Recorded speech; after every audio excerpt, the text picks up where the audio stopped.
Oui.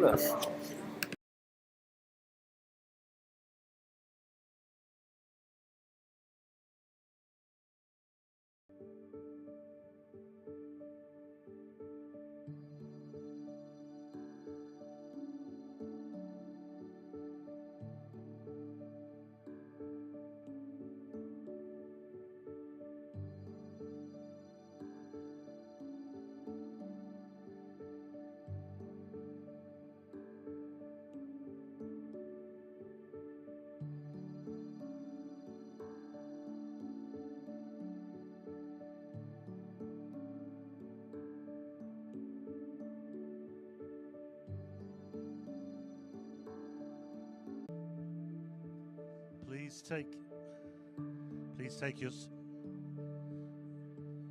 take your seats.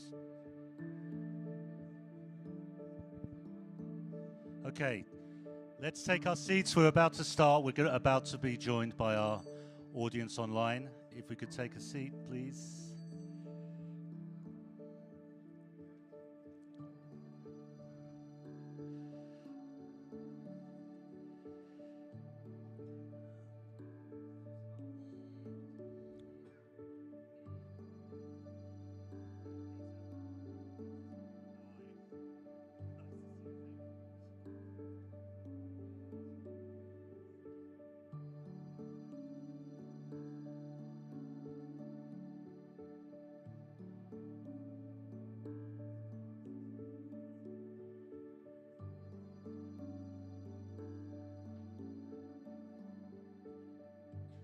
Okay, here we go. We're about to be joined by our virtual audience.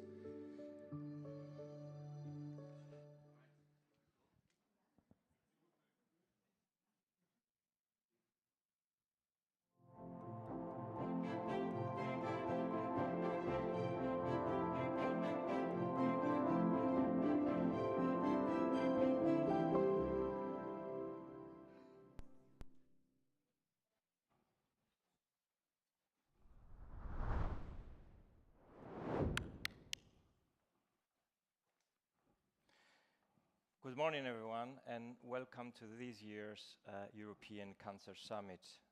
I'm Andreas Haralambous. I'm the president of the European Cancer Organization, and I'm delighted to welcome you today in face-to-face, but also our viewers online. We're really looking forward to 2 exciting days, and this year we are also having a showcase event in relation to our Interact Europe project, but you will be listening more information about that later on. This is the summit that we bring together experts within the cancer care context, patient advocates, together with policymakers as well as politicians. We have a great program with fantastic speakers, and as a matter of fact, this year we had a record-breaking attendees. We had to, as a matter of fact, to stop the in-person registrations last week. So once again, one warm welcome to everyone joining us on site and online. At this point, I would like to thank the co-chairs of this year's summit, Kathy Oliver and Wynand van de Graaf, who worked hard to create this year's program together with the co-chairs of our focus topic networks. Later on, you need to tell us how you did it. But for now, Kathy and Wynand, many congratulations, and thank you for bringing together a great lineup of experts. Thank you. Thank you. So thanks very much, Andreas. And just to start out by saying that what brings us all together, I know, is our common and urgent mission, which is reflected in this year's theme of the summit, which is accelerating momentum. At this year's summit, we are launching the European Cancer Community's Manifesto for the European Parliament elections coming up next June. The manifesto also reflects our common urgent mission in its title, which, as you can see, is It's Time to Accelerate Europe Together Against Cancer. Now, the manifesto is a detailed list of priorities for EU cancer policy that MEP candidates standing for election next year can sign up to. Our summit sessions will highlight different sections of the manifesto, and later today at 3 p.m. Central European Time, we'll all be joined by EU Health Commissioner Stella Kyriakides, who will officially launch the manifesto. We'll be hearing more on the manifesto shortly from ECO Head of Policy, Richard Price, and he'll explain how you and your organization can endorse the manifesto and help accelerate all of our efforts against cancer. Wynette. And in addition to the manifesto, each of our sessions combines speakers who will use data to highlight the issues with others who will share their personal experience, either as a healthcare professional or as a patient or caregiver. Oncology professionals working together with our patient advocates is at the heart of the ECO. This is the mission of the European Cancer Organization, working together. Oncologists, nurses, pathologists, imaging specialists, pharmacists, psychologists, all the professionals working together to make the journey that our cancer patients face as bearable as possible. We hope that our program and the speakers line-up of today and tomorrow reflects that goal. Thank you, Wynette.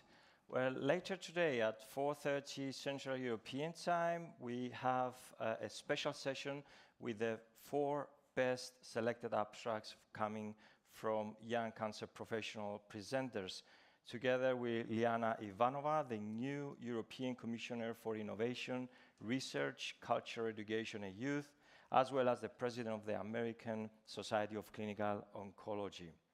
That session includes the first ever grants to be awarded by the new European Cancer Community Foundation that we launched in the European Parliament earlier in June this year. Then, immediately following at 6 p.m., we will have our poster presentations during the networking reception. That promises to be a great afternoon ahead with 2 European commissioners, the launch of our manifesto, and our abstract presenters.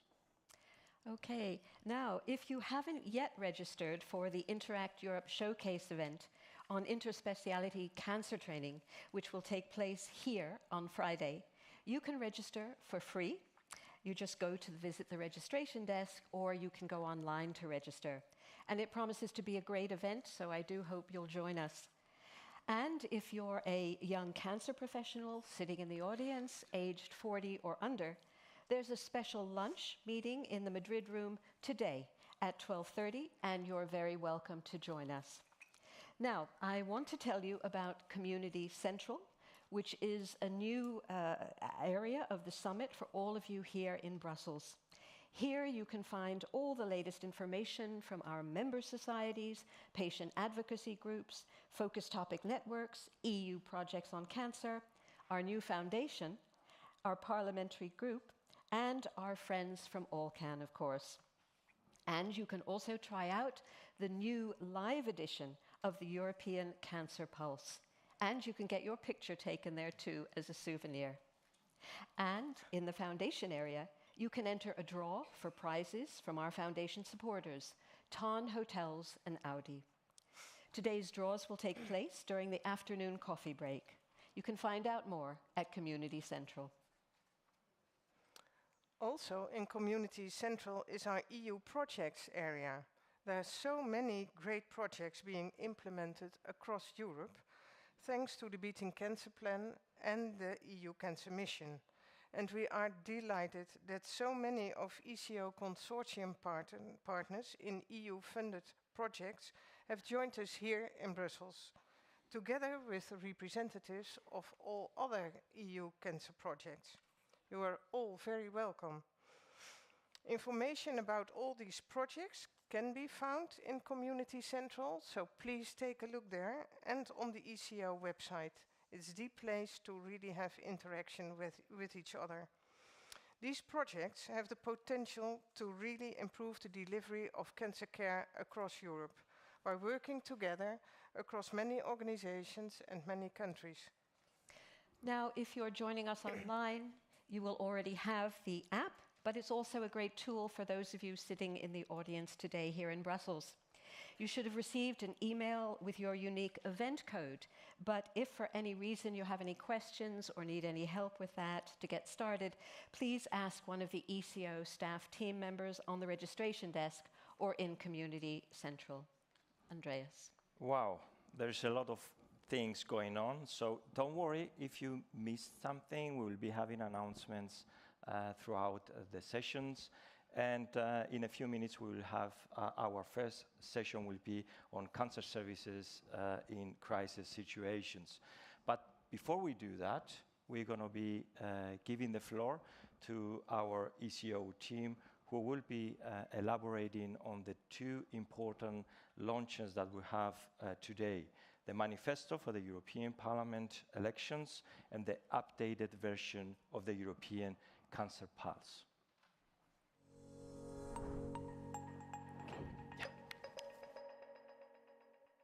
I fully support the European Cancer Organisation's manifesto titled Time to Accelerate, Together Against Cancer. We, the politicians of Europe, must also work beyond domestic boundaries and borders to ensure that our war against cancer is a collective and a collaborative one. È ora di spingere sull'acceleratore per un'Europa unita contro il cancro. Time to accelerate. Europe together against cancer. The time is now to accelerate our work together against cancer. Time to accelerate now. Together against cancer.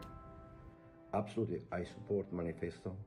Time to accelerate. Europe together against cancer. We can do it together. Time to accelerate. Europe together against cancer. Together, we can make significant strides in the battle against cancer, offering hope and brighter future to countless individuals and families affected by this devastating disease. Time to accelerate. Europe together against cancer. Time to accelerate. Europe together against cancer. Aș dori să-i prezint doamnei comisar Kyriakides acest simbol al Zilei supraviețuitorilor de cancer din România și să rog pe toată lumea din Europa să susțină sărbătoarea supraviețuirii.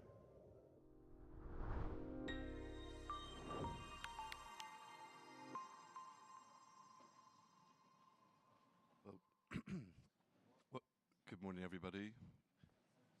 Before I start saying a little bit about the manifesto, I just want to start by also saying thank you to everybody in the room for the European cancer community, all of the inputs that you've been making to the document you'll be hearing about later today at the afternoon session, Time to Accelerate Our Manifesto. It's been through your contributions that we've built this document. It reflects your concerns, we hope, and the opportunities and challenges that you identify. If we go to the next slide, please.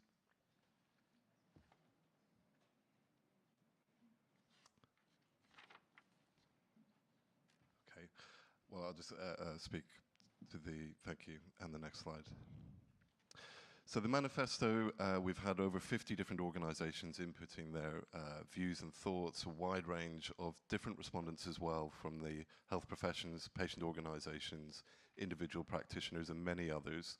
And as well as the information that you'll see in the document available in Community Central this afternoon, are a lot of new areas as well that we want to give thought and consideration to in 2024. If we go to the next slide, please. Yes, and you can see different forms of communicating the asks and the recommendations of the manifesto.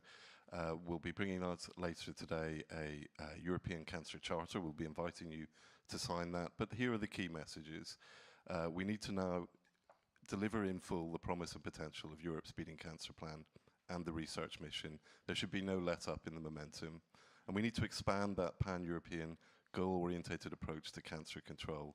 Goals unite the community, they provide accountability, and they give a certain sense of certainty and direction as to where our policy interventions are directed. We need to make Europe a global leader in the fight against cancer. There is an opportunity for this. We've built firm foundations from the plan. Let's maximize the opportunities ahead and look to the future with confidence in that regard. And we need to address Europe's oncology workforce crisis. We can't deliver cancer care without our workforce, and for too long this issue has been unaddressed.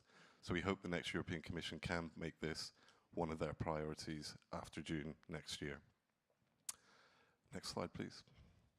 You'll see as well during the forthcoming sessions, we have a range of allied campaigns, Time to Accelerate for our workforce, Time to Accelerate for cancer screening, and in the year ahead you'll see further such allied campaigns. So we invite you to consider your organization joining with these campaigns and being a part of the momentum that we want to create for the election. Next slide, please. So finally, I just want to say, please do visit our website, europeancancer.org/manifesto. You can download the document there already, and we invite you to consider endorsing the manifesto and connecting with our campaign.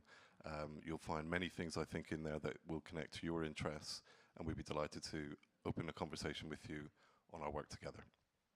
And I'd like to hand to Norbert now to tell us a little bit about the European Cancer Pulse and some recent updates. Thank you very much, Richard, and good morning, everybody. Really delighted to be here. So indeed, last year, we introduced the European Cancer Pulse, which is this new data visualization tool that everybody can use to see cancer inequalities across Europe. We're delighted that we had a great response, so we decided to launch today an improved version with new data and new features. So indeed, last year, the European Cancer Pulse allowed to click on a country and quickly get an overview of the situation in that country across the cancer pathway. This year, the tool has a new comparison mode through which you can benchmark all European countries' performance across all indicators present on the tool. And we believe that thereby, we are providing a good evidence base to our European Cancer Manifesto. I'll be back during the session on cancer inequalities this afternoon at 1:30 to show more about the improved tool, but in the meantime, here's a short video to explain you more.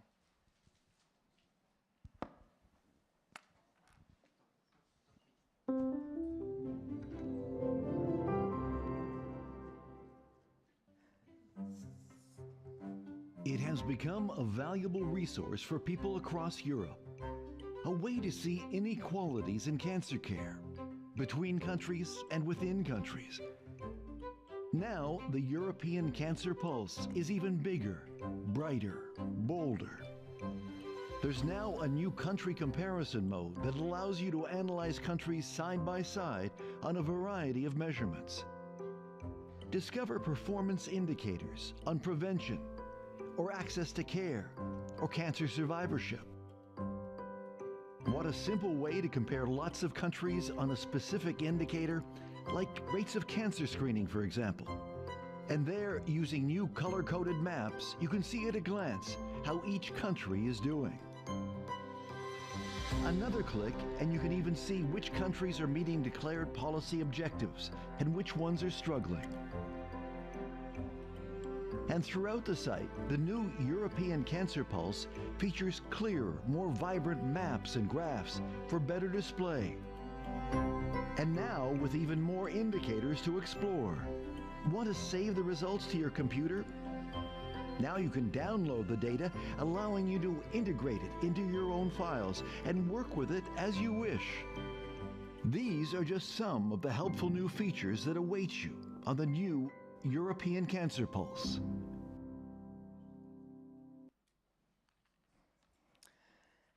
Good morning and welcome to this very first session of the Summit on Cancer Services in Crisis Situations.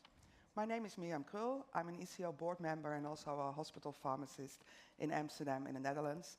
And I was a co-chair of the special network on the effect of COVID on cancer. We feel that we now live in an era of polycrisis, pandemics, wars, conflicts, environmental catastrophes, and very frayed public resources. So each of these can disrupt the care that we give to our patients with cancer. However, now more than ever, there are also technical means for countries or groups or individuals to support one another. We've seen that during COVID, and we've also seen that after the invasion of Russia into Ukraine. So in this session, we want to identify the lessons we can learn and how to improve our readiness to make sure we can continue our cancer care and cancer research in times of crisis. I'm not here alone, I'm here with my co-chair, Mark. Thank you very much, Miriam. Delighted to be here co-chairing with you. We were co-chairs of the COVID network, as Miriam said. I'm from Queen's University in Belfast, and one of the things that's really important is that we all work together right across Europe, including the UK, okay? We're delighted to be sharing this opening session. Really one of the things that I want to emphasize in terms of cancer crisis is how we turn that crisis into opportunity, because that's what we need to do. Yes, we need to highlight what the crises are and use data to inform how we respond to them, but we're really here to be solution focused, and that's critical in terms of how we move forward. Richard has already touched upon the really important launch of the European Cancer Organization Cancer Manifesto for the European elections. It's really important that politicians are involved in this process, but it's also important that we let them know what's happening. Why is it important that we let them know what's happening? It's really important because they need to deliver the best care for the people who put them in power, and that's us. Okay, so it's really important that they listen to us, and that's why we've developed this manifesto. We've identified two particular areas that I just want to focus on today. You'll hear about different aspects of the manifesto as we build up to the launch during the summit, but two particular ones that are really important. The first is extracting every lesson from the COVID pandemic. It's really important that we don't say, oh, we're now finished, COVID has passed. It is not passed, and certainly the impact that it has had on cancer patients and cancer services could be with us for at least a decade. So it's really important that we look to ways in which we can use the importance that has been really emphasized in relation to a fresh political agenda on health workforce resilience, for example, which needs to be developed under the next European Commission from 2024 to 2029. And we'll come back to this, and Miriam will also talk to it as well. And the other thing is that we really need a health emergency preparedness and response authority, which has a distinct EU agenda, really like the European Medicines Agency and the European Centre for Disease Prevention and Control, so that we don't get caught again. We need to be able to respond rapidly and flexibly to any crisis that presents to us. And the other thing is, really Europe needs to be part of a new international pandemic treaty, and we would support that in relation to our manifesto. Next slide, please. The other important thing is Ukraine. European Cancer Organization has stood out front and central in its support for Ukraine, and working with our colleagues in the American Society of Clinical Oncology, we have a joint network specifically focused on the war in Ukraine. We really need to look at ways in which we can provide data that informs us, and you'll hear later on in this session about some of the latest data that we've generated, but also that we need to look at ways in which the reconstruction of Ukraine includes cancer care services and infrastructure, and Richard will talk to that in a couple of minutes. We really need to have the momentum in relation to Ukraine acceding to the European Union, to full membership. We really need to look at that happening as quickly as possible and providing ways in which we can support that. And there's an explicit onus on the European Commission to provide funding for Ukraine in relation to cancer research and cancer care, and we will very much be pushing that agenda. You can find out more of the manifesto at europeancancer.org, and I'd encourage you to be the ones who actually endorse this. We want as many endorsements as possible. So really, I would encourage you to email us and support and endorse the manifesto. So I'd also like to say a very warm welcome for this session of the summit only, participants in the London Global Cancer Week. We can't see them here, but they can see us. So we're very happy that they're here as well. And we'll have a Q&A later on. So if you're joining us virtually, please use the app so you can get involved in our conversation. Thank you very much, Miriam. So now it gives me great pleasure to welcome both a great friend and great colleague, but also somebody who probably most on the ground can tell you the most about what's happening in relation to crisis and how that relates to cancer service and cancer patients. My good colleague and friend, Professor Richard Sullivan from King's College in London. Mark, thank you very much indeed. Good morning, ladies and gentlemen. So not long ago, the Secretary General, Antonio Guterres, stood up at the General Assembly, stared everybody in the face and said, we are living in an unhinged world, which was nice to hear because it validated the sense many of us have at the moment of working out there in the humanitarian and conflict settings. We're living at the moment in the most extraordinarily dangerous times. We've seen the most rapid expansions in conflict across the globe since the Second World War. In the last year alone, we've seen a 45% increase in conflict-related mortality. Across the whole of sub-Saharan Africa right now, over half the countries are engaged in some form of armed conflict. So you'll all be very aware of course, of Sudan, but of course Cabo Delgado in Mozambique, the whole of the Sahel area, Ethiopia, Mali, and these are extraordinary times. You'll hear more about Ukraine in a moment. Of course, the violence in Gaza and the war going on in Gaza is just the latest addition. But when you step back a little bit, we're dealing with two particular situations here. One is this sense of perma-crisis. Old conflicts, Libya, which started in 2011, Syria in 2011, which continue to this day. Day in, week out, violence going on and conflict-related death, morbidity, and mortality. We're also dealing with polycrisis because it's new wars and new interstate conflicts are breaking out all over the place. And for the UN system was never designed for this level of global stress. Whichever way we look at it, the UN system was designed for a world, and particularly when you think about the UN system with UNHCR, the Refugee Agency, UNRWA for the Palestinians, the World Health Organization, all of these, of course, are backed by the World Bank Group. And the World Bank Group basically plans on the idea of 1 or 2 medium-sized crises every decade. And all of that has been blown out of the water. So we're in completely uncharted territories at the moment from just a capacity and capability side. So we're talking about cancer within crisis and humanitarian relief. And what's going on at the moment is just a massive, massive contraction of the fiscal space for the UN system, for international NGOs. The ICRC at the moment is going through a 10 to 20% reduction in headcount because they cannot generate enough funds. Médecins Sans Frontières as well. So the fiscal space is just completely imploding. The second problem, of course, is when we're talking about delivering cancer care to humanitarian populations, you're talking about access. And I don't need to tell this audience at the moment that the violations of international humanitarian law are now the norm. Whereas you're looking at Ukraine, Gaza, Sudan, all the different conflicts here, people are not abiding by the standards of international humanitarian law. That means access and aerial denial. It means destruction of health infrastructure and targeting of healthcare professionals. And that now is the norm as well.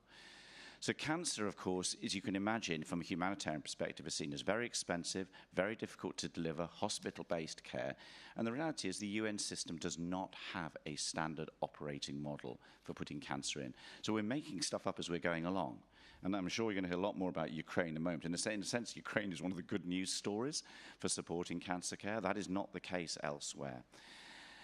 And of course, the other thing is people are talking about is reconstruction and what does looking like supporting and reconstructing cancer systems in conflict after the conflict has ended or in that peri-conflict area. And it's interesting because in that sense, from the Balkans Wars, and some of you are probably old enough, like me, unfortunately, to remember the Balkans Wars. We're still learning from the Balkans War about what reconstruction of healthcare looks like. And the biggest single problem there is, of course, healthcare professionals.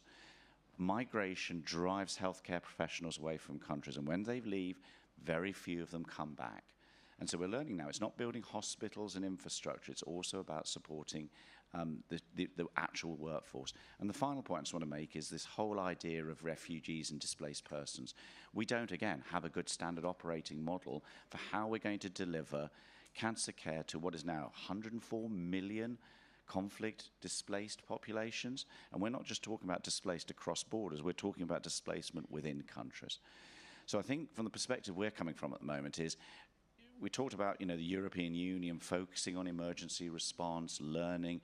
The learnings from Ukraine are going to be really important to reinforce the UN system, to understand what sort of standard operating models we need for cancer care, how do we support humanitarian relief, and finally, how do we help countries reconstruct when we get into this peri- and post-conflict period. But sadly, I come to you today not with a heart full of hope. It's quite a dismal picture out there at the moment. But the good thing here, I think, is the solidarity with Ukraine has been essential for learning about the future. So thank you. Thank you, Richard.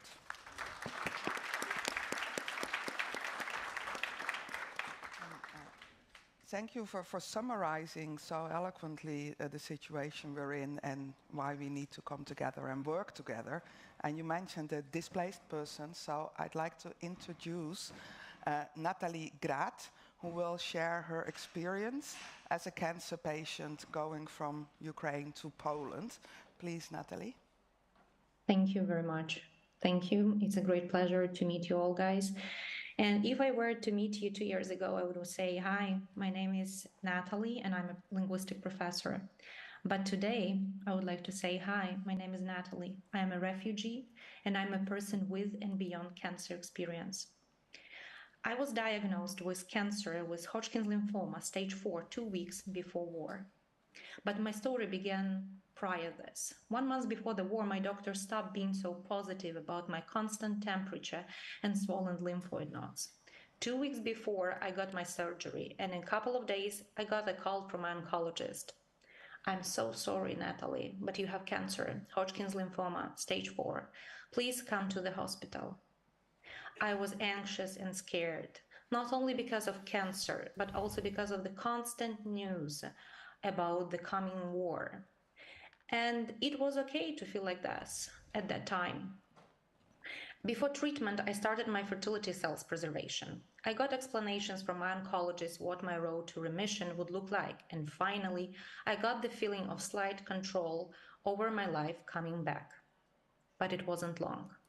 On the 24th of February, I had to have a meeting with my fertility specialist and to go through preservation procedure. But at 5 a.m., I woke up from sounds of explosions. The call from friends. The war started. The war. In the 21st century. In the center of Europe. Then I got a call from my fertility cell specialist saying he was so sorry, but nothing could be done for me because of war. The dream of becoming a mother one day collapsed at the very moment. It's hard to face the war. But it's super hard to face 2 wars, against aggressor and against cancer. We had to move to the Western Ukraine, leaving our home, my oncologist, and the set-up road to remission. Cancer centers in the Western Ukraine were overcrowded because people all over Ukraine were fleeing to the Western Ukraine and abroad. Doctors were exhausted. Not enough treatment for everyone. The oncologist in the Western Ukraine looked at my scans and said that I would die because of cancer or thrombosis, as the huge mass in mediastinum was pressing my main vein. My state was deteriorating every day. Temperature over 40, constant pain, short of breath, and news about innocent people being killed. I begged my oncologist for the treatment to start, but the answer was not enough treatment for you. As cancer patients are not the priority when the country is fighting for its independence. At that point, I understood that I need to look for treatment abroad. And I started to Google the options and found the link to the Inspiration Family Organization page, which offered direct connection to Youth Cancer Europe. Youth Cancer Europe was the first one to contact organizations in Ukraine at the very beginning of the war, offering cancer patients all possible support. In 2 days, I was contacted by Youth Cancer Europe saying there is a treatment in Gdańsk, Poland for me. But also, my friends started to look for treatment for me as well, in the United States, in Germany, and in Poland. And I also got a call from one of the doctors from Warsaw saying, come, we have treatment for you. I would owe my life, and I'm owing my life, to one of the most brilliant professors, hematologist, Professor Andrzej Dutala and his team. I owe my life to the organizations who supported and support Ukraine and Ukrainian cancer patients. And the decision, when I got the news about Warsaw, was to go to Warsaw, and I started my treatment. Every 2 weeks, I had chemotherapy. And yes, cancer is hard. Yes, cancer and war are double hard.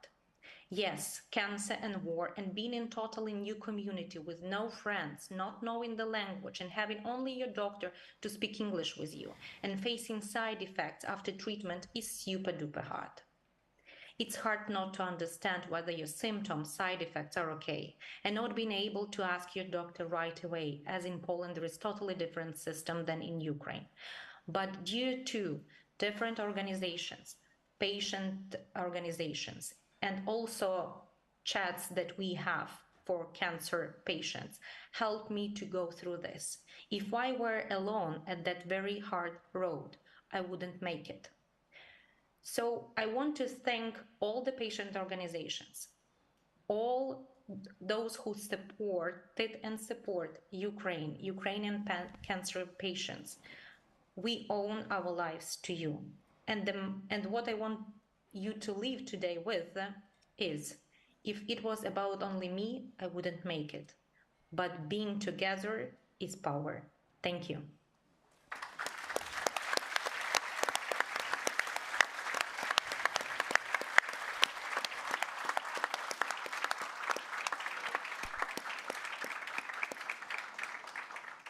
Isn't that an inspiring story? Okay, I want you all to stand up and applaud.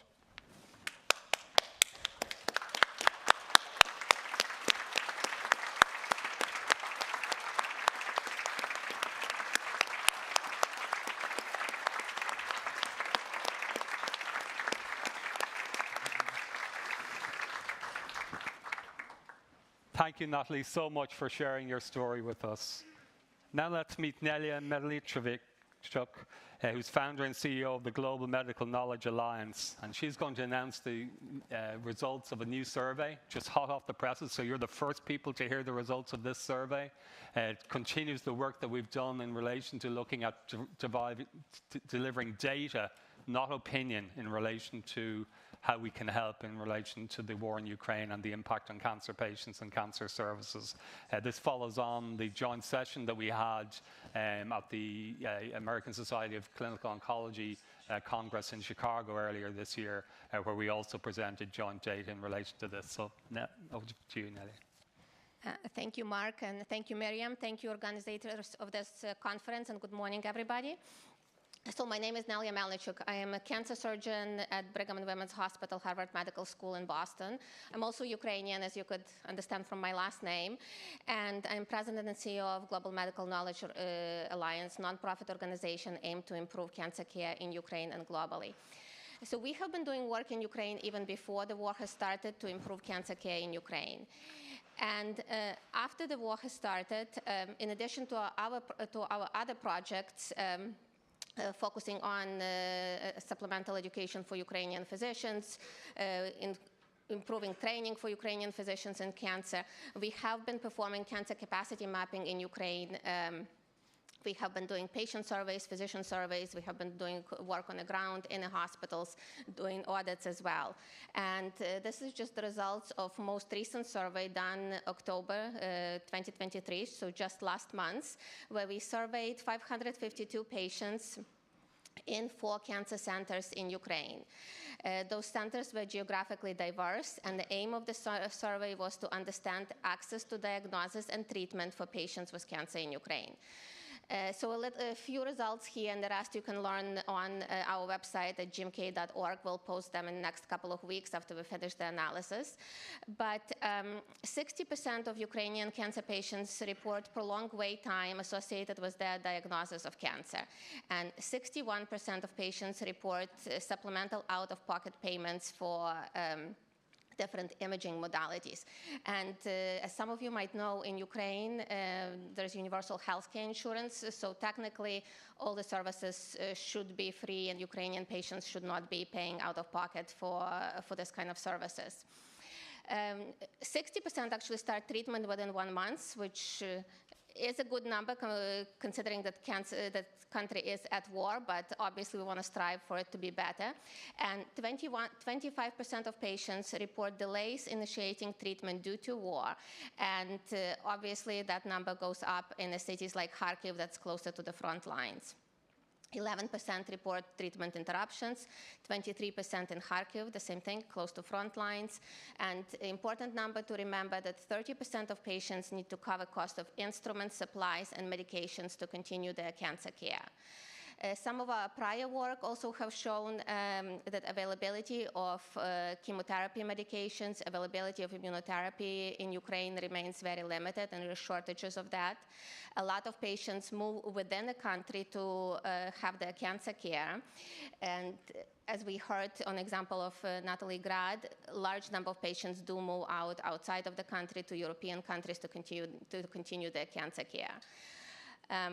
So as a global community in cancer, we should continue supporting Ukraine, especially with availability of systemic chemotherapy drugs. This way, patients will stay within the country, will not move outside to Europe and interrupt their care. And despite the war, as we heard through this manifesto that European Cancer Organization is putting together, we have to include Ukraine in supporting cancer control plan within Ukraine, focusing on screening and quality improvement programs and monitoring of those. Thank you.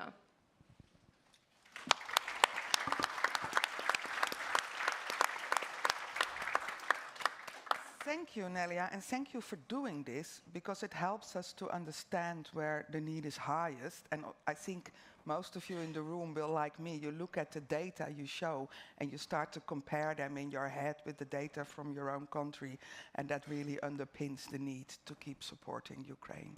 So we will have a chance to discuss about that in the Q&A later, but first we're going to hear from Mr. Arman Kacharian, who is head of the Innovations Expert Group at Ukraine's Ministry of Health, and he's here with us virtually. And we'd like to hear from you your perspective from the Ukrainian government on how you've been keeping the cancer services going during the war. Please. Thank you. So I'm honored to be with you today. I'm upset that I'm online only because of the war. We have some limitations on border crossing, but I want to thank Mr. Mike Morrissey for his invitation once again. I am going to share my opinion. There is a lot of room for studies, for research of the healthcare system working during the war. But based on my experience, I'd like to highlight the main challenges we met at the beginning of the war. And the first one is the safety issue. When the war happened, since the war happened, 106 healthcare workers are killed, and 1,400 healthcare facilities are damaged, and 177 are fully destroyed. So because of the safety issues and because of the regular missiles attacks, our hospitals got complicated providing scheduled surgeries or radiotherapy services. And of course, people started to move from northern, eastern, and southern regions, from the front line to western part of Ukraine, overloading Western hospitals. And the second challenge is was and still is medicines, and medical product supplies. So people moved, but medicines stayed in different regions, even sometimes in occupied regions. So we were not able to reallocate medicines according to a rising demand. In some regions, it's not a secret. We had lost almost years supply of cancer medicines, and also some warehouses with medicines were located near the line of combat, and therefore we just couldn't distribute already procured medicines to Ukrainian hospitals, to patients. And at the same time, we've met one more challenge because distributors, manufacturers, they had been not able to bring medicines to Ukraine. So many requests from patients and humanitarian aid from partners, and coordination of all those processes wasn't easy. It is very challenging, believe me. The third challenge, that I can highlight, identify, it's interoperability, because patients from different hospitals, from different regions, moved to other regions. Some of them lost their medical records, especially the latest records. In Ukraine, we have an electronic healthcare system, but it is developing now. Of course, we have 35 million people registered into that electronic healthcare system and 2 billion medical records, but it is still need to be more detailed. We still need more detailed data for specialized medical services, for specialized healthcare, especially for cancer patients. So patients were not being able to, to take their medical records, finding those medical records into e-health system, and doctors in Western hospitals, the central hospitals of the central part of Ukraine were not able to extract necessary data and provide that brought us some challenges, of course. So it's, it shows us that we should maybe develop. Of course, we are developing our healthcare system, electronic healthcare system, and also, we looked at telemedicine in different way, because doctors also moved from eastern and northern and southern regions, and some people stayed there, and especially on the occupied regions. So now we are developing telemedicine, medical consultations, and all those tools to provide patients with the necessary medical support through modern communication tools. How we survived, I can identify 3 main factors of our survival. I mean, our healthcare system survival, of course. The first is our army, who protected us, and so we have been able to work in Kyiv because, Russians couldn't occupy Kyiv so long. So the second factor is, of course, our reliable partners who provided us with humanitarian aid in the form of medicines, money, macro-financial support. That we have challenges, problems with the economy right now, and of course, temporary protection, because a lot of Ukrainians, especially with cancer, moved to European countries, and they are getting still all the necessary support, medical services within temporary protection mechanism. It's Union Civil Protection Mechanism. So thank you once again for those. The third factor, in my opinion, is our healthcare system. Our healthcare system turned out to be quite resilient, and I believe it's because of our desire to reach universal health coverage. In 2018, we transformed our healthcare system, and we established a single-payer system in Ukraine. So we have governmental agency, it's called National Health Service of Ukraine, and we reallocate money from our common budget.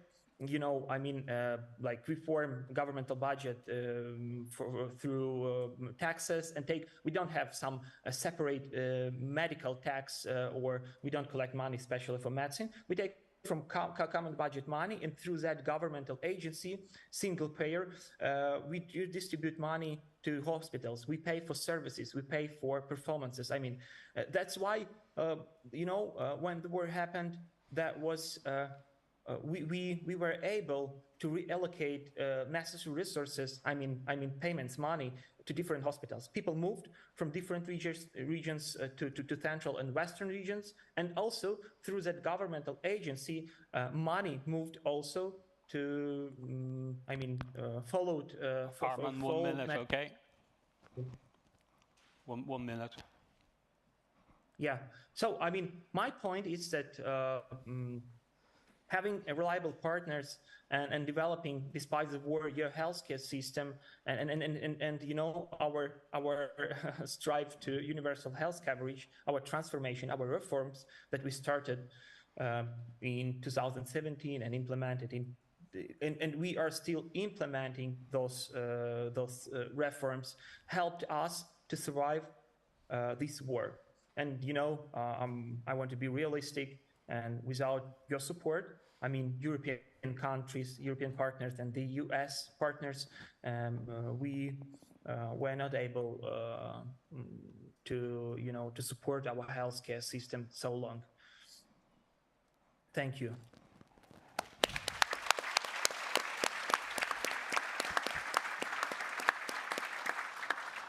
Thank you very much, Arman, and we stand absolutely in support of you, and we will continue to do so. And it just shows how it's important to recognize that cancer is one of the casualties of crises, including war. We were meant to have Dolores Montserrat, a former Spanish health minister and MEP and rapporteur to the COVID committee in relation to COVID, but unfortunately affairs of the European Parliament have called her away. But it gives maybe Miriam and myself a chance just to reflect on some of the lessons we've learned in relation to COVID and cancer. For me, COVID is very personal. My uncle died on the 29th of March 2000 of a COVID-related illness. And one of my colleagues, Edward Vodoliak, who's an oncologist in Croatia, who many of you know, while reaching out to me to sympathize with me on my loss, said to me this something that really resonated with me. He said, in Croatia, people are fearing a COVID diagnosis worse than a cancer diagnosis. And that really worried me. And we looked to see, well, is there evidence for this? We first looked in the UK. We found, yes, there was. 7 out of every 10 people who presented with symptoms of cancer were not getting referred on to specialist centres.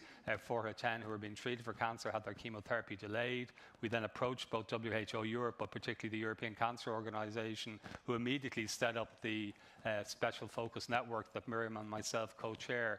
And we did a defining landmark European study where we looked right across Europe to see what was the impact of COVID on cancer. And unfortunately, we found, for example, just 3 key things. 1, 100 million screening tests. That's not a mistake. 100 million screening tests may not have been performed during the pandemic. 1 million cancer diagnoses may have been missed. And then in relation to the workforce, who had obviously had a Herculean effort in terms of essentially acting as an infection control workforce, 3 out of 10 were showing signs of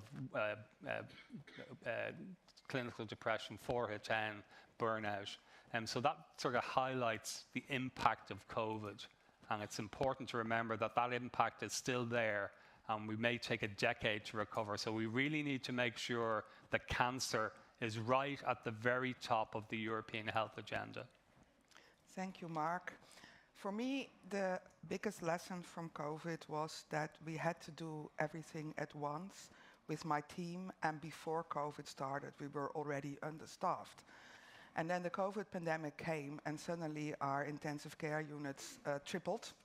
And where we usually made around 100 syringes of analgesics and anesthetics per day, we suddenly had to make 700 with the same group of people, while also still caring for our chemotherapy compounding unit. And that was really, actually it was undoable. We did manage to pull through, but I realized how important it is to have enough people when you want to take care of all of your patients. So in that respect, I'd like to welcome you also tomorrow, because we're looking into the workforce crisis. It's another crisis to add to our list, and we'll be having a dedicated session about that tomorrow afternoon.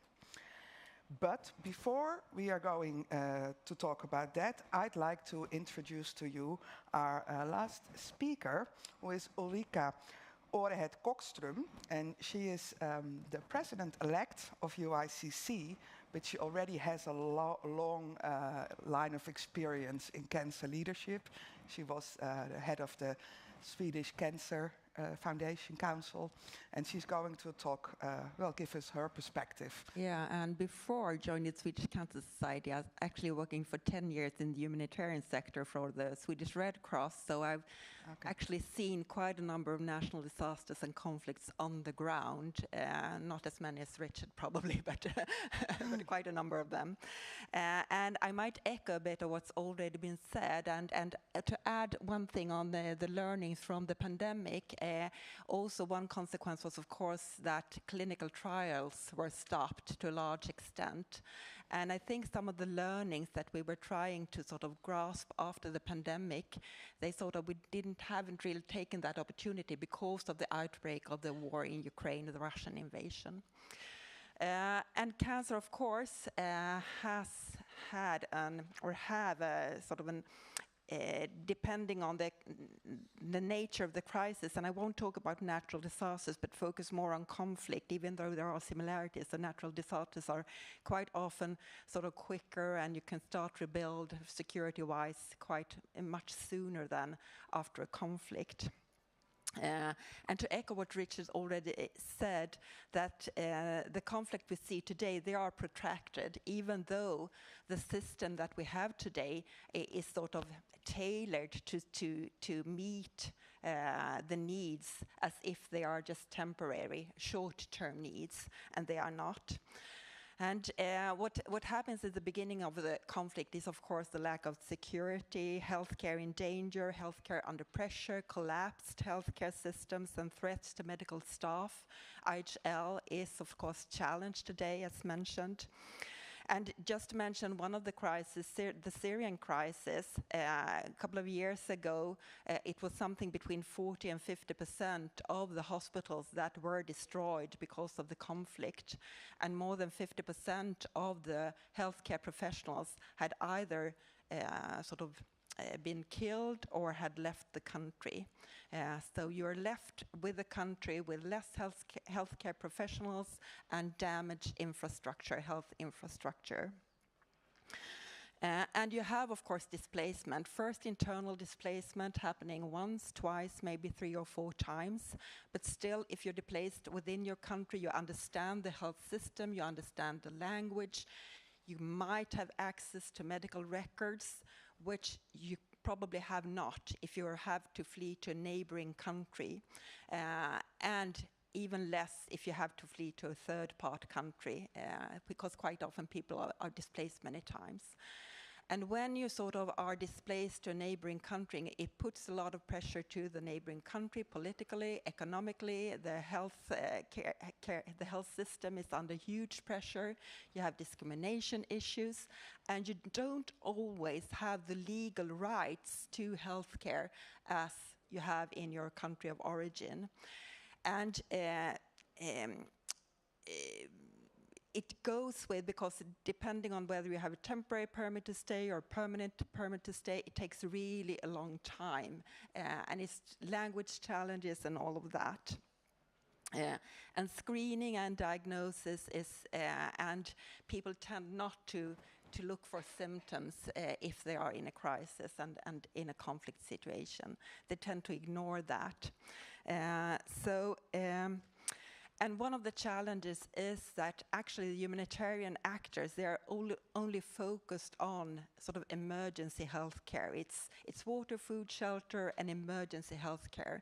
And cancer is not really considered as emergency healthcare, even though it is. So I think one of the aspects we should really look at is in terms of legacy of legislation, and in terms of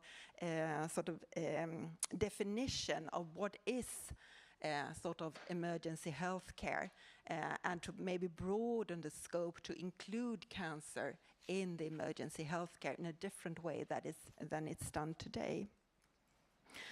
And we also have other legal aspects, because the influx and the import of medicines and medical equipment, we have legal aspects of it's not possible to do that at such a quick speed that is needed because of legal aspects in the sort of legislation. So we really need to work on that. So even if countries want to send medical assistance and there is a need for that, it's not often possible to do that to the speed that is necessary. And that's also an aspect that I think we could improve. And then another aspect is actually the donor perspective. And because quite often, much of the support is donor-driven. It's not needs-based. It's donor-driven. And then there's also donor fatigue quite soon, because the donors are there in the beginning of a conflict or a crisis situation, and then they sort of get tired of this, and they are not prepared for long-term support. And especially since many countries are also phasing out their development support, they are focusing on humanitarian assistance, and they are talk about Build Back Better, but it's not really seen happening on the ground, I would say. That's at least to be some of the aspects. So there are plenty of things that we need to do, really to talk with the humanitarian actors, both the UN agencies but also NGOs working in the humanitarian sector, even though they have their own challenges, and to look at the legislation where we actually can make a difference, where it's possible to do that. But also I think to end by something positive, and it's something positive at quite a small scale in the after the Russian invasion of Ukraine, and that was how the cancer community actually came together in support to cancer patients and cancer organizations in Ukraine. And through the UICC, through Union for International Cancer Control, 15 cancer organizations wanted to donate support, to donate up to $1 million US in support to cancer organizations within Ukraine. And it was to cover their operational costs so that they would be able to function during the crisis, and also urgent required medicines and equipment, and costs for transporting patients and experts within the country or externally, or transfer experts to the country, and support to healthcare workers. And so far, we've sort of granted, I think it's more than 40 applications. Most of them have been to support medicines and equipment, but also transport of patients. And we see they're very different. And in the beginning, we were a bit worried about overlapping, and it's small-scale support, but we think it's really a sign of the interest in the cancer community to make a difference.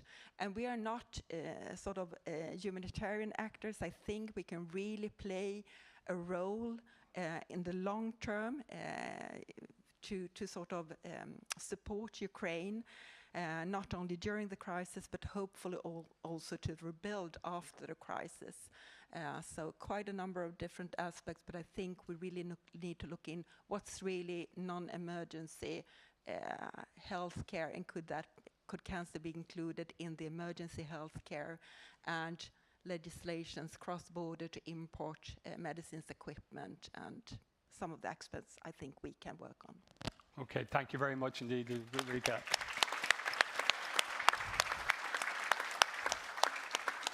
Some really important points there that you've made, and I'm sure the audience will very much respond to that. So now's the opportunity for you to have your say. So there are microphones dotted around the room.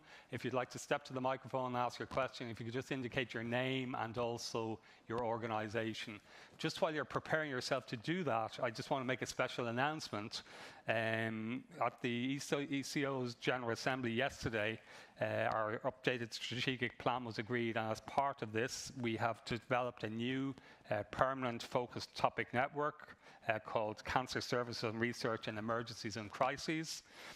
Given what we've already achieved together in relation to both the COVID special network and the joint special network on Ukraine with ASCO, we feel that it's really important to have a permanent network to ensure that cancer is not forgotten in those crisis situations that you've heard about.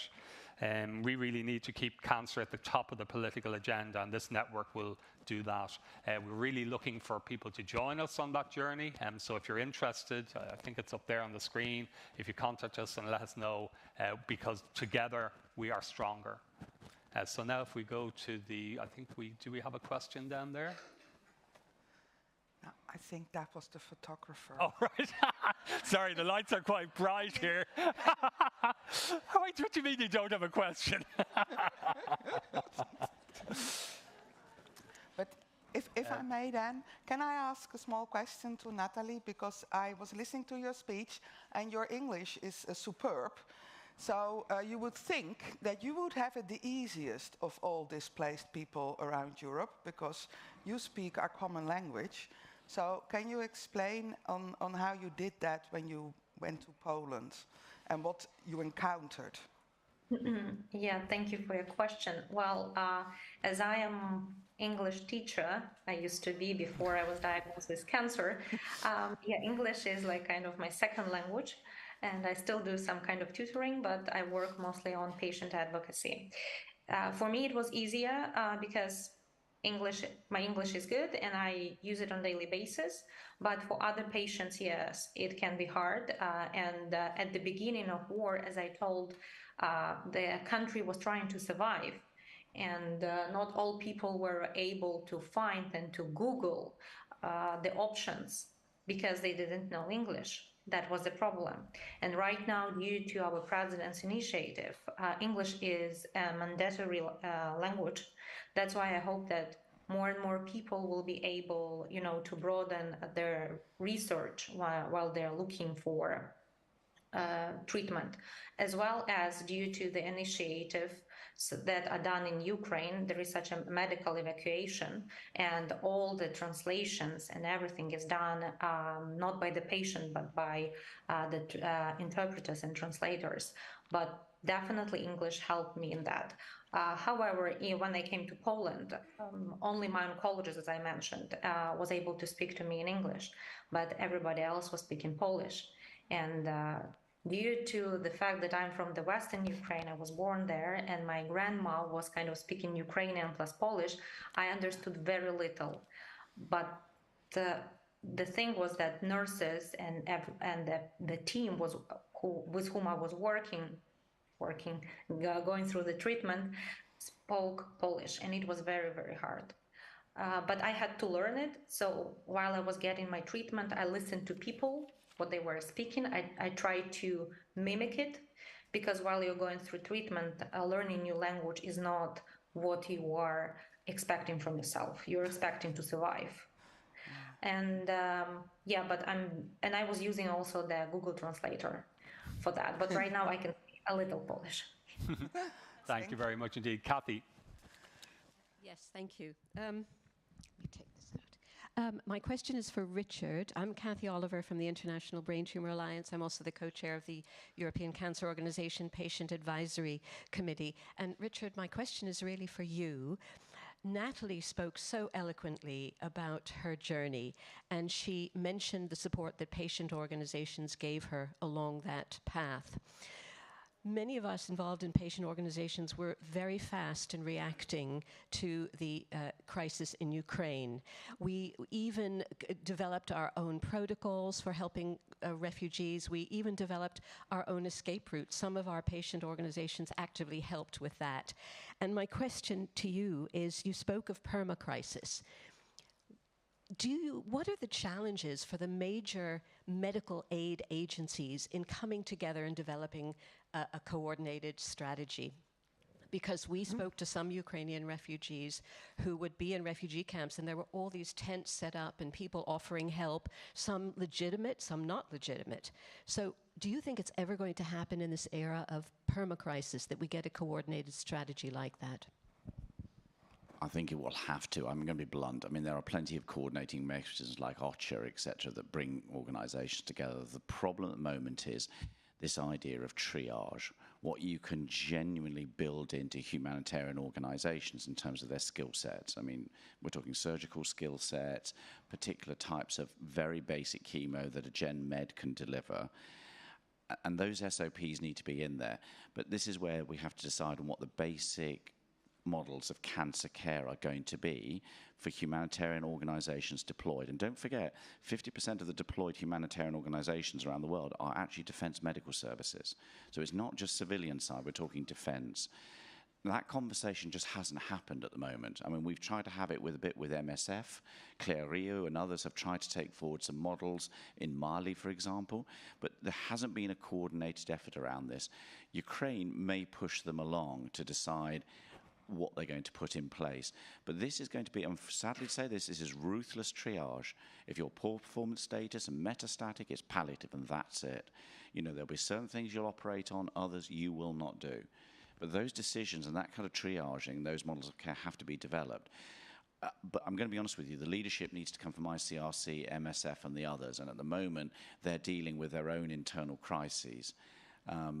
So I think 2024 I think will be a bit different, but it helps enormously to push the agenda, is constantly saying to them, we need to move this forward. And I would go for those organizations rather than sadly the UN. And I'm very close to UNHCR, but they have their own issues, and frankly, cancer is not part of their agenda. Okay, sorry. I completely agree. That's the way forward, working with some of the few major humanitarian organizations and get them on board. Okay, there's a question on the app or a comment on the app, and then I'll go to you, okay? It's just a question on the app. Yeah, and just a reminder to everybody that you can make comments, ask questions at any time during the session via the Summit app, and you can also vote on the questions of others. So there's a popular remark from Gilly Spurrier Bernard relating very much to Natalie's testimony and also Kathy Oliver's remarks, and it's, if we are in a state of polycrisis, then we cannot count on the old model of paternalist healthcare in social care systems. We must support better patient agency. So I wonder if there's any remarks from the co-chairs on that. Yeah, completely agree with that in relation, and I've talked to Gilly about this before. We really need to look at new models, and if you look at it in the context even of what we've done locally in different countries where we've gone into situations where hospital systems won't go to, because we need to reach out much more than we're doing at the moment. So I think we're seeing a whole new way of actually delivering health and well-being in the community, and that has to involve patient advocacy groups. And at the European level, they need to be supported, including being financially supported. I think that's really important. Wynette? Yes, I have one question for Richard. You were mentioning today, but also yesterday in the conversation, that there is a lack of European involvement in these crises and in global oncology. My question to you is, I'm a medical oncologist, but also I would say more a cancer specialist in general. Do we train our people well enough? Because I can't remember that we ever had this in our clinical studies, for medical studies. And we see a lot of people, I think young people, who are very concerned about the world as it, but also would like to contribute. So what can we do to merge their, I would say, their passion and also the crisis we are envisioning at the moment? Yeah, that's a great question. I'm going to be blunt with you. Cancer care in Europe is a long, long, long way from the reality of humanitarian medicine. And part of the problem here is we're just not educating a lot of our healthcare staff, etc., in the realities of humanitarian medicine, development studies, global health. I mean, in my day, sadly, we had more of that joint training. You went abroad, you worked in different countries, experience. Precision medicine, Olympic medicine for Olympic countries is a very far distant from the humanitarian. And part of this is, I think, an education package here. It's more engagement of Europe in global health, true global health. It's better training in humanitarian medicine. It's better training even in the ethics. You know, most people don't even know what international humanitarian law is within the cancer community. So it's that sort of training that we need to integrate, and that's at a country level and also at a society level, is wider engagement. Yeah, and I would echo what Richard has said, but young practitioners in oncology in Europe or United States or other parts of the world can contribute to education of practitioners in other parts of the world. Access to, so for example, in Ukraine, we have been studying education, postgraduate education, and it's actually very limited compared to US standards or European standards. Residency is 3 years. After that, oncology fellowship is 3 months. So, and majority of practitioners who graduate become apprentice. It's apprenticeship model, which is unstructured, and access to high quality evidence-based medicine is limited because a lot of it is behind the paywall. And also, as we heard from others, limited English language proficiency in Ukraine and other countries is an issue as well. So we, for example, actually the reason why I started the organization is to provide that high quality evidence-based information to Ukrainian practitioners in Ukrainian language. So if oncological practitioners abroad would be interested in contributing those educational materials, lectures, courses, and things like that, I think that would go a long way, and you don't have to go to Ukraine for that. Okay, I think there's one last question because we're running near the end of the session. Is that a question at the end? No, I think the challenge is there's so many people in the room that there's actually people standing. There's a question here, okay? So that shows how good we're doing. Hi. Doesn't work. Yeah, no, we can hear you. Hi, I'm Dr. Roman, and I am breast cancer surgeon, and I in Belgium. I want to inform to Natalia some experience. Добрый день, Наталья. Я говорю по-украински, и я имею много пациентов с раком. Я помогаю, я имею, може, 10 на місяць, много пацієнтів. Вау. Ваша українська ідеальна. Дякую. Я говорю від Румунія, but in the north. Не знаю сказати, як є. Okay, I think that's a great note to end on in relation to the Q&A session. Thank you so much. That was really very important. Thank you. Congratulations. Thank you. So I would like to say, I have to admit that my own studies didn't include that global perspective either. So I studied pharmacy, it's different, but it was lacking there as well. And we are trying to get some attention for this area. And therefore, I would like to tell you that don't miss out on the poster session. Because, for example, there is a poster, it's in the room next to this one, from Ivan Chavinsky, who is sharing his challenges when he was delivering medical care in deoccupied territories in Ukraine. So that's a great example, and he'll be presenting it at 6 o'clock. In addition, going on about education, we'll have a showcase event here on Friday about the Interact, which is our multi-professional education system that we have developed and that we are continuing to develop. You can still register for that. And if you're a young cancer professional, so you have to be 40 or under, sorry for us, you can have a lunch meeting in the Madrid room.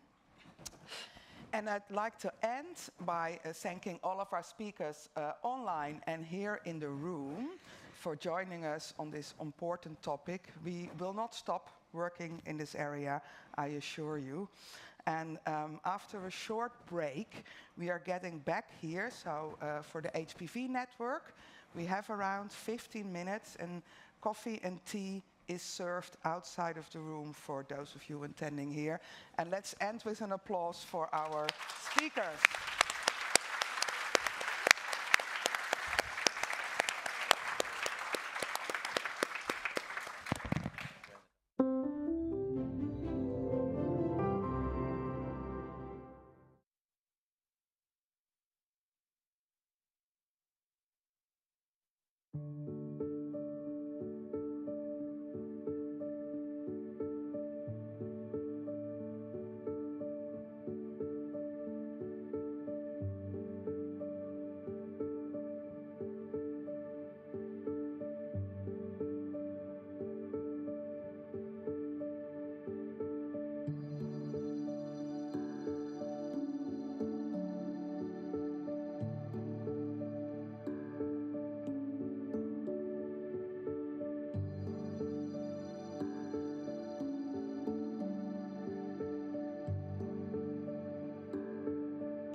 Okay, can we start taking our seats for the next session on HPV, please?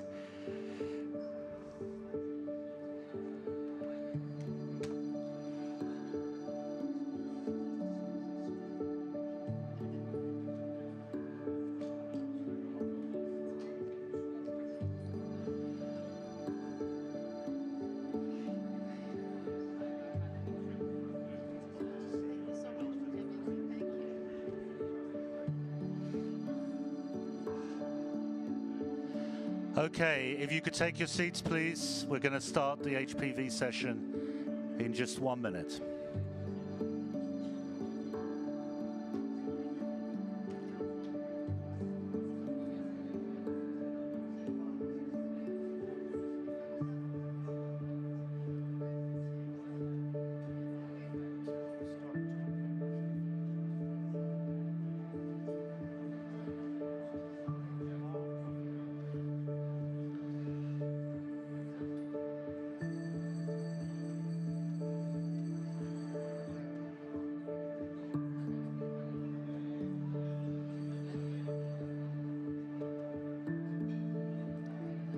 Okay, here we go. The virtual audience is joining us now. Thank you.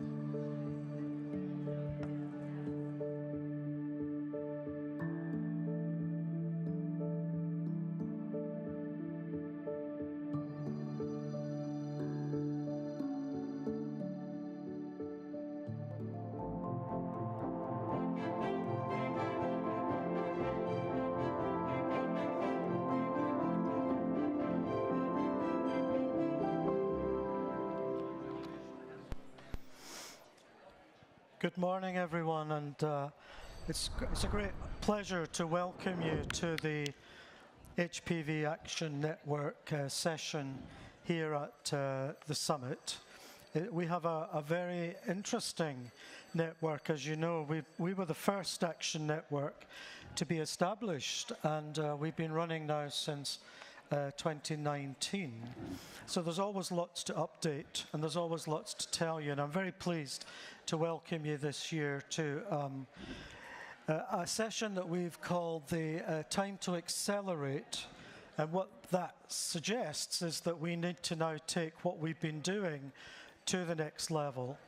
And the importance of this really is to show that the mandating the European Centre for Disease Prevention and Control to put in place a monitoring system for HPV and HPV vaccine uptake across the EU.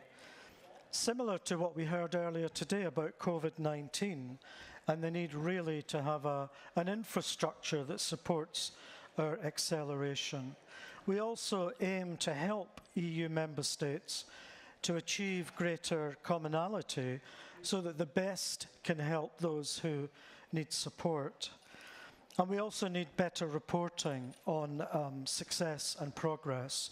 There has been success and there has been progress, but we need to have accurate data in order to show where we still have to catch up, both in terms of screening and vaccination.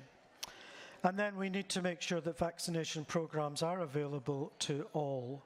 So this is the focus of today's session, and I'm really very pleased to chair this session with my co-chair, Professor Margaret Stanley from the University of Cambridge. Margaret, I believe you can hear us online. Good morning. I can hear you and see you. Good morning, everyone. I'm very sorry that I'm not with you, but as they say, the flesh is weak, but the spirit is willing. So, but this is going to be a fantastic morning, and I'm looking to every word. We have a range of speakers, but first of all, I'm going to ask Richard Price to introduce and talk about the manifesto from the European Cancer Organization for the European Parliament. Richard, if you'd like to update us. Thank you, Margaret, and also thank you to all of the participants in the HPV Action Network. We had such a range of very valuable and insightful recommendations and ideas submitted to ECO ahead of the manifesto publication from this network. So I do recommend that the network participants and everybody here at the summit this week download the manifesto and have a look at it in full, because there's a lot of information there. But this is just a snapshot of some of the things that we're asking for. It's fantastic that we've got an HPV cancer elimination goal at an EU level, and it's driving lots of activity and initiatives. But we do need to keep track of where we're getting towards that goal. So we've got a range of recommendations that we're putting forward for how to improve annual reporting on progress and who might be able to do that. So the European Centre for Disease Prevention and Control played a great role in the COVID-19 pandemic in helping to track vaccine uptake for COVID-19. Couldn't it do the same thing for HPV and HBV vaccine as well? And couldn't we also be looking at some wider indicators of success and progress? So the forms of access to vaccine as one example, and the accessibility towards certain groups in society that should be prioritized. If we go to the next slide, please. And something else that we think is now highly timely, we've got the HPV goal for elimination well established now in Europe. Couldn't we ally that with another goal for HBV cancer elimination? And that's something, as we think of our networks in the future, we're looking to bring together those two common agendas and have a range of recommendations on hepatitis, the particular groups that need to be reached. And that's one of the beauties perhaps of these universal goals. It means those people who might otherwise be ignored can no longer be ignored, otherwise you won't achieve your goal. Thank you.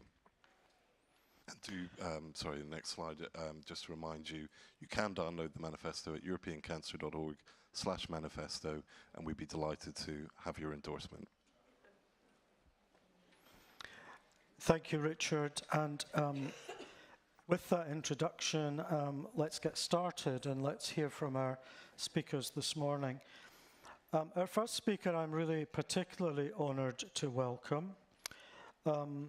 When we talk about HPV, we also often talk about it in quite an abstract way. It's a vague idea that we can prevent cancer. But the reality is that too many people have lost their lives to the cancers caused by this virus. So I'm very honoured and humbled to introduce today Bernie Brennan. And Bernie has joined us today from Ireland. And she's going to talk to us about the experience of her own family in regard to HPV and her daughter Laura, who sadly died of cervical cancer. And because of that experience, Bernie has become a strong and powerful advocate for vaccination and protection of people from these viruses. So Bernie, without further ado, it's a real pleasure to welcome you, and thank you so much for coming today and sharing your experience. You're very welcome. Thanks, Danny. Good morning, ladies and gentlemen. Just speaking. Good morning, ladies and gentlemen. It's an absolute honour to speak to you today, and I'm very grateful for the invitation. My name is Bernie, and I'm here today to share my story as a parent of a daughter with cervical cancer. In December 2016, my daughter Laura was diagnosed with stage 2B cervical cancer. As you can imagine, this news came as a huge shock to our family. However, Laura's resilience and determination were unwavering. She insisted that there was to be no tears and that her cancer could be cured, and that there was to be no negativity in our home. Laura began her treatment in January 17, and to our delight, she received the all clear in June. But unfortunately, our joy was short-lived, as a few months later, Laura knew something wasn't right. She went back to her oncologist, and the cancer had returned. This time, the prognosis was not good, and she was told it was terminal. Laura then underwent palliative chemo and radiation. In the midst of her own battle, Laura became a fierce advocate for the HPV vaccine. She contacted the health services in Ireland on Facebook and offered to advocate publicly in favour of the HPV vaccine. She was determined that every parent in Ireland who was about to make the decision whether their child was to be vaccinated would hear her story first. Laura said at the time, This illness is devastating and it's going to take my life. But the good news is there's a vaccine that you can get that prevents it. HPV caused my cancer. I just want parents to know there is an alternative. She began working alongside the Health Service Executive HPV vaccine campaign, launching an online video campaign. She used social media to spread awareness and campaigned tirelessly for its uptake.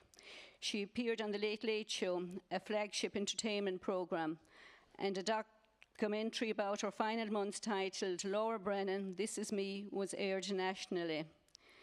In May 2018, the World Health Organization invited Laura to extend her advocacy of the vaccine across Europe, and she visited the WHO's European headquarters in Copenhagen to share her story.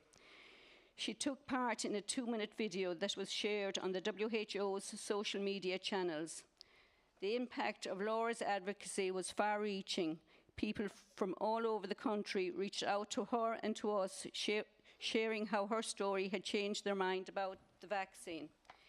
In March 2019, Laura walked into hospital and passed away the following day at the young age of 26.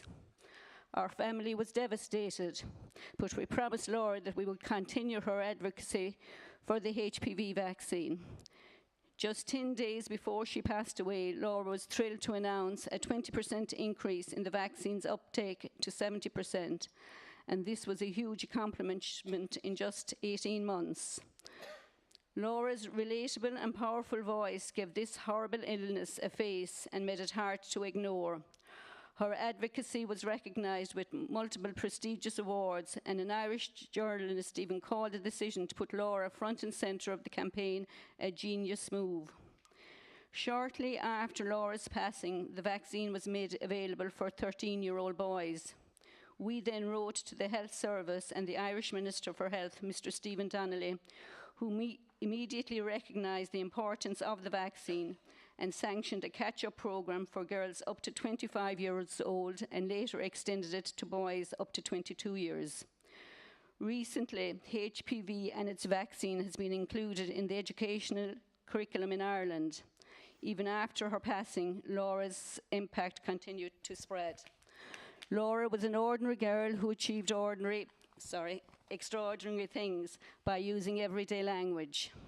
The patient's voice and lived experience are crucial when promoting health issues, and it is important to use simple and accessible language when discussing cancer.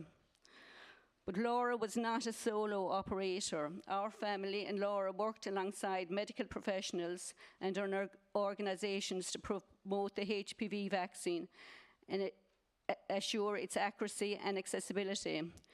Through collaboration and education, we were able to reverse falling rates of HPV vaccine uptake in Ireland. We are very proud that the uptake now of the vaccine has increased from 51% to over 80% and continues to rise. As Laura's family, we have shared our story to raise awareness of the life-saving benefits of the HPV vaccine and the important role of parents, healthcare providers and organisations like the WHO in sharing information. We must intensify our efforts to combat HPV-related cancers by raising awareness, debunking myths and ensuring equitable access to the vaccine to those who are socially disadvantaged. Collaboration among governments, healthcare professionals, educators and community stakeholders is essential. Together, we can develop effective public health campaigns, educational resources, and strengthen healthcare systems. Let us honour Laura's memory and continue to protect future generations by eradicating this preventable disease through our collective determination. In conclusion, I want to reiterate that the HPV vaccine saves lives. I am 100% certain that if Laura had received the vaccine, she would still be here with us today, and none of you would have heard of Laura Brennan or the Brennan family.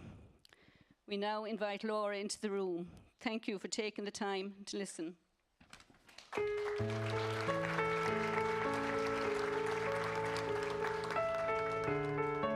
I'm Laura Brennan. I'm 25 years old. I'm from Ireland. When I was 24, I was diagnosed with cervical cancer stage 2B. A year later, I was diagnosed with a reoccurrence, and I'm now living with metastatic terminal cancer. I remember going into my oncologist's office that day, and he sat me down and he said, "It's back." And I said, "Okay, doctor." There wasn't any tears. He couldn't understand it, and he was like, "Why aren't you upset about this?" And I said to him, "I have cancer, but I'm here today. I have no control over my cancer, but I have control over how I live my life. It's not stopping me doing anything. Look at me. I'm over in the States, so it really isn't getting in my way, and I'd still go out on the Saturday night and have the crack, so I can't complain." I nearly feel like the HPV vaccine is my baby, even though I never got it. It's something I am so passionate about. We always talk about how great it would be to have a cure for cancer. We have something better. We have something that can prevent this type of cancer. The vaccination programs in the schools was rolled out 1 year after I left school. If I had the HPV vaccine, the chances are I wouldn't be here today telling the story. I can't change the past, but what I can work on is making sure that as many parents as possible hear my story so they know what the reality of an unvaccinated girl is. Imagine if you had a daughter and she was diagnosed with cervical cancer and you could have protected her from it and you chose not to. And our international survivor, Laura Brennan. I will not stop advocating until my body stops.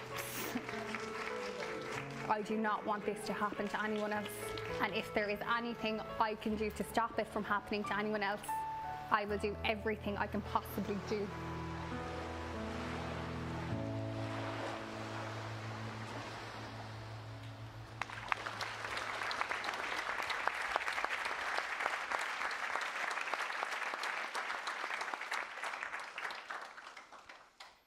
So we very much heard her voice, and thank you so much, Bernie, for being here, for sharing that story. I know it's not easy, but what it does show is that human side of this argument that we can prevent this kind of happening. So to move on, because what we do need in order to make this argument stick is the information, the figures, and the argument that we can present to policymakers in different countries so that they can argue and make the developments that they need to make. So our next speaker, I'm delighted to welcome Neil Datta. He's the Executive Director of the European Parliamentary Forum for Sexual and Reproductive Rights. And Neil, please tell us more about your work and the value of this policy atlas. Thank you. Yeah, thank you very much. I think, as you've seen from our name, we're a bit of a new actor in this space of cancer. But it is really stories like what we've just heard from Bernie and Laura that motivated us to get into the world of HPV, and we're really proud to be partnering with ECHO and on this project of the HPV Prevention Policy Atlas. So I'll be presenting a little bit about what things look like at a policy level. Okay, so maybe just very briefly about our organization. As the name suggests, there's two specificities about our organization. One is that we work in the space of sexual reproductive health and rights.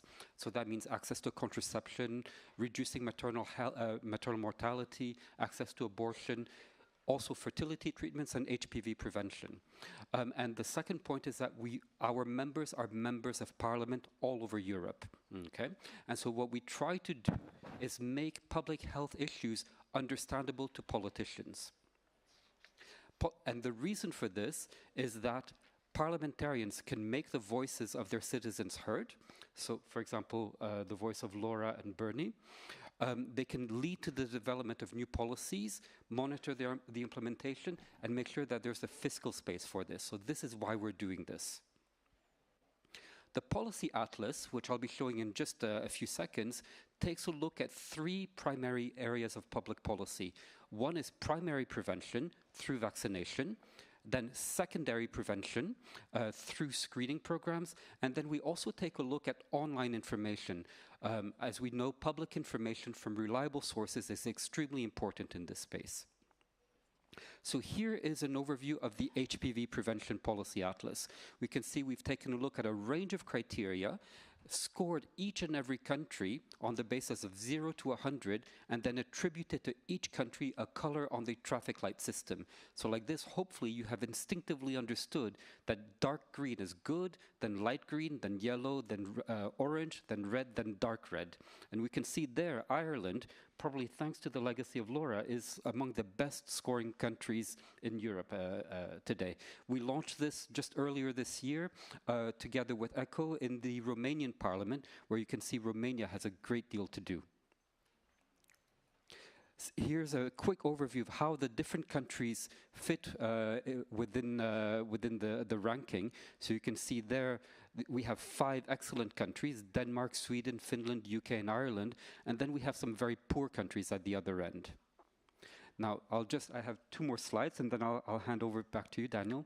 Some of the general trends, if we take a look at the poor performing countries, what do we see there? What are some common trends? And here we have the poorest are Bosnia-Herzegovina and Azerbaijan.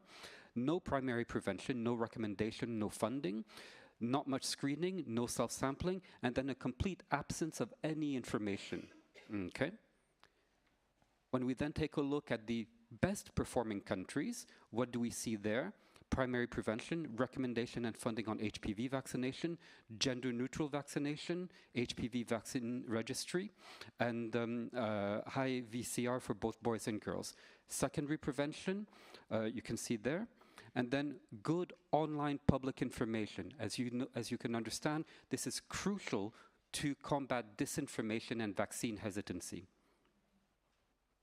So here we have a number of recommendations for what states should be doing, and this is something that we communicate clearly to members of parliament all over Europe. I won't go through these right now, but you can take a screenshot and they're available for you if you'd like further discussion on this. And so I'd like to thank you for this, but also I'd like to thank the group of experts. Margaret Stanley was with us when we launched the first HPV Atlas back in March 2020 in London, just a few weeks before COVID. There's many people in this room who have contributed as experts to this HPV Atlas, and we hope to be able to be taking this forward in the years to come.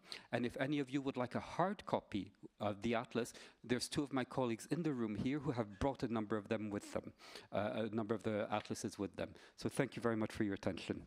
Thank you very much. Thank you, Neil. For me, I think what this atlas gives us is the information to argue with policymakers, and also, in some senses, to show those countries who are in the red zone how much they have to do, and what the opportunity now is to move towards the green on the atlas. And it was a really interesting project to be involved in, helping to think about the criteria that should be applied for scoring countries. So thank you, Neil, for that. It's a very useful tool. I'm now very pleased to move on to somebody who comes from one of the countries in the green zone on that map, and a country that is well on its way to eliminating HPV. That's the goal, Sweden. And to hear some lessons from Professor Joachim Dillner, who's Director of Research and Development, Medical Diagnostics at the Karolinska Institute in Sweden. Joachim will be sharing some of the insights and the data from his country that provides the evidence that policy interventions do work, and they work in a very powerful way. So, Joachim, welcome to the summit. Thank you. Thank you very much for the invitation, and I was, of course, very happy to see that we are dark green in the atlas, and I'll describe a little bit on what we are doing and what we are planning to do right now. I think the most important thing is that Sweden as a country has set a clear goal that by 2027 cervical cancer should be eliminated. This is what we consider to be as fast as possible. Now, the first thing when considering the prevention of cervical cancer is how to achieve a vaccination program with very high population coverage. And there is a lot of discussion on that some countries are not doing this very successfully, and is very successful in other countries. And an interesting thing is that in Sweden we tried all three major strategies that are commonly used in the vaccination programs. So we can actually compare them in the same country, how we work.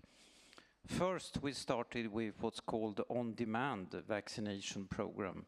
It was recommended by government and subsidized by government, and big information campaigns, for example, in trams and subways and TV, etc. This resulted in an approximately 25% coverage, mostly in well-educated groups. After that, we tried personal invitation letters with a time and place for vaccination at local primary care. This worked much better, about 55% coverage. A few years later, we switched to personal invitation by a school nurse with convenient vaccination at the school, which resulted in a 90% coverage and no difference in the socio-demographic groups. So that's the one that we are basing it on right now. We do vaccination of both boys and girls since a few years. There is plenty of data now coming out that when you do gender-neutral vaccination, you both have much easier to achieve a population immunity, and it's also much more stable, much lower risk for backlashes. In addition to this, we have an ambitious catch-up vaccination up to 29 years, where in the age groups 23 to 29, we combine vaccination with screening. As we introduced HPV self-sampling in the screening program a few years ago, we can now do screening also at vaccination centers simply by first vaccinating and then handing out a sampling kit to the woman who has been vaccinated. This is the basic setup right now. We can see that the results are already seen. We were both doing this ambitiously, but have from the start been very much taking care of the ability to evaluate and monitor the progress. The first one was that when we linked the nationwide vaccination registry to the cancer registry, we found a very high protection against invasive cancer in the whole country. It was 88% in the first linkage. The other thing is that when we are looking at the HPV infection registry, which is a part of a cervical screening registry, as we do HPV screening, we get all the HPV data into the cervical screening registry. And here we can see that major oncogenic HPV types are already disappearing. For example, we nowadays have only less than one woman in 2000 with HPV-18, which used to be a major killer on cervical cancer in Sweden before. So far, it seems to be that we are on track to eliminate this cancer as soon as possible, which I think will be in 2027. And I can't wait to really achieve this time. It will be something for everyone to be very happy for. Thank you for listening.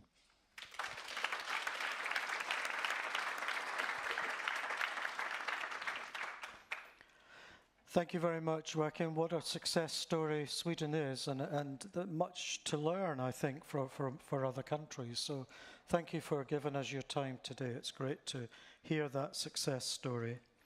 However, and there's always a however, it's not as easy sometimes to promote vaccination and promote uptake.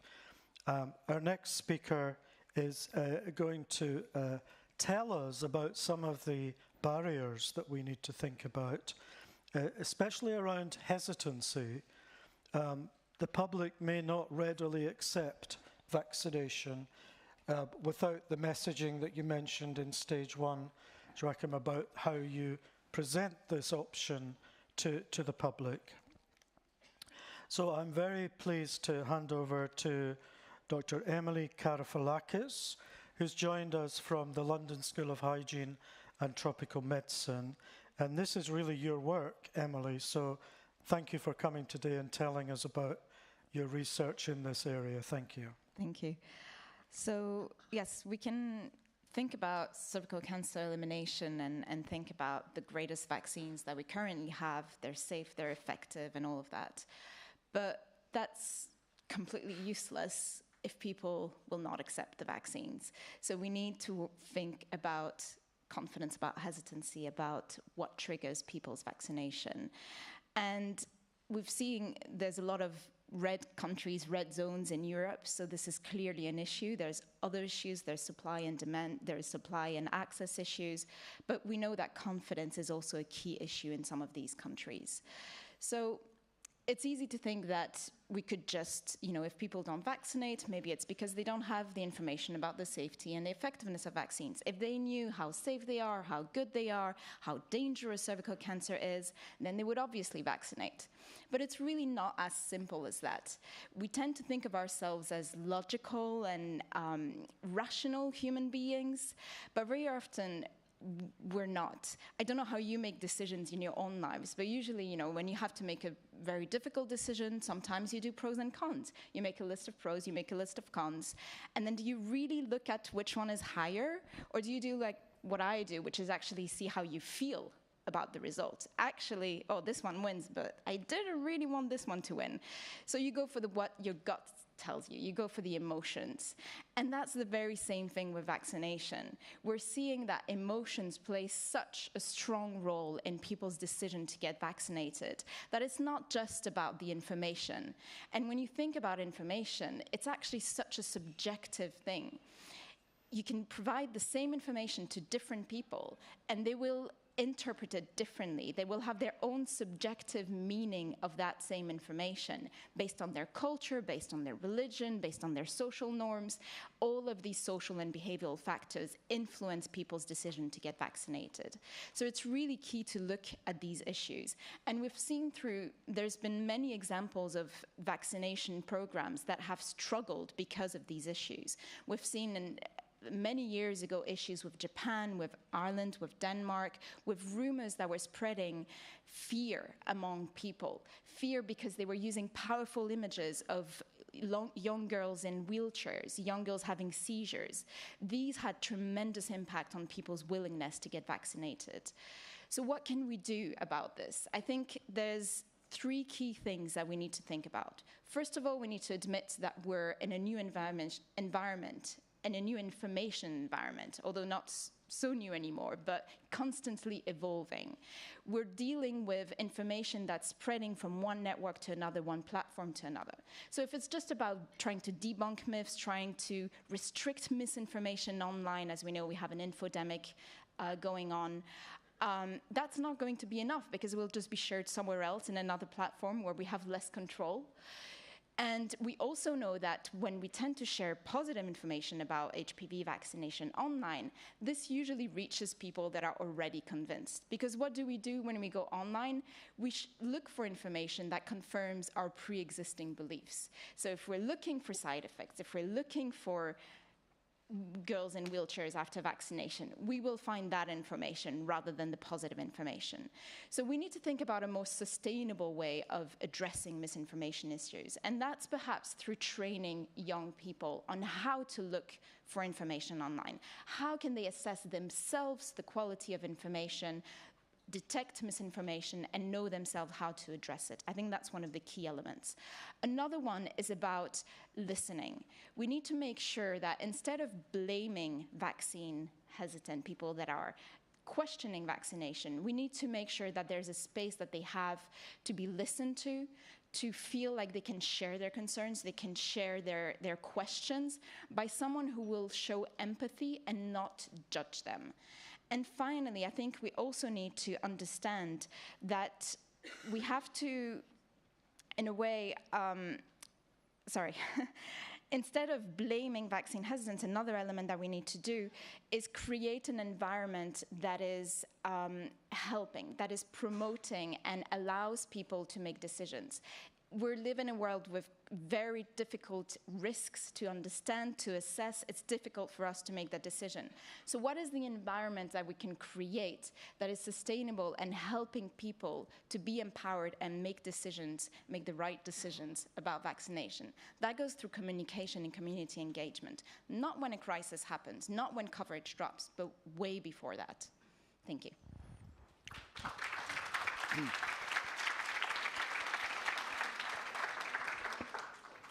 Thank you, Emily. It shows that vaccination is not a single dimension issue. It's a social and political one as well. So thank you for that and for your work in this space. Now, given the atlas, given the picture that we saw, there is a lot of work happening, and ECO is involved and pleased to be involved in some of that work. Just late last month, I was in the Romanian Parliament, where we launched the new HPV coalition there, and the health minister joined us and committed to improving reimbursement for boys and also a catch-up program for women up to 45. So there are changes, and there are very good changes. And I'm delighted our next speaker, George Zaki.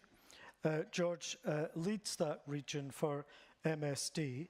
MSD is part of our Community 365, and I'm very pleased to welcome George today to tell us about data systems for vaccination. So welcome, George. Thank you so much. It's an honor to be here today. Good morning, everyone. My name is George Zaki. I'm responsible for Southeastern Europe. I spent the last 3 years of my life traveling through 11 countries, all of them in the red-orange zone that we saw earlier. And I learned a lot through those 3 years, and I would like to share with you a few insights from what we learned. Whenever I go to a new country, I ask myself 3 questions. Is the government committed to eliminating HPV-related cancers and improving screening and vaccination or not? Second, is the process easy to get vaccinated and screened? And third, is the data available to really show how the system is progressing? Is it transparent to understand what's going on in the system? Those are the 3 questions that I always ask myself. Because of the effort of many people in this room, I think the awareness and the advocacy from government sides in most of the countries in Europe now is very different. Most governments want to improve vaccination and screening, even countries with very low VCR. And we spoke today about few countries that have very low VCR or very low screening data. Like Romania, Bulgaria, Croatia, Bosnia. Most of the governments are trying to improve, which is great. But it's something that we need to make sure that it's translated into improvement of the system of vaccination and data as well. Where I'm very pleased today, for example, that we have some representatives from Bulgaria. Bulgaria has one of the lowest VCR rates in Europe, lower than 3%. So unfortunately, we'll have a lot of Lauras in Bulgaria, and we need to address that. But the government is very committed to upgrade the vaccination system, and I'm happy that they declared it as a public health goal. So this is first thing. I think we need to, it's very important that we continue the advocacy with the governments. Second, is it easy to get the vaccine? And sometimes we overlook that, because sometimes it's very difficult and complex to get the vaccine.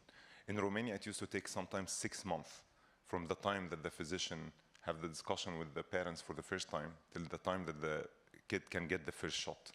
6 months is a long time, and we lose a lot of people in the process. And I'm very happy that the government now is moving to a new reimbursement system where they will, parents can buy the vaccine from the pharmacies. And we believe that this will help really reduce the time to get the vaccine. But it's important to continue to get easier and easier. There was one experiment that was done in Croatia in a couple of schools. The 2 schools, one is Split and one's in, let me remember the name of the city, in Osijek.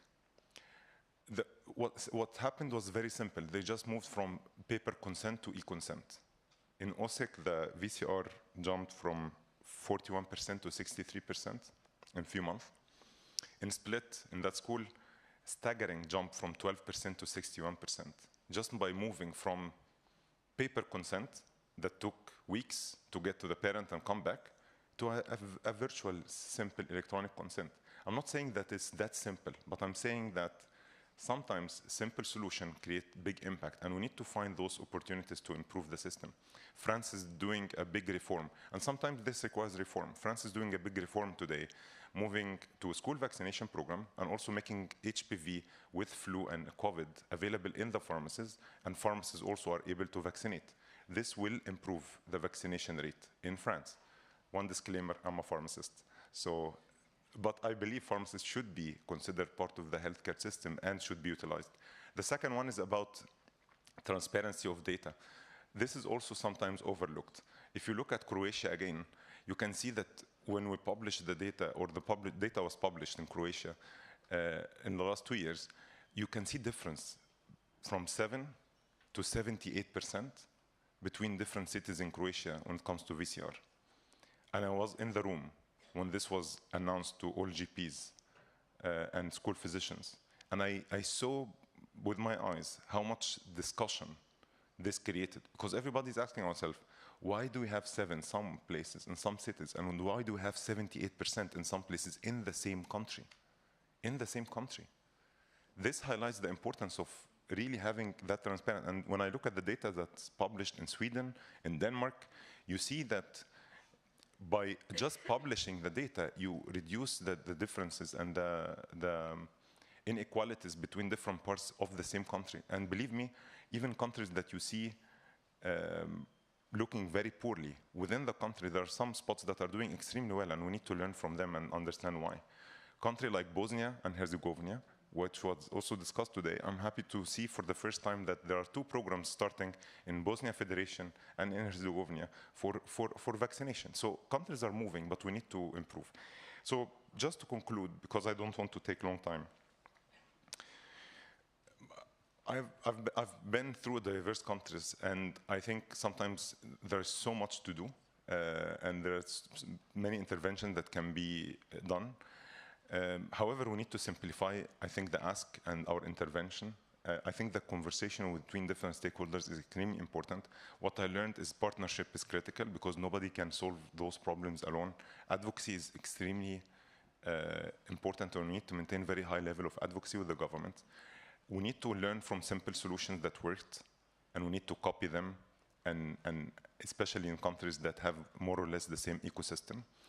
And impact of data transparency is huge, huge, and sometimes it's undermined. But we are working relentlessly with many of you to improve data systems. Thank you for your partnership and for giving me time today.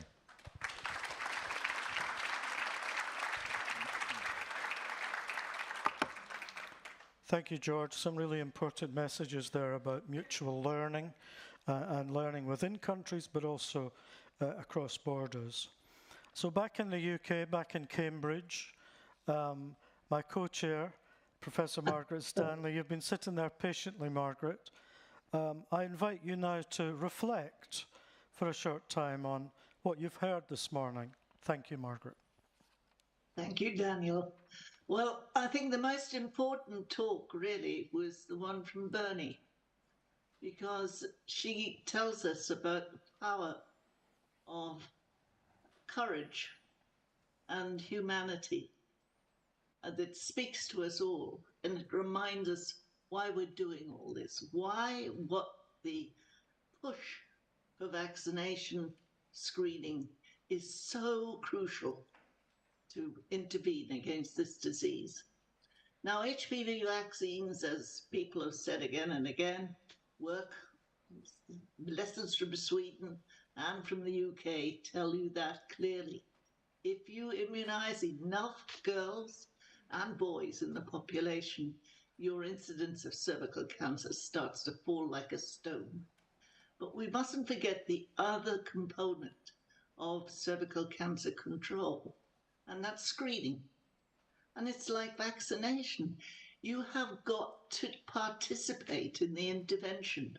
As I said this morning to a friend, you've got to be in it to win it.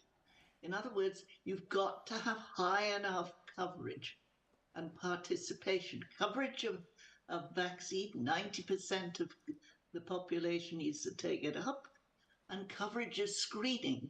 Again, 90% of women, and more if possible, need to go and have their cervical sample or provide their own cervical sample so that they can be identified for further investigation if necessary and treatment.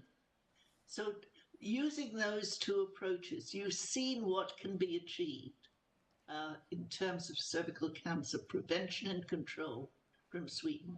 It's a beacon. So is Australia. So eventually will be the UK, which is also achieving almost complete elimination of cervical cancer in the under 30s. So we can work. We need to look at all the ways, and we must keep going back to the personal tragedy that you exemplified by Laura. Laura, a girl of immense courage and such a wonderful spirit. If nobody looking at that video can be in any doubt of why we're all doing this. Now, there's another vaccine which prevents cancer caused by a virus, and that's the hepatitis B vaccine. Now, that's been given for many years, and it's also demonstrated its value. It reduces hepatitis B-associated cancers to virtually zero, providing you get enough individuals vaccinated, and importantly, providing you get carriers of the virus who are pregnant, immunized, or you immunize their newborns.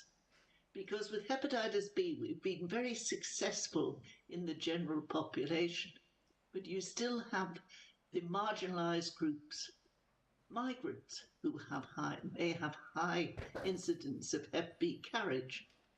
Then you have drug users, intravenous drug users, the homeless, those on the fringes of society who do not take up public health interventions. And we have to think of smart strategies to reach these people and to provide all the background, the support which is necessary for them to access medical help and public health help. So I'm optimistic, but then I'm always optimistic. But I have a look at Sweden, and I have a look at the UK, and I have a look at Australia, and I think, yes, we are going to get rid of cervical cancer. And this meeting today is an example of what we can do if we all get together. Thank you.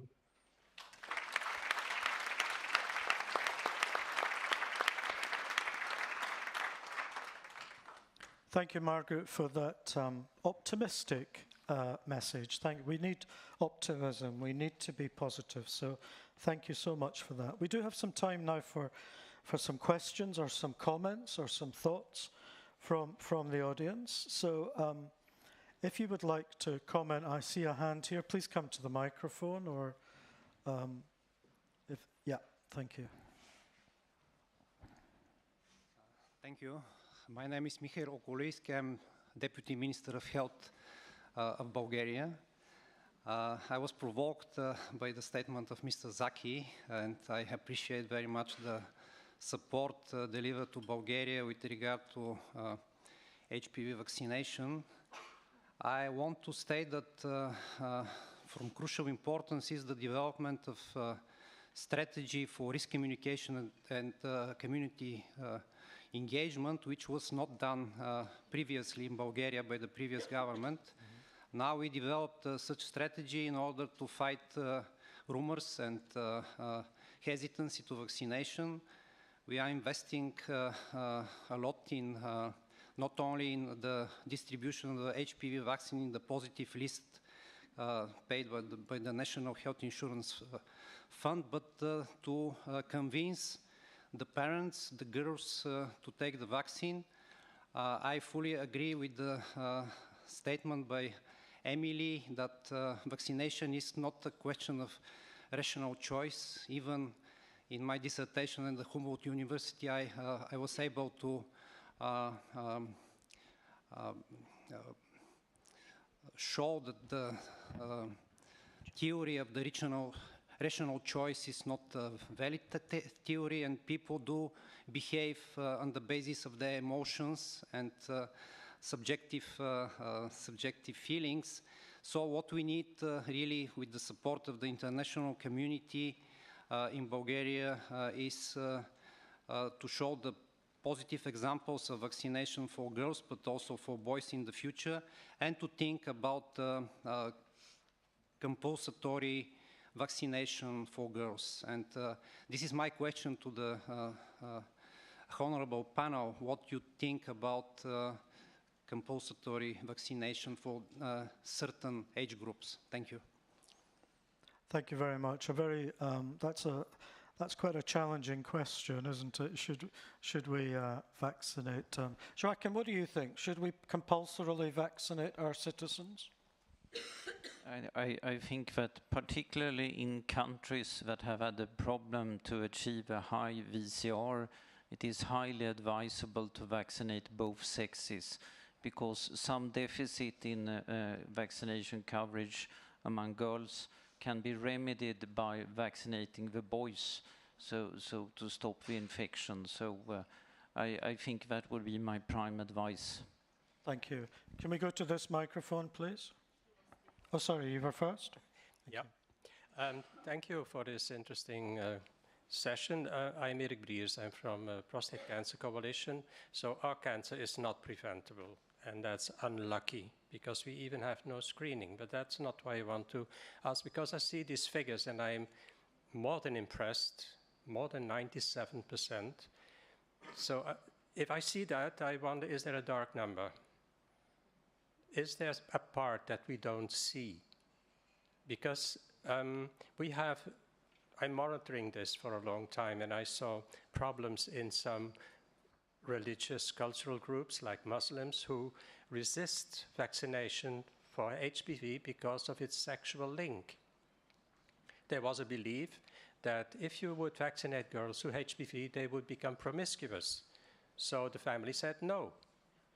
And we have, as already said, we have this huge immigrant group where we don't even know how many they are and where they are. So I would like to see 97% coverage. It would be fantastic, but really, it is, even if I look at the error in getting the numbers done, that error is usually higher than the 3% residual to go to 100. Thank you very much. Margaret, would you like to say anything about that? Well, one of the important things about the HPV vaccine is that it prevents infection. And that means, as Joachim showed, the amount of virus circulating in the population declines and declines and declines to a level where it's going to be very hard for an uninfected person to meet an infected person and get the virus.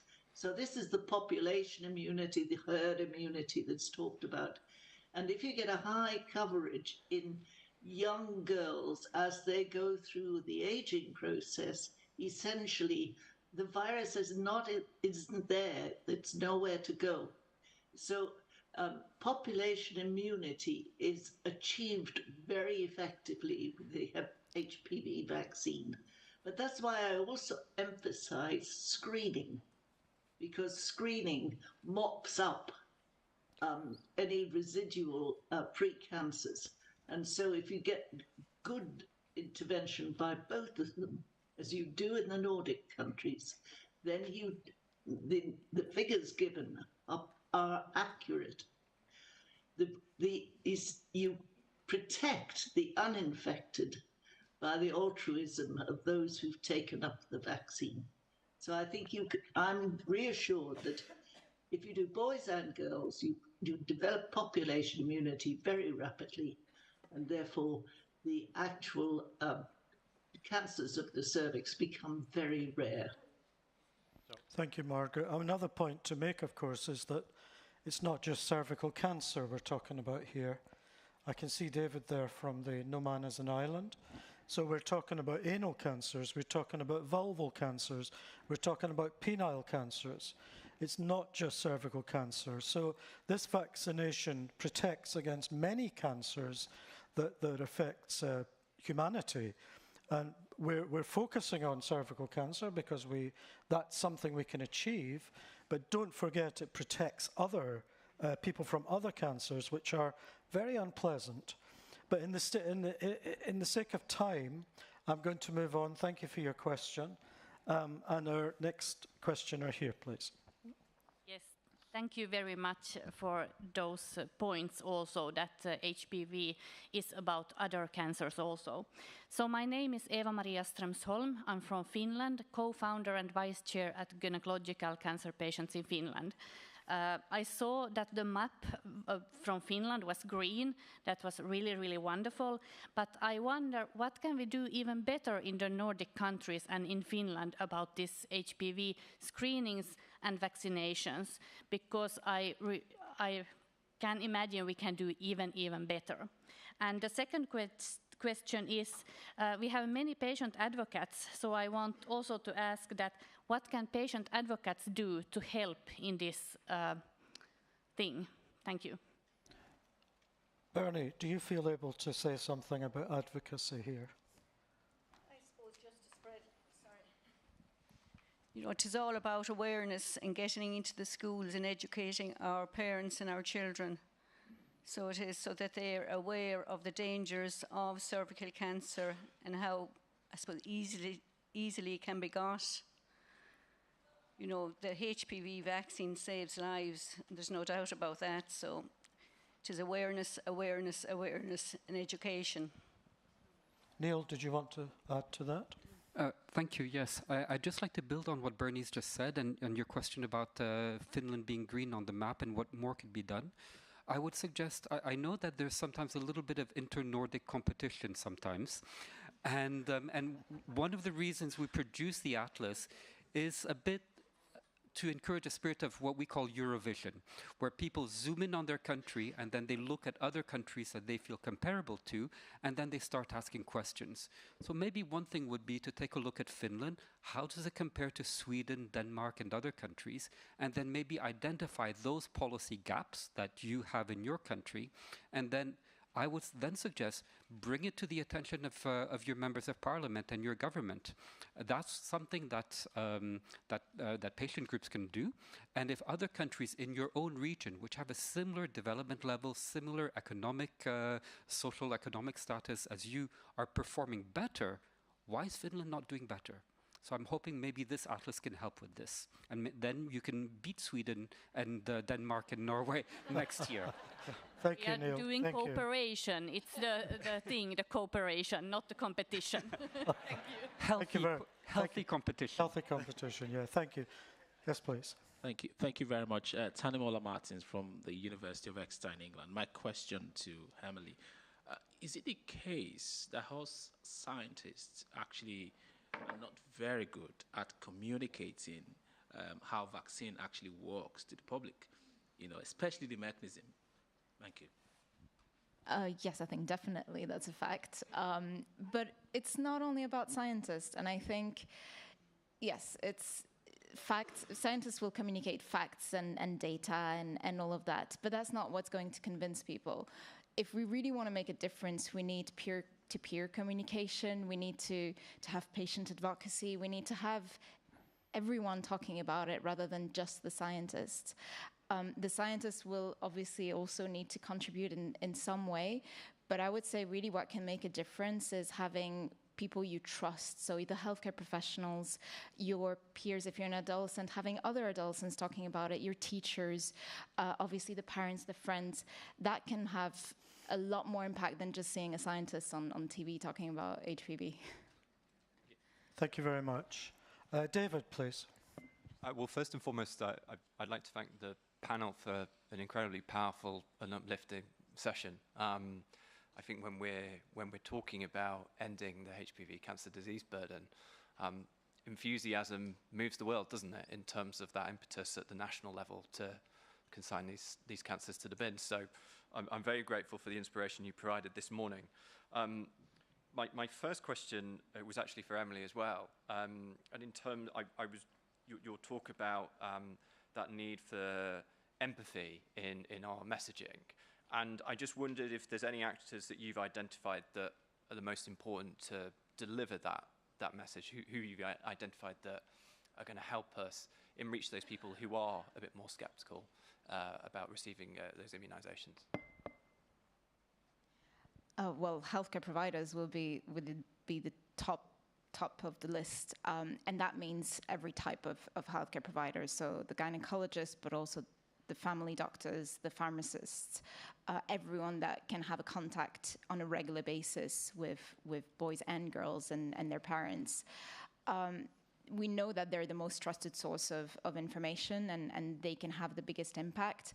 The problem is most of the time there's a lack of training on both vaccination and communication, and there's a lack of time. And the issue of having conversations where you can show empathy, where you can listen, it takes time. So these are also structural issues that we need to think about and how to address those. And if I may be so self-indulgent, I did have a follow-up question for Joachim as well. And I just wondered, have you seen the impact on these interventions in terms of the other 5 cancers caused by HPV? Is there been an impact on the rates of those cancers in Sweden? No, we have an age peak that is a little bit later. Cervical cancer is the one that is used to be common also among young women, but the other cancers have a peak a little bit later. The effect will be seen on those also, but it will take some time.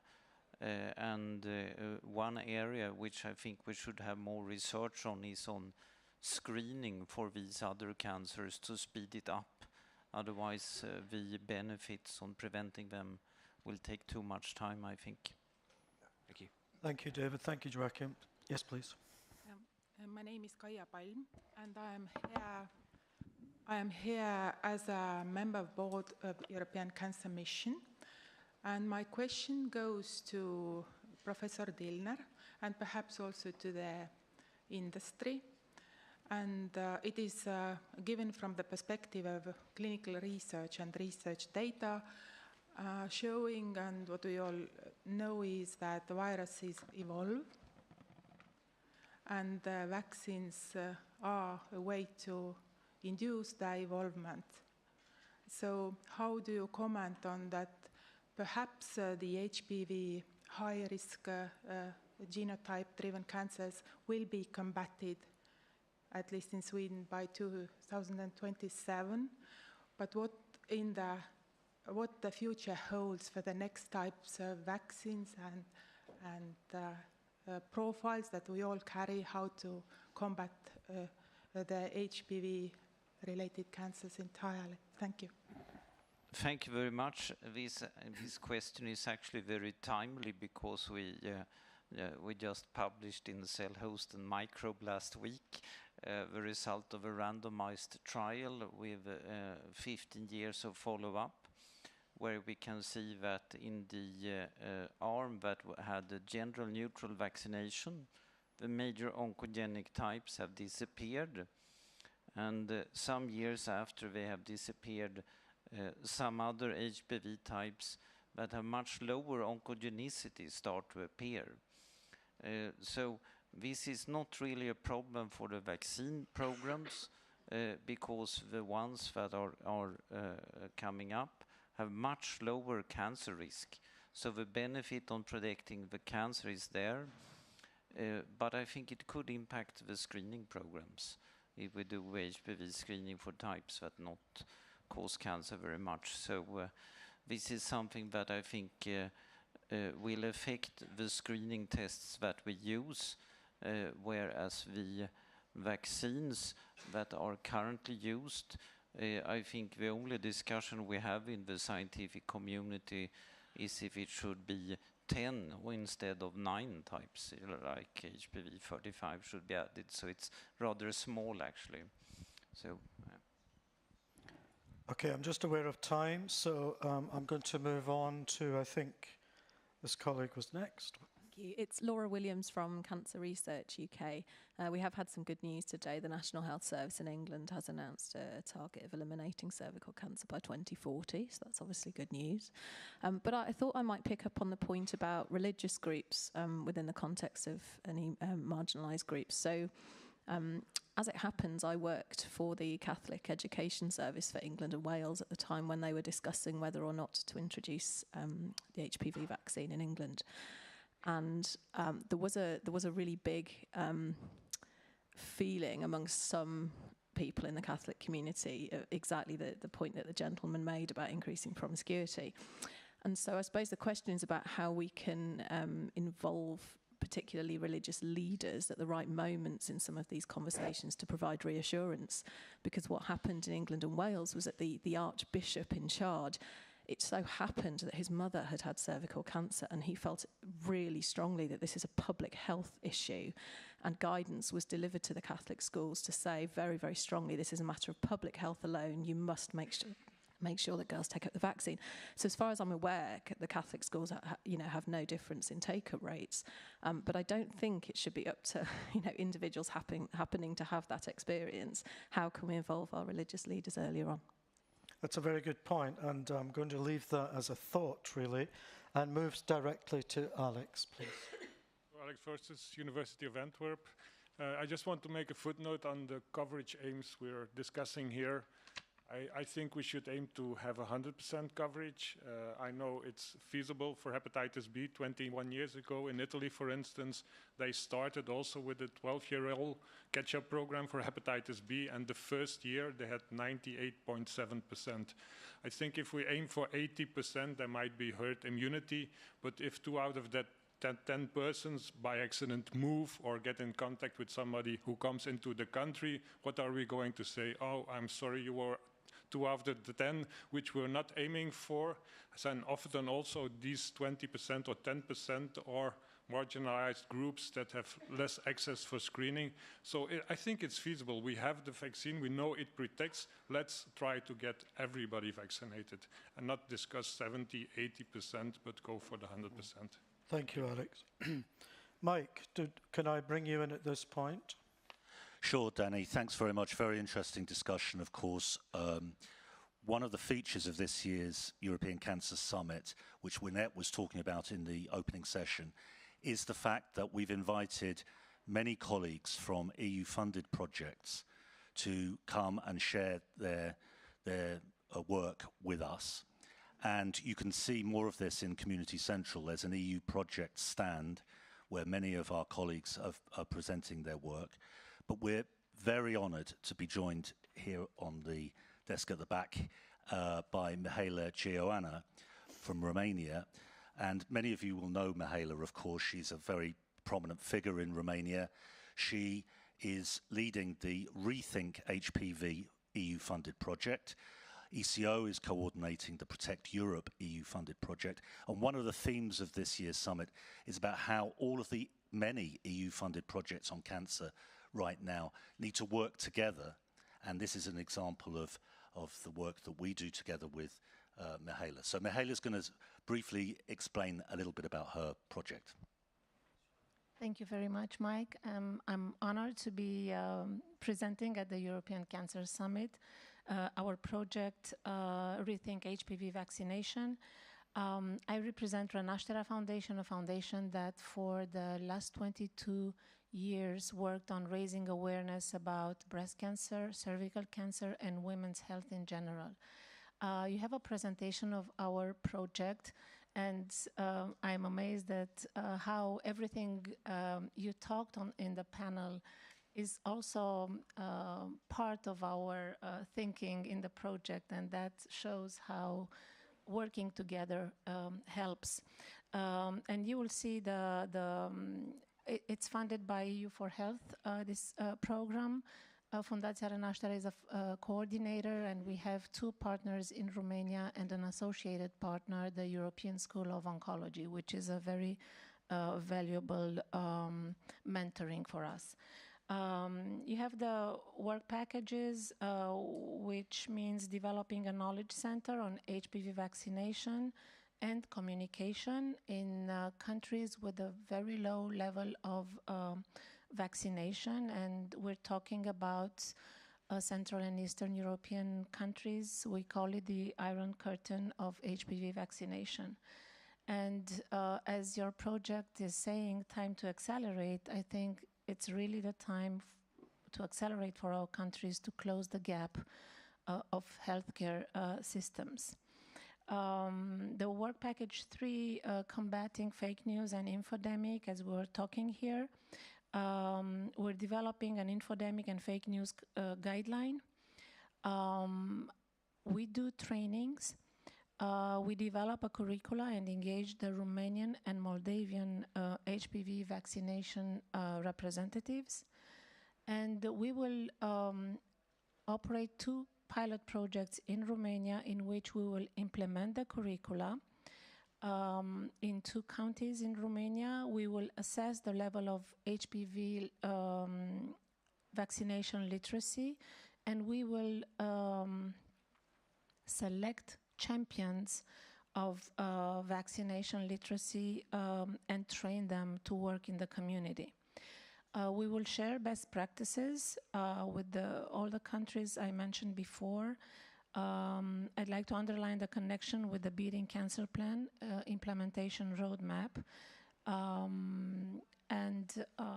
I will show you in the next slide the results achieved in 8 months. The initial report on monitoring and evaluation was realized. Actually, it came out today. The Knowledge Center on HPV Communication was launched, and you see there www.rethinkhpv.ballisticmedia.ro. We're developing the training curricula. We established local partnerships in the 2 counties where we'll develop the pilot programs. We did engage national and European NGOs. We realized the communication strategy. Below you have the presentation of the 3 partners of this project. And I would like to say that in Romania also things are moving. Due to projects like ours, like Time to Accelerate, like Decide for Your Future, a project that we did in partnership with MSD and that we're using the results. It was a grassroots project, and we used the results to build this project on. But also we have the support of authorities and members of the Romanian Parliament, and I would like to thank Senator Pauliuc, who is here with us today, for her work she's doing in promoting women's health in Romania. Thank you very much. Thank you. Thank you so much.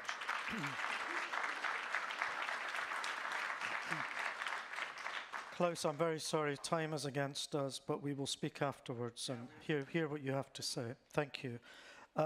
Just to say, please do look at the posters, because there's a very interesting poster this year by Koen Verbeke, and it's around gender-neutral HPV vaccination policies across the European Union. So he's mapped those policies, and then he's looked at vaccination policies and linking that with equity and the role of LGBT society, permission and advocacy. So it's an interesting way to look at this issue, to map the politics with the policies. So Koen will be presenting his poster this evening at 6 o'clock, and I'll be there. I hope you will be to hear what he has to say. Tomorrow we have a special meeting, which is bringing together the groups, the countries that we're working with through these projects, and we will be helping, hopefully, people to think about some of the strategies they might use from what you've heard today. I just want to finish by sincerely thanking everybody today for being here. Especially, I want to thank Bernie for coming and for sharing Laura's message. It really is a very humbling and important message, and thank you for doing that. Thank you to all our speakers. Time is always short, I'm sorry we didn't get through all the questions, though I think there's lots of comments on the app, which are also there for you to think about, comments and network. So let me just, now we're moving into the next session, which is interestingly on prevention, early detection and screening. So it's a nice bridge into that session. So I'm just going to hand you now back to the room and to Mike and Giacomo. Thank you.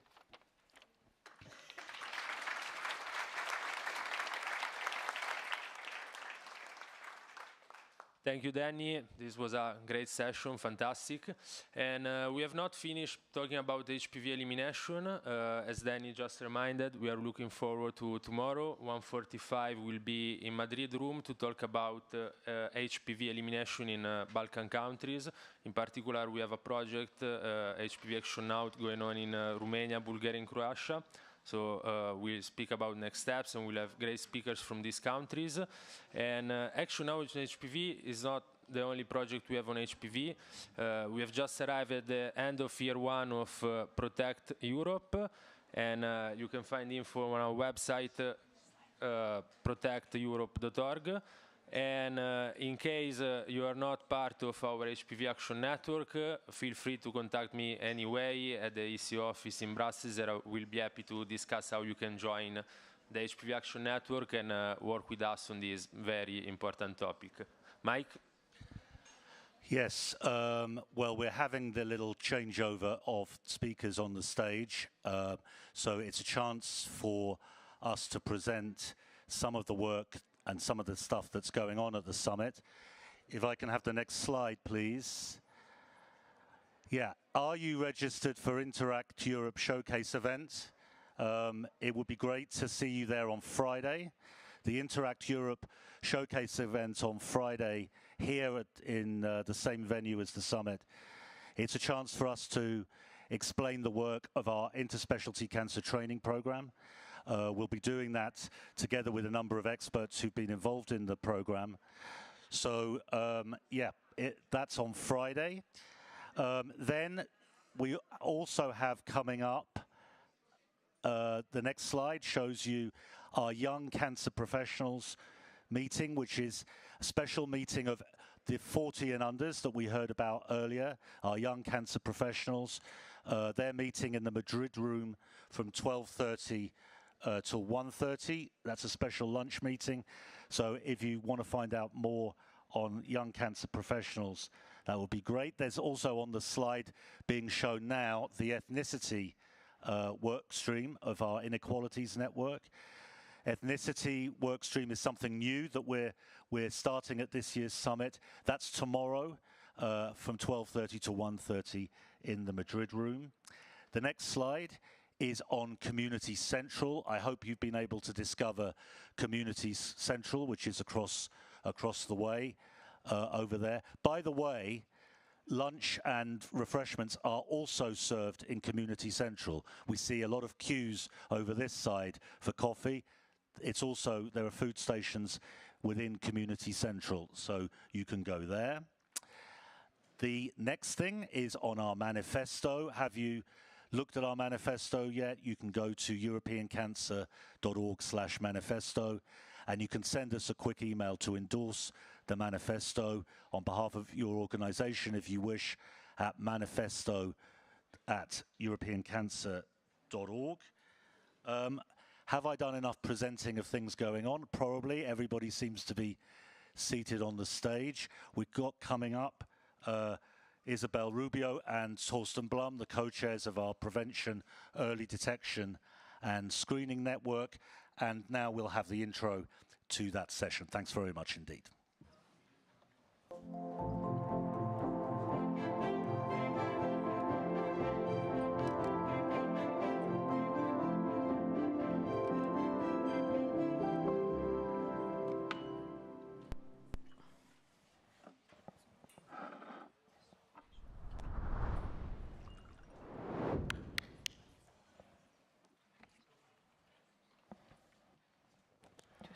Yeah, good morning, dear colleagues, dear ladies and gentlemen. A very warm welcome here from the stage to this session.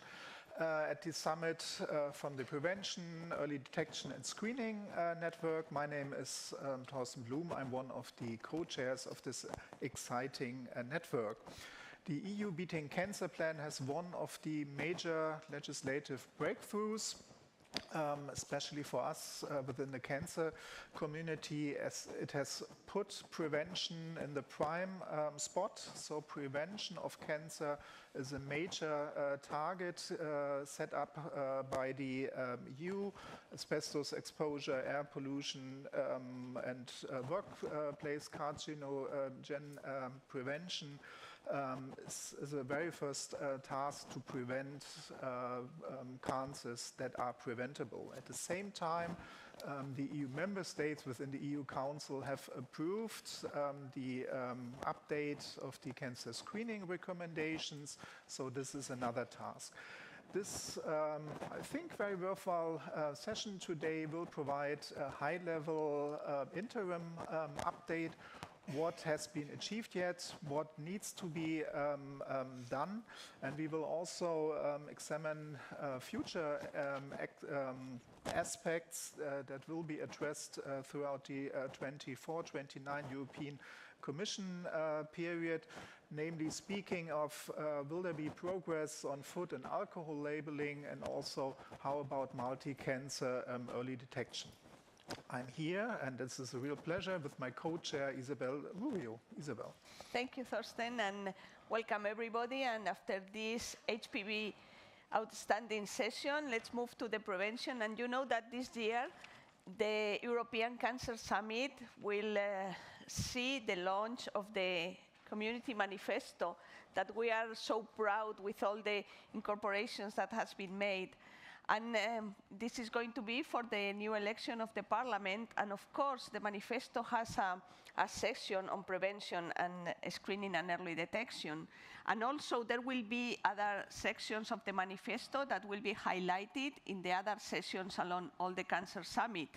And as you can see here in the slide, in the manifesto, we look into tobacco control and try to work towards an agreed pan-European minimum age for tobacco. It's called Tobacco 21, and I think it's important to upgrade the age for tobacco sales, also healthy behaviors, lifestyle changes, dietary choices. We are looking into mandatory health warning labels on alcoholic beverage, but also on the nutritional labeling for food products. And we are also, can we have the next slide, please? We are also, taking into account the environmental cancer prevention and looking into enhance the monitoring and the measurement of their pollution levels across Europe, public monitoring mechanism that needs to be established, and implementation for the new EU asbestos limits. Also, look into the legislation of the sunbeds and regulated this as medical devices. And the UV exposure should be also regulated as an occupational carcinogen under the EU law. But also, next slide, please. We need to bring the EU Council recommendation on cancer screening to reality. We have those recommendations in the last ones that was in 2003, but we need to implement them in the member states. So we need to raise awareness of these recommendations on cancer screening at the national level in order to stimulate the political action. We also need to have progress towards the implementation, as I mentioned, of all the new regulations on cancer screening and the new type of cancers that are going to be screened, and celebrate and sharing the success and the improvement of this screening policy, but also implementation focused projects at the regional, national and international level to support the countries in achieving these recommendations. So we have still a lot of work to do, but with this manifesto, we will put it up in conclusions what needs to be done to implement all these new recommendations. Of course, there are other opportunities to promote also early detection on breast cancer, and we cannot forget the hereditary cancer risk. So promote an increase in availability of the hereditary cancer risk supported tools. It's important to do it in certified centers, and this will be also including the EU for Health and the Horizon Research project funding. We also need to monitor those citizens and patients that has access to counseling on the hereditary cancer risk as part of the European Cancer Inequalities Registry. So, above all, also, we are looking into the EU Atlas of Early Warning Signs of Cancers that should be commissioned for development and dissemination along Europe. So I think we are in the momentum to accelerate, and please, if you want to go and support the manifesto and go through all it, you can go to europeancancer.org/manifesto and endorse it. And don't forget that we will have a session where at 3 o'clock with the Commissioner Stella Kyriakidis, where we will launch officially the manifesto.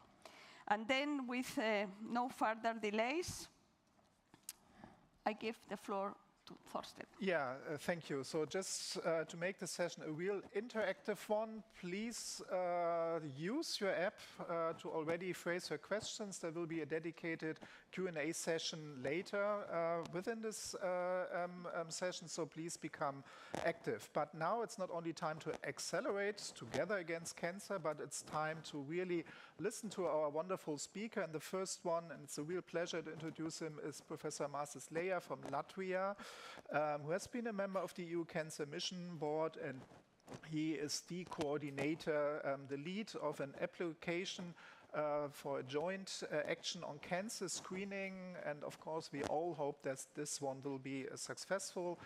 Māsis will kindly set the scene, how to bring in the ECO manifesto into life, namely talk about the EU joint action on cancer screening. So Māsis, please go ahead with your talk. Thank you, and good morning to everybody. I'm really happy being here, and furthermore, really the topic of my presentation is cancer screening. I'm really happy that cancer screening has found a place in many current European programs and also in the manifesto. And the next slide, please. This has been already mentioned that the Council recommendation has been updated at the end of last year, but having had the privilege of serving as a cancer board mission for the first cancer mission board, what we have recognized that even the initial recommendations that have been dating back to 2003 have not really been implemented in full in many of the countries. And of course, large proportion of the recommendation has been implemented. In most of the countries, breast, cervical, and colorectal cancer screening programs have been implemented, but sometimes it has been forgotten that also what has been stated already back in 2003 was that those screening programs should be following the quality assurance guidelines, the professional guidelines, and we do have guidelines of those, and definitely not all of those criteria can can be even followed currently. So in addition to the new cancer screening schemes set by the Europe's Beating Cancer Plan, 3 new cancer screenings have been recommended into this. And those are lung, prostate, and stomach cancers. And definitely for those we do... Oh, sorry. Yeah, the other one. Yeah. Yeah, thanks.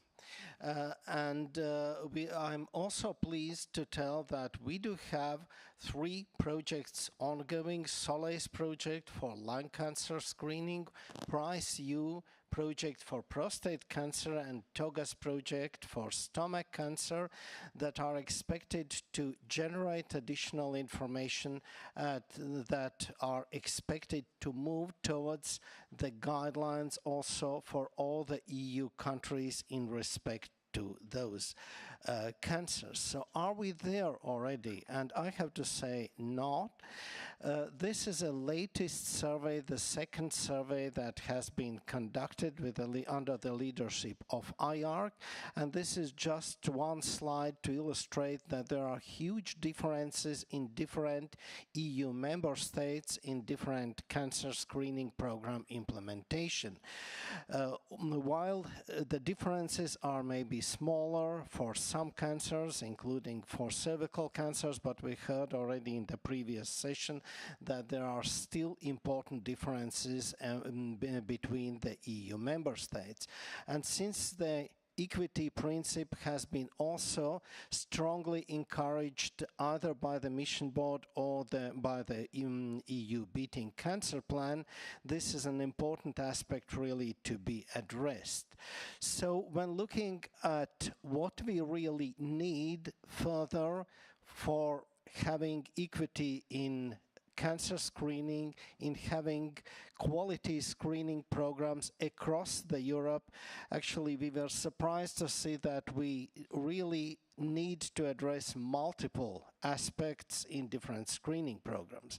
First of all, sustainability of the screening programs, as well as governance, leadership, including the training of leadership that we are lacking currently in Europe, quality assurance in the screening programs, and also monitoring and data pooling. Currently, we do have the European Cancer Information System that is going to start collecting data from all over the European countries and neighboring countries as well on the quality indicators, and I'm quite sure that what we are going to recognize that many countries are not able to supply those indicators because they are not collected.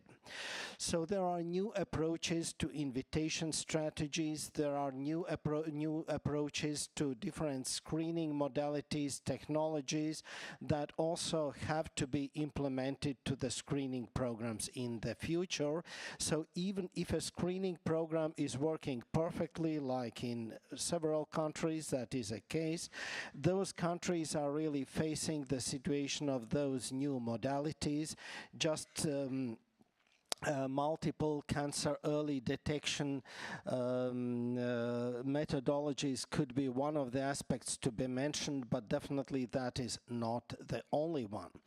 Furthermore, we are currently, for Europe, we are going to collect aggregated data, but we are going to face important problems and aspects related to personalized screening that is requiring personalized data collection. And here we are facing the personal data safety issues, the GDP requirements, and how this could be used, how we can pool the data on personalized level within the countries and maybe also cross-border. So all of those aspects have to be addressed, and we have really had a privilege of designing a joint action application that is currently under the evaluation with most of the EU countries and also other countries like Norway and Iceland, Ukraine and Moldova participating into this, close to 100 partners altogether, and the program is planned to be run for 4 years.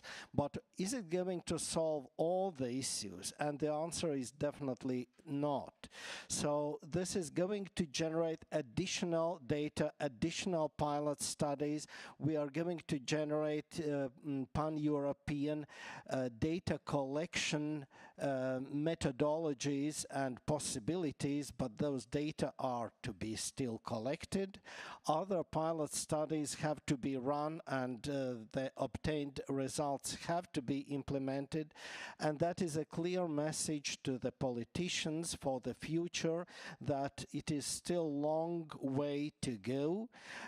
We would need to perform additional studies, but most importantly, implementation of what has been identified within the studies, really to speak about the success in screening across all the EU member states. Thank you.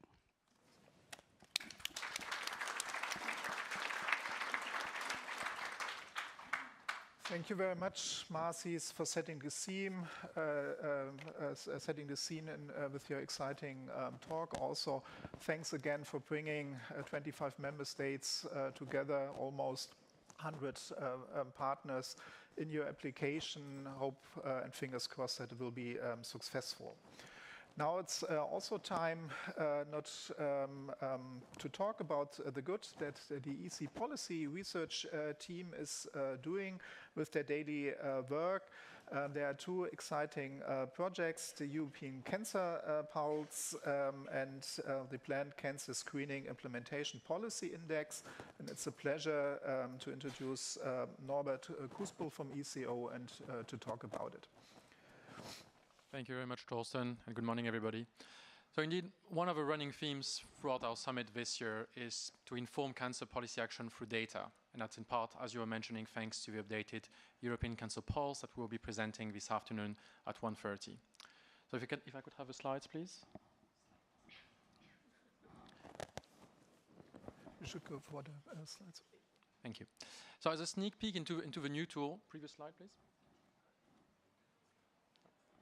Previous. Yeah, thank you. So as a sneak peek into the new tool, you can see on the slide 6 key insights from the data of the updated European Cancer Pulse. And I mean, no surprise here, all point to very stark differences in progress across and within European countries when it comes to cancer prevention and screening. And really, that really shows why policy action is needed to resolve these differences, which will otherwise keep resulting in inequalities across Europe in care, quality of life and survival for people. As you can see, the new tool shows, for instance, the impact of the differential enforcement of tobacco control policies, with 5-time differences in deaths attributed to passive smoking across European countries, 5-time. The same is true for the use of sunbeds, which is still not regulated in some European countries, as well as air pollution measures, which I'm sure our next speaker, Zorana, will also elaborate on further. When it comes to cancer screening, as you were mentioning, Marcis, the new data produced by IARC this year demonstrates once again the differential implementation of screening programs across Europe, with great divides in coverage and participation. And as both you, Marcis, and Torsten mentioned already, the EU now is recommending countries to implement 3 new cancer screening programs, but only 3 European countries have already made that step when it comes to lung cancer. Next slide, please. So cancer screening specifically shows how critical implementation is to make a difference on the ground.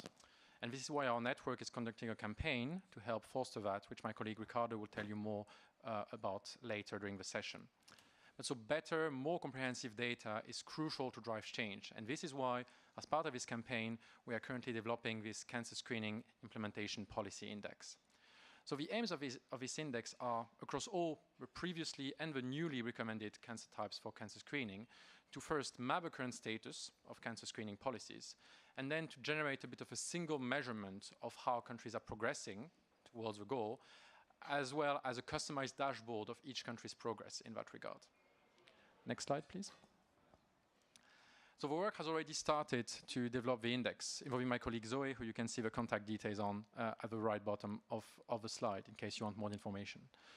We have first developed an initial indicator framework for the policy index, which aims to cover both overarching elements of each country's infrastructure when it comes to screening, as well as really specific measurements for each country, for each cancer screening program, such as its organization, its implementation, its quality, its performance, its accessibility. And for the 3 newly recommended cancer screening programs, of course, there will be a particular focus on the ongoing pilot studies, which are going on in particular through the ongoing PraisU, SOLAS, and TOGAS projects, which were already mentioned. Next slide, please. And so on this basis, our next steps will be to build an expert group to review this work and support data gathering and the calculation of the index. So more information will be available in 2024 as the project develops, but in the meantime, don't hesitate to reach out and engage. Thank you very much, and back to you, Isabel. So, thank you very much, Norbert, because if we don't have the data, we cannot take any action. So anyone who wants to take a look into the webpage, please do it and help us with gathering all the data. So the next speaker will be Zorana Jovanovic, who is the chair of the Environmental and Health Committee of the European Respiratory Society, that is a member of ECO. And she's going to talk about the impact of the environment on cancer, specifically air pollution and lung cancer. Thank you, Zorana. Thank you very much for inviting me to speak on air pollution and cancer. So I would like to give a little bit background for this topic and why air pollution, and I'm also very happy to see that air pollution is actually in the manifesto for the first time, and why is it so important for European agenda this year. So air pollution is actually globally fourth risk factor for disease mortality and morbidity, because air pollution is prevalent. Everybody's exposed globally. The newest data show that air pollution is dangerous even at low levels. So we have a risk factor that everybody's exposed to at some level. Air pollution is linked to major cardiovascular, respiratory, chronic diseases. The latest evidence also shows links with diabetes, with COVID-19, with neurological diseases, dementia, Parkinson's, and so on. So this is why we have these large numbers. With respect to cancer, we already in 2013 had IARC, International Agency for Research on Cancer, made a report on air pollution, PM particulate matter, showed that it was carcinogenic to humans based on toxicological, experimental evidence, and based on strong evidence from epidemiology on air pollution and lung cancer.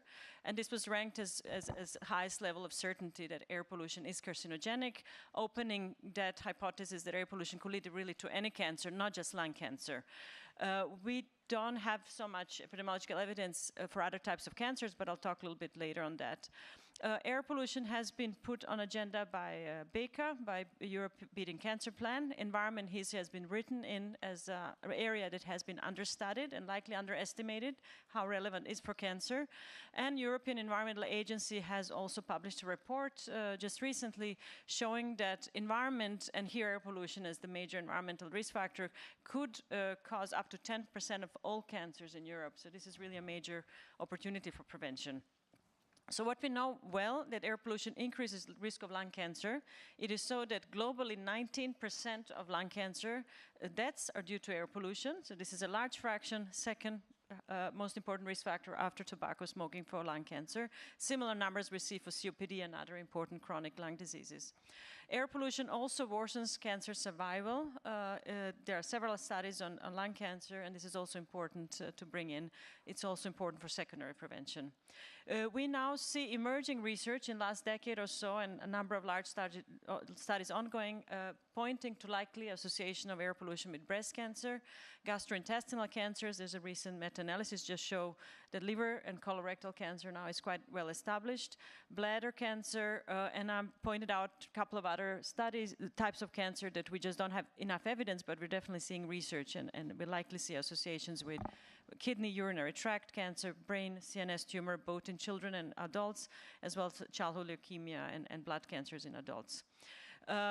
This area is also extremely important to us right now as a part of EU Green Deal and zero emission plan. EU right now is revising their air quality standards, ambient air quality directive, and we from European Respiratory Society have been very active to call for full alignment of new standards with what science is telling us, which is WHO guidelines. And we would just want to bring the point here that also clearly stricter air pollution standards, reduction of air pollution clearly has a strong potential for substantial prevention of new cancers in Europe, as well for improving quality of life for cancer survivals, as documented for lung cancer, but this is likely relevant for other cancer types. And with this, I would like to give word to next speaker. Thank you.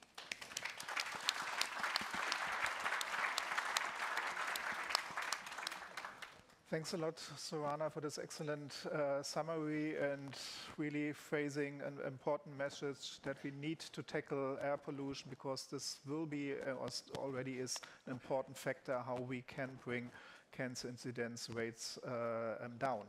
Now let's move from the European Respiratory Society to the European Academy of Dermatology and Venereology as a ECO member society, and it's a great pleasure to introduce Mariano Supa to you, and he will introduce to us new techniques for screening for skin cancer. Thank you. I would like to thank the organizers for inviting me on behalf of the European Academy of Dermatology and Venereology to share with you the novelties about what's happening today in the world of dermato-oncology as for the new techniques to detect early skin cancer. As you know, skin cancer is a global problem. We can classify it in mainly two categories: melanoma, which is the most deadly, and no melanoma skin cancer, which is not as deadly, but it's exceedingly common. For example, melanoma is the 13th cancer in the human beings, but no melanoma skin cancer is by far the first cancer in terms of frequency. So when we are in front of a suspected lesion, we need to rely on a very good dermatology to be able to perform a correct diagnosis. But sometimes there are difficult lesions to diagnose, and therefore we have tools, sometimes in our pockets, sometimes in the room, in the consultation room, to help us in the early detection and diagnosis of skin cancer. First of all, we have dermoscopy, which is a pocket-sized microscope, which is in the pocket of every dermatologist dealing with suspected skin lesions. But even with dermoscopy, sometimes we are in front of challenging cases and we need something more. And what is this? This is non-invasive skin imaging, and that's what I want to talk about today. Non-invasive skin imaging is a set of techniques which help us in diagnosing and managing skin cancer in difficult lesions.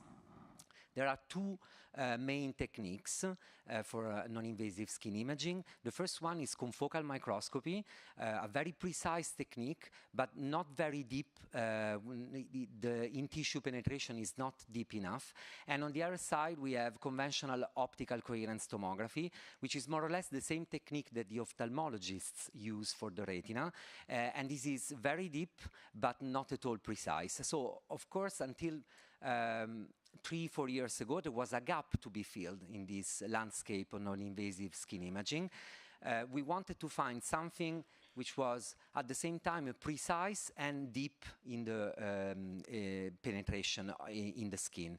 And nowadays, we have a new technology, which is called line field confocal optical coherence tomography, or LCOCT. As you can guess by its name, this technology brings together the technical advantages of confocal microscopy, so the precision, and conventional optical coherence tomography, which is the penetration.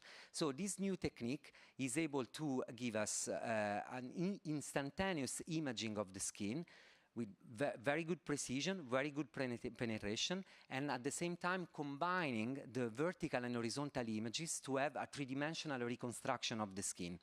So in layman terms, basically what is possible to do with LCOCT? You have a patient coming with a suspected lesion, you put the probe of the machine on the skin of the patient, and in the space of 1 second, you have a three-dimensional reconstruction of the lesion. So this increases by far our diagnostic accuracy and enables us to be more precise with the diagnosis. Having said all that, does it work? Yes, it does, because we perform studies, in particular with the most common skin cancer in men and women, which is basal cell carcinoma. And with LCOCT, we are able to achieve 97% diagnostic accuracy, which is by far more than what we can do with dermoscopy, the pocket-sized microscope that we have in our pocket, but also compared to the other previous techniques. So this potentially can be a revolution in dermato-oncology. And not just that, just to finish, with LCOCT we are also able to manage skin cancer, not just to diagnose it. First of all, sometimes when we find a skin cancer, then of course we need to remove it surgically, but sometimes the margins that we have to do on the skin are not at all clear, and sometimes we cut, and then the histopathologist tells us, no, you need to cut again. With this technique, we are actually able to perform the margin detections before surgery. And this also with the help of artificial intelligence, because now we have worked to develop artificial intelligence algorithm.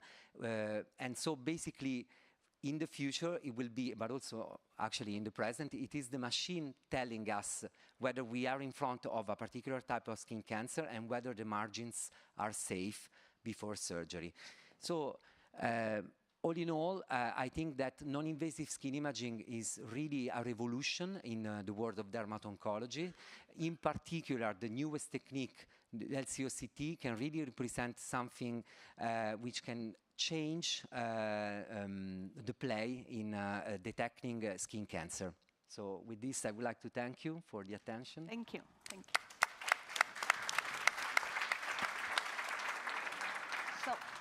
So it's really exciting to see how there are so many innovations in screening and non-invasive techniques of diagnostic in cancer that I think we will keep moving forward with the artificial intelligence and non-invasive diagnostic procedures. So let's just move to the next speaker, and I appreciate Alexandra Moretti, who is one of the leading MEPs working on cancer. We appreciate that you had the time to be here with us today for this session. Thank you. I prepared here because I prepare a brief speech for you, and I thank you for your support. I'm really glad to be here and see many familiar faces. I would like to thank the European Cancer Organization for this important event and for the continuous support offered to us as decision makers, but also for acting as a link between the broad cancer community and the EU institutions. It's a truly fundamental job, and we are all appreciate your efforts.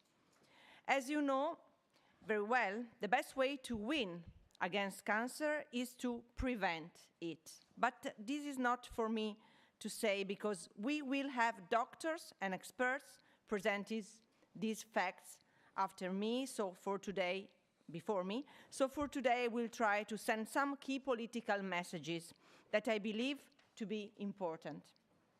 We, as politicians, have great responsibilities as we decide on people's life and the futures of our societies. We have even greater responsibilities when called to decide upon public health matters. And as we build the post-pandemic Europe, there is a lesson that we should have learned. Health is not just one of many priorities. It must be the priority. Because as we have seen during the pandemic, modern societies cannot function without the protection and promotion of people's health. When people get sick, the impact is not just on them personally, but it also affects the society as a whole. This is the context that public authorities need to take into account while legislating in public health matters.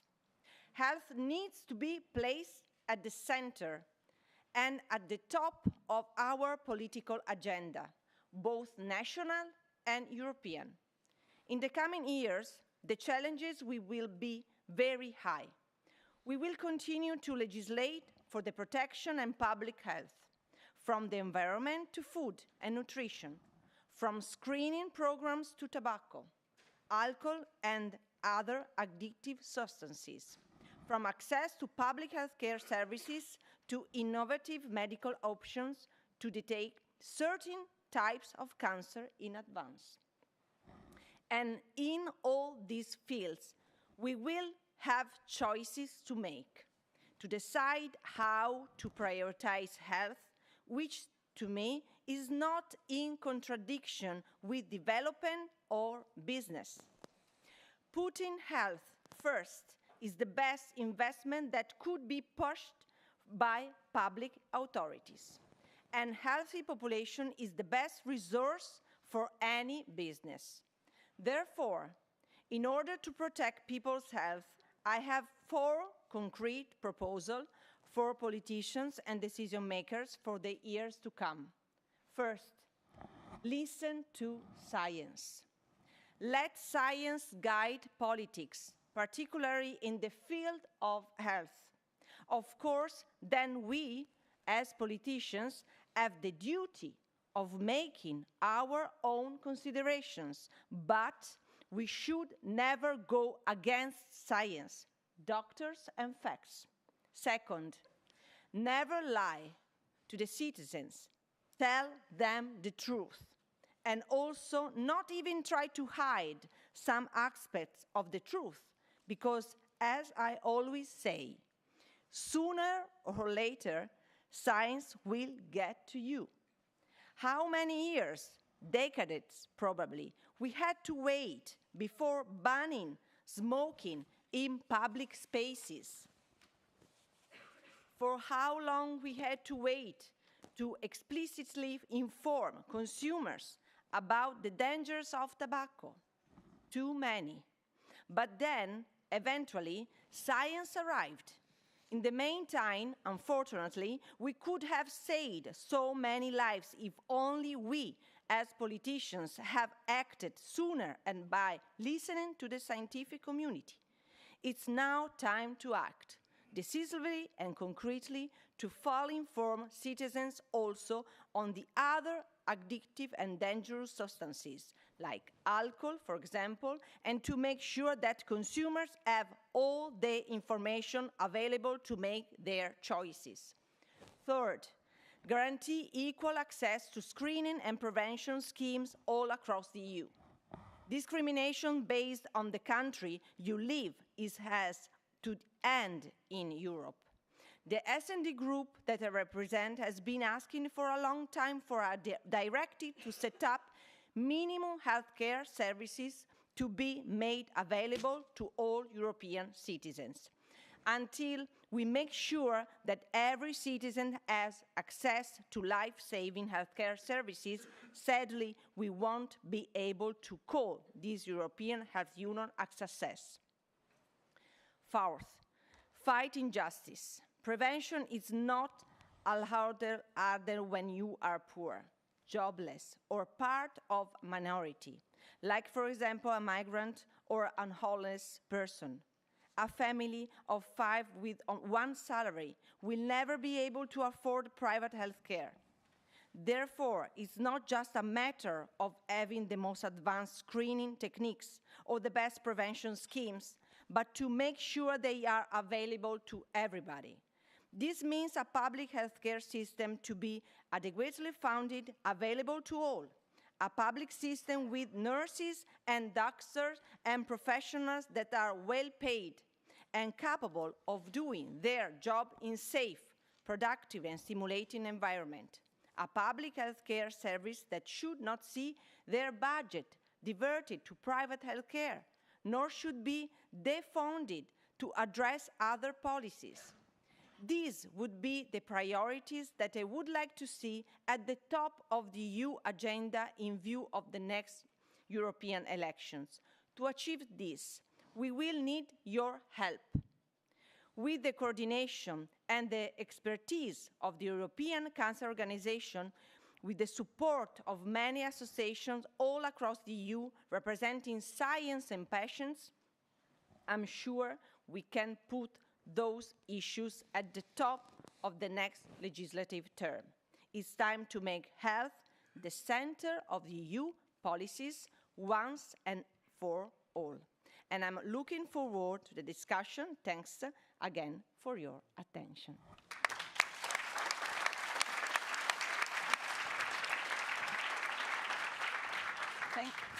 Thank you, Alessandra, and thank you for your support to the European Cancer Organization and for having the cancer in the top priority of the agenda. And hopefully it will be in the new elections also. So I will just keep this sentence that let science guide politicians. I think it's a great sentence for today.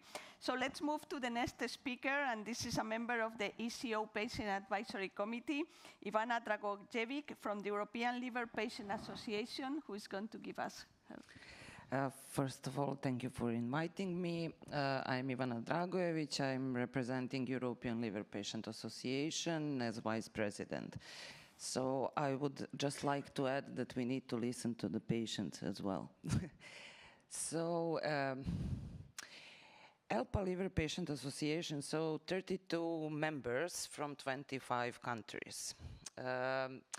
Our vision is that all liver patients are diagnosed in time, treated with respect, and have equal access to the best standard of medical care. So regardless of origin, lifestyle, and type of liver diseases.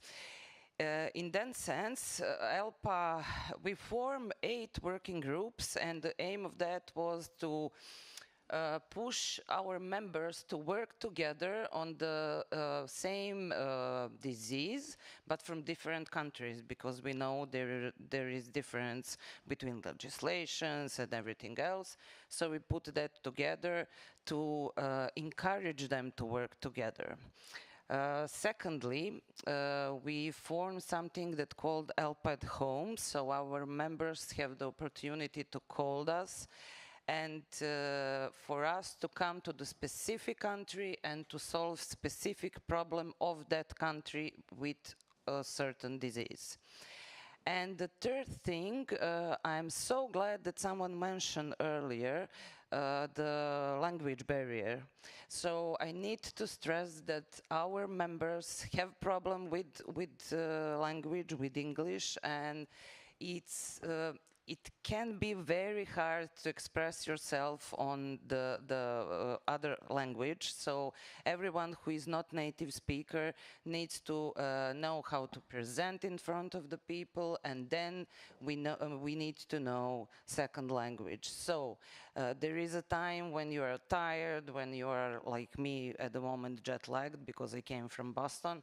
So I brought with me my notes, my presentation, just in case. So what we offer to our members, every member that wants to learn English, we support them, we find financial aid to them. So in every sense, we are trying to make our members how to say, to be able to advocate on national level and international level. So the next one. Can you? There. So liver cancer in Europe. Europe has the largest burden of liver disease in the world. So what I would like to ask questions to the audience, to everyone in this room. So we know that major causes of liver diseases are hepatitis B, hepatitis C, obesity, alcohol, and smoking, of course. And for obesity, I heard that word so many times, and someone said that obesity will be topic in the next 10 years. So we need to stress that. So my questions for the audience are, have you ever been tested for hepatitis? How many glasses of alcohol drink do you drink per day? Any cigarettes? Do you exercise regularly and eat healthy food? Have you ever gotten your liver screened? So obviously I don't want you to answer now, but just think about it. So we work on two pillars. So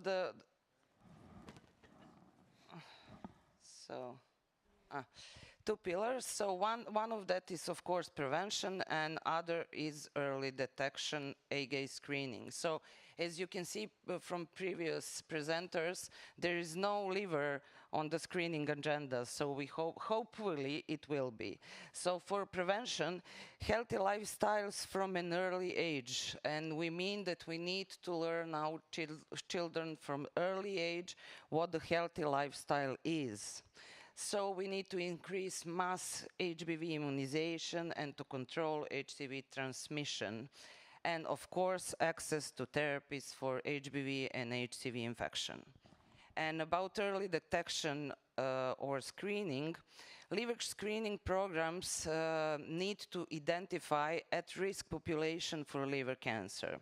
Patient at risk surveillance screening programs. And I need to say that at-risk population and at-risk behavior may be when you go to the beauty parlor and want to do the permanent makeup, and you are doing in beauty parlor that's not equally now, not doing the. So I said I'm jet-lagged. sterilization process as well. So at risk, when we say at risk population, we only think about abusing drugs or whatever. So it's not like that. And we need to harmonize guidelines. So we need multidisciplinary teams, and of course we need research on key areas incorporating in patient perspective. So we need to advocate for equality in treatments.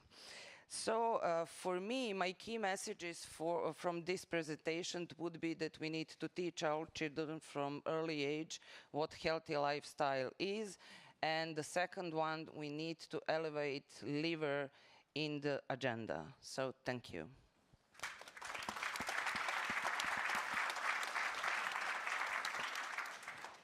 Thanks a lot, Ivana. It's always good and wise to listen to the patient voice, and it's also very promising to see how you combine screening and early detection in liver disease, and let's especially hope that we will see further vaccination techniques, especially for HCV, and the push in terms of vaccination by the COVID pandemic may be a promising one.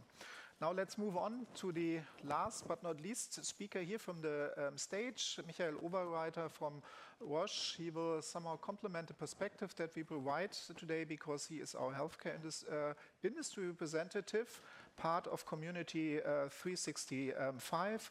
And Michael is talking about the implementation of screening. So Michael, the floor is yours. Yeah, thanks a lot. And in case you didn't realize, I'm clearly the weakest link here, because I'm neither a cancer specialist, nor a policymaker, nor a scientist. I'm just an economist.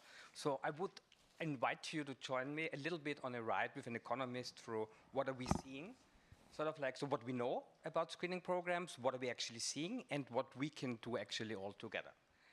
And by the way, I'm a huge fan. Like you got me with your statement totally, and it's actually quite linked to the story that I want to tell you. So first of all, what we do know is, it's not rocket science, the data is out there. Cancer will cost the world till 2050, 25 trillion US dollar. And I had to look it up because 12 zeros, because I really did not know how many zeros a trillion has. So it's 25 trillion. And it's unequally distributed between, of course, Europe and highly developed countries and all those developing countries in the world. So we know that. What we also know is, we know that prevention, screening, early diagnosis, and early treatment in the cancer space is by far the most cost-effective intervention one can possibly take. So we know that. Yet what we see is exactly what you said. There's an inequity and an inequality in access to screening programs, in the implementation of screening programs, and there's a huge variety, not only in Europe, it's even more devastating in the second you would cross continents, and you would see it. And what you also see is there's a hesitation. And no offense to policymakers, but there is a hesitation to even expand screening programs because there's an Angst, German word here, about like who's going to pay for that. I think we need to start addressing some of those elephants in the room, which means like what are the barriers towards? So if I look at that from an angle and say like, so we know the cost that the world, which means us, is bearing here, and we know this is the most cost-effective intervention that really generates sort of like an return on investment in terms of patient outcomes, but not only in that, it's cost-effective by itself, and it creates societal value.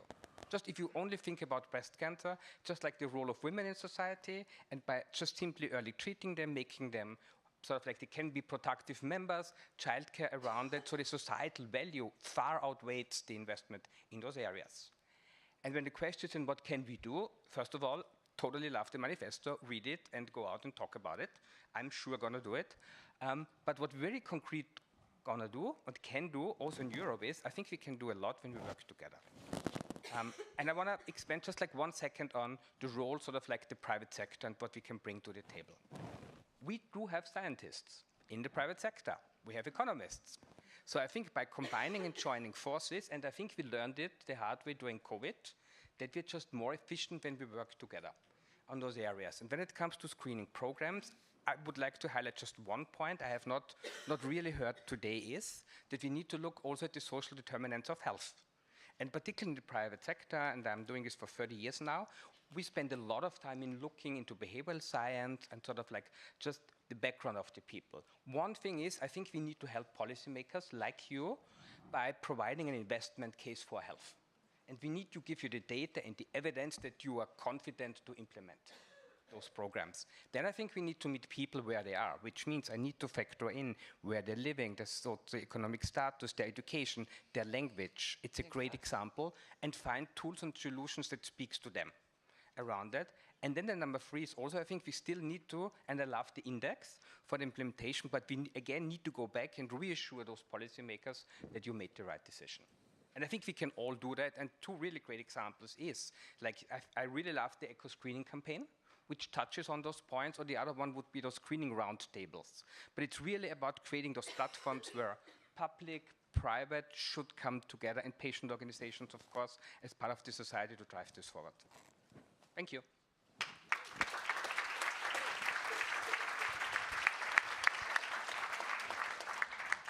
So, I think that we have now time for questions for this panel, so please come to the microphones if you have any questions.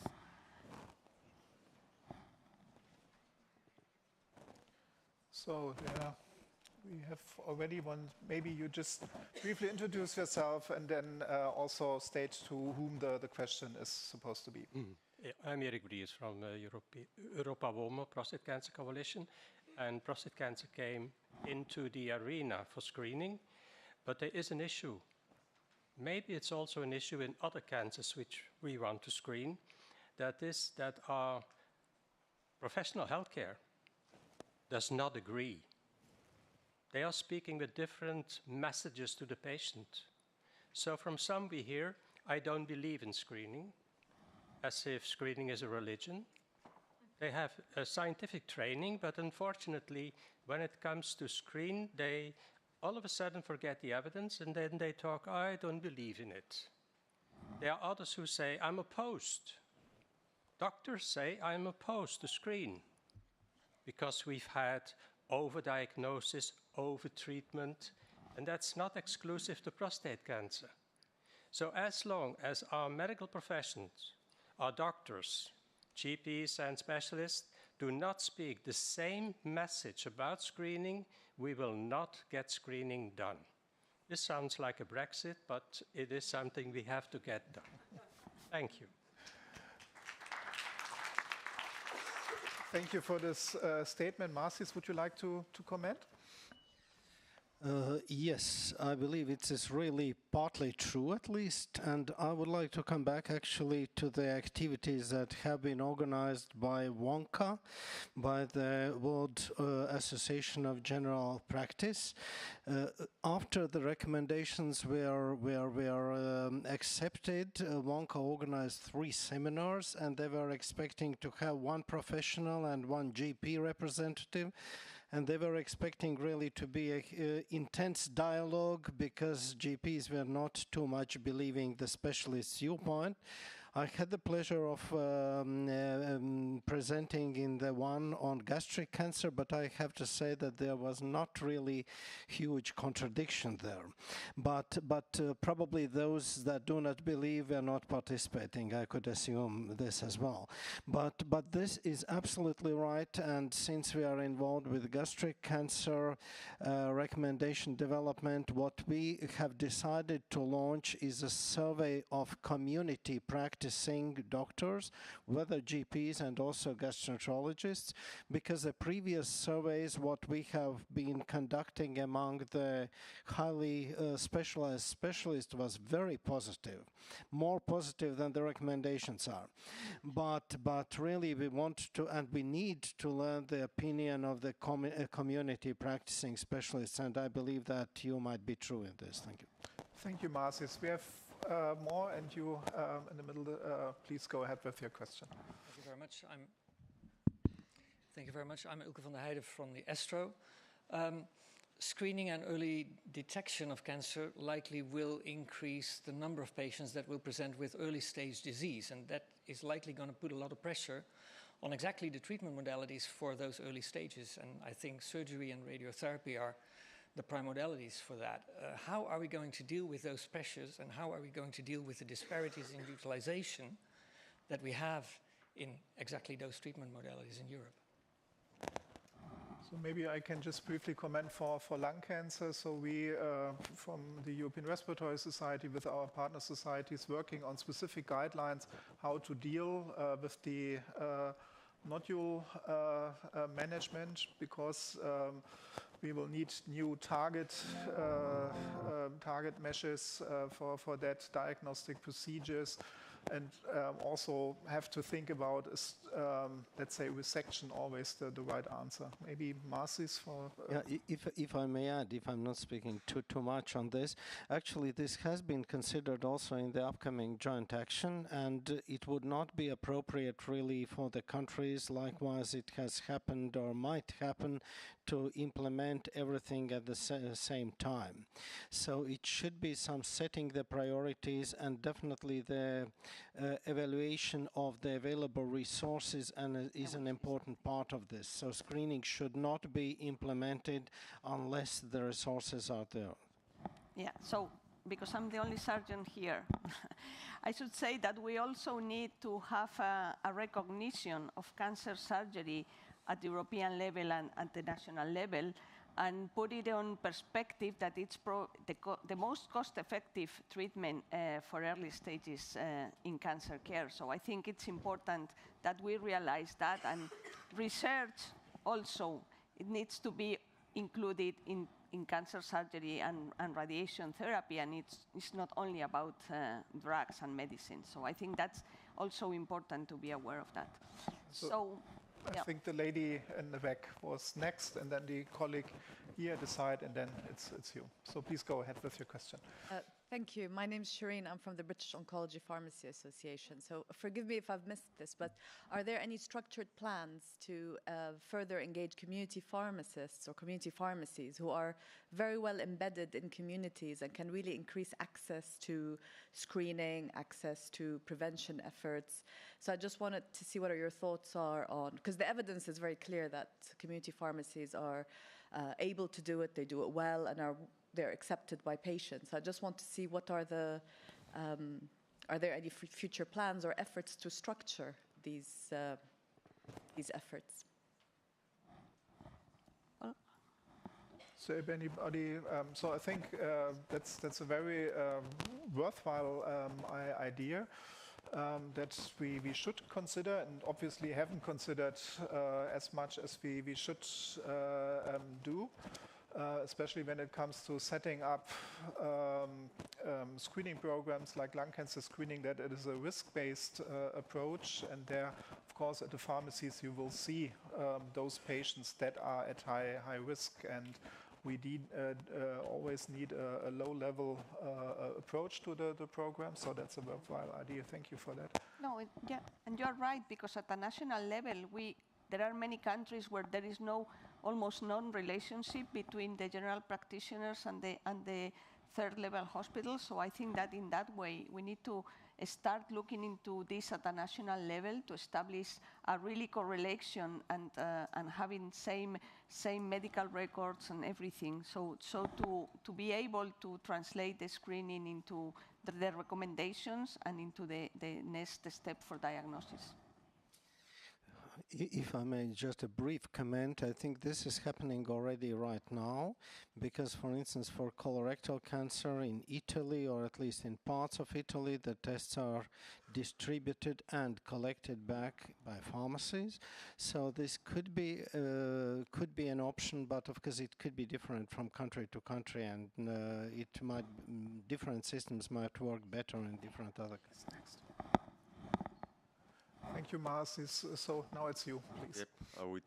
With initially added note about the micro point at the end, that it's good sometimes also to include the entrepreneurs in this circle of accelerating the healthcare.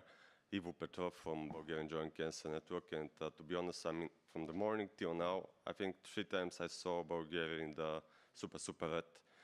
So not so happy with that really, but here is actually the point of my question, and as a retro to come to this question, so what we have financial capability, operability, we have the literacy, the engagement of the society, which are more in the challengeable space. We have the attitude of the multidisciplinary oncology teams. We have technologies which are growing, and actually here is the point and the first question. What to be the best option? I mean, when we are talking about all of the lack of resources on ourselves as a citizens, as a society, as a politicians, as economists, etc., to move on the opportunistic or predictive screening methodologies, or to continue to strive with the politicians about the populational screening methodologies. And of course, the second point here, okay, what will be the next, how to ensure after the early detection and the screening, how we could ensure the multidisciplinary approach taken to ensure the continuation in the treatment, especially in the countries like my country, which is again in red, but hope soon to remodulate the cover. Anyone want to answer? Or it's more a comment? I'm not sure I have a perfect answer. I can share some experiences. What I would totally recommend you, and I think he's sitting here in the last row, speak with Eduardo from Allcan, which is an organization who looks at efficiency in cancer care. And they also collaborate with CCAN, which is a really cool, you probably know, right, an NGO which really looks in building those systems. Because you are really right. What is a big gap, according to my knowledge, like in health research, is actually the involvement of healthcare systems and what would trigger and where should need to start to invest. But so we did collaborate a lot actually with CCAN in a variety of countries with highly limited resources, and they have a really robust due diligence approach, which is based on sort of like what are the needs of the specific country in the specific area, and what would then be sort of like a set of potential interventions one could take, where you could actually then look at it also from a return on investment perspective, incentive to make the case. Yeah, and I think that that we really need to look into the whole patient pathway. It's something that we just keep saying, because it's not just about prevention and screening and then what. It's also about treatment. It's also about palliative care. So I think that at the end, when you start different programs, you cannot only just look into that program itself, because this is a cancer care continuum along all the pathway. And I think this is something that the patients really understand, that this is the way to go. Okay, thank you. So we have time for 3 more questions. The lady first in line is first now. Thank you to the distinguished panelists, and my congratulations for launching the manifesto.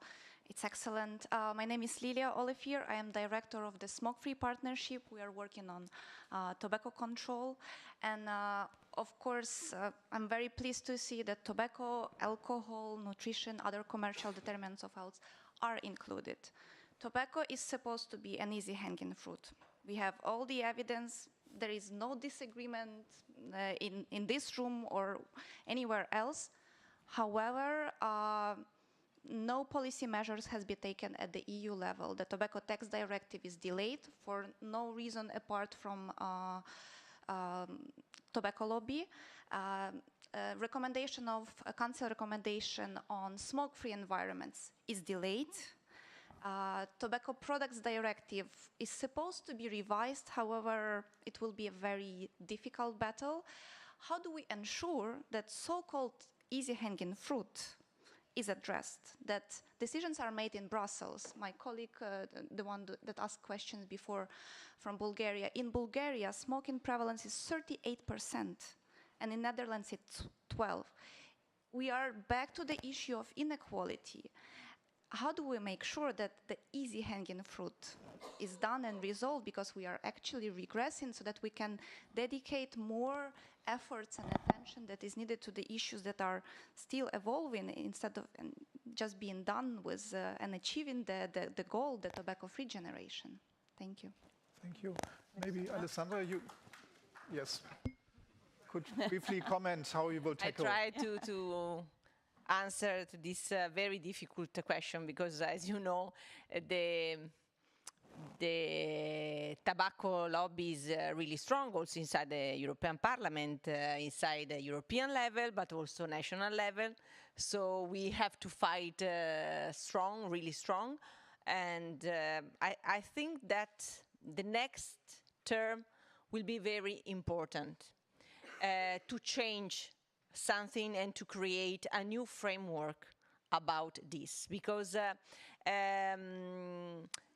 fighting against tobacco or alcohol, for example, there are the most dangerous elements for some diseases and cancer too, is to create a strong public opinion.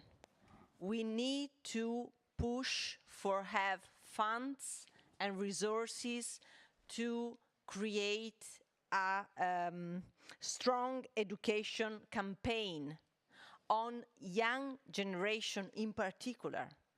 Because unfortunately, I have one son and one daughter, and I see 15 and 17 years old is very spread not only tobacco, but also the other kind of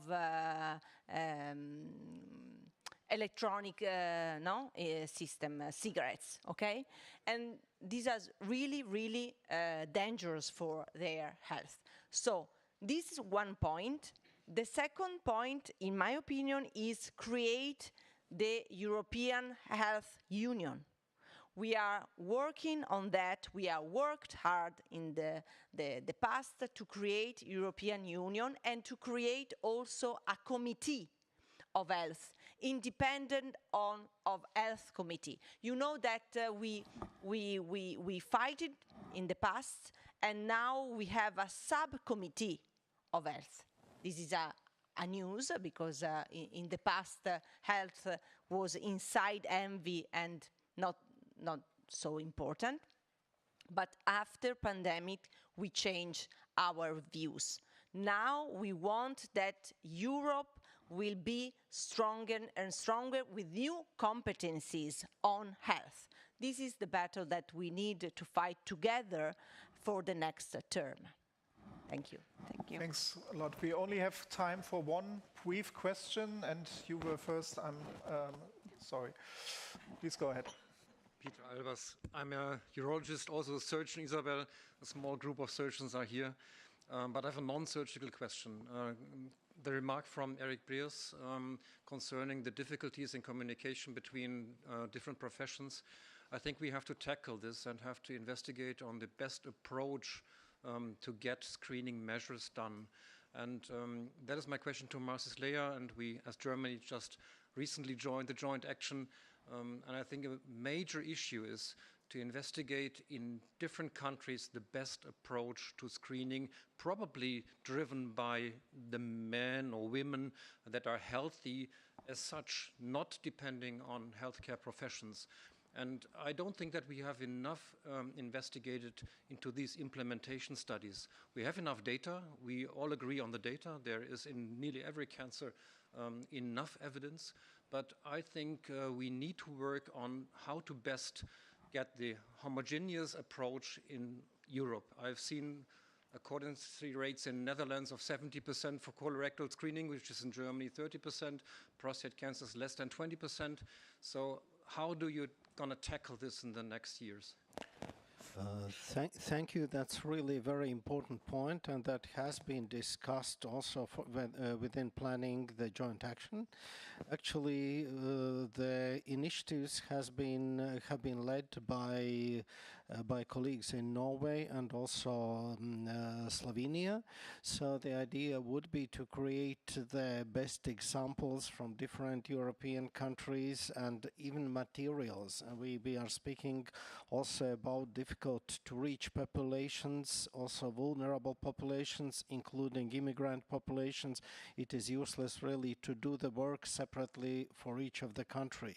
If we will manage to create some European data source for this, I think that could be helpful for everybody, either for the program setup and the best experience, or for maybe materials. But what is most important, and that will be led by colleagues from Slovenia, is really to work on the sustainability-related issues, in particular the leadership training, and that would be another approach to this. Thank you. Thank you. I'm afraid to say we have to move on, otherwise we will miss lunch. Lunch will be served outside in Community Central as well as on this side. So let's move on, and there is a chance for your question to be asked during lunch. I am from WHO Europe. Yeah. Just to make the point that WHO do not recommend for the new screening for Europe, because we have a unique point of view. We review the data from countries and we see that the quality of screening is quite terrible. And it does not achieve it's not cost effective because basically it's not effective. So I just want to make the point that we should move a little from the discussion about participation in screening to quality of screening, which is really a problem. And we always see this indicator of how many people participate, which, by the way, may not be relevant when we will go to high-risk screening. I would like to see more indicators of the quality, like how many people who are in the cancer ward were screened in the last 3 years, because I see this data and they are terrible. Thank you for the statement. I think to improve screening, sometimes you have to start screening, so I'm not quite with your opinion. But let's move on, and this maybe faults what you've just stated. A screening project by our network, by ECO.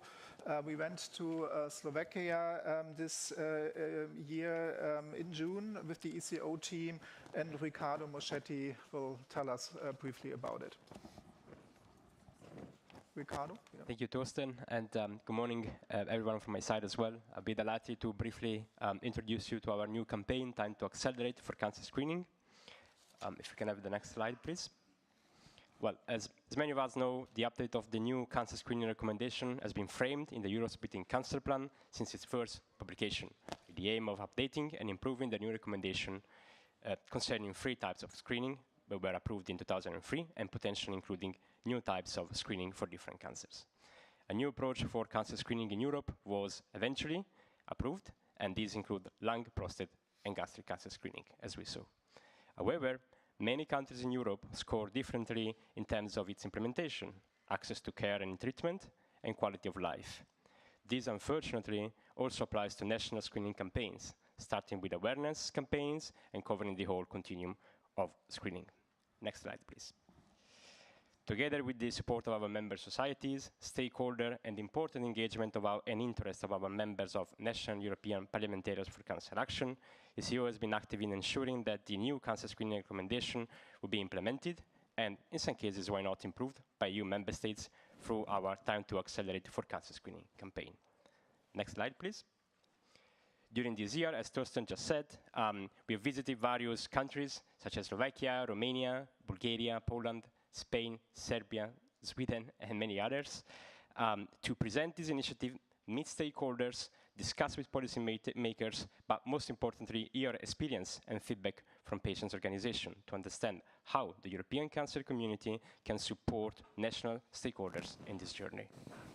By ensuring the involvement of national stakeholders and policymakers, Time to Accelerate for Cancer Screening will therefore connect new data that will be incorporated in our European Cancer Pulse on inequalities in screening, early detection, treatment that can be effectively addressed by cancer screening, and shows the progress that countries are making in improving their national policies. Next slide, please. With the support of our Prevention, Early Detection and Screening Network, we are now in the process of outrunning the activities for next year with the ultimate aim of supporting the implementation of screening in national countries as much as possible and building consensus on action to be taken at the European level, but also at the national level. Next slide. But thanks for your attention. And again, I really hope that if you're interested in joining our campaign, feel free to contact us and contact me, and we will be delighted to explain you briefly our more campaign and to include you in our discussion and work. Thank you.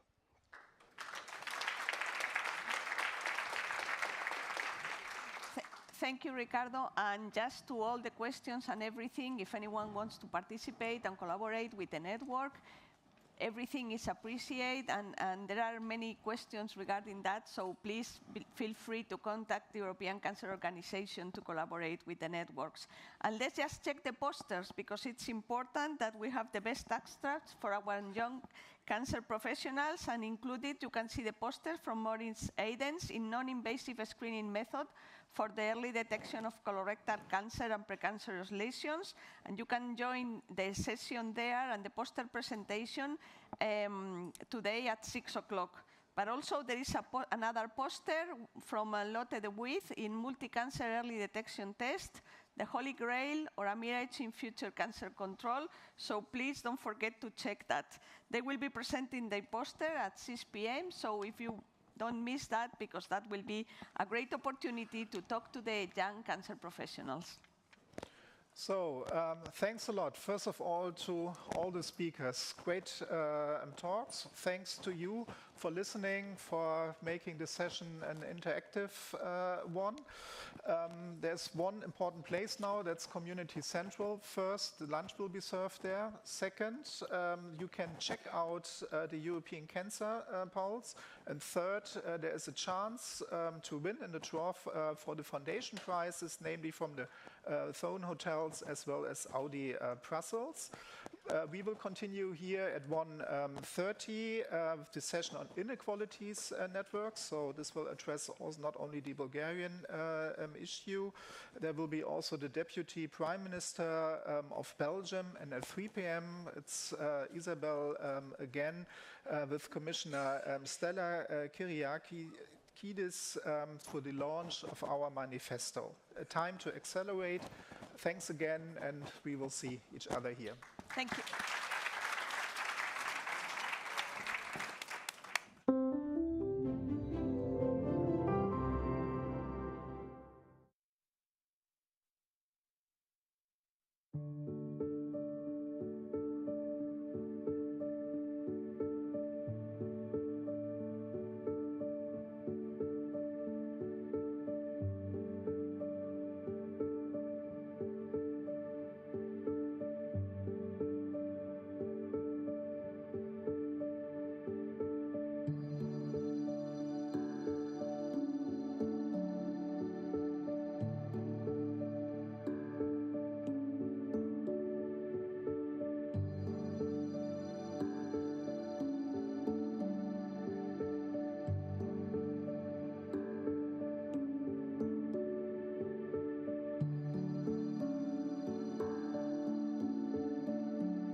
Okay, hope you had a good lunch. If we could take a seat, we're going to welcome Alex.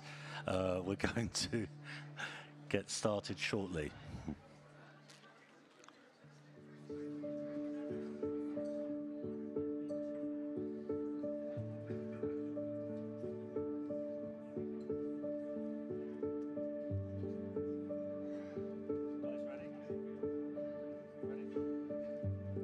Okay, here we go. If you can take a seat, please.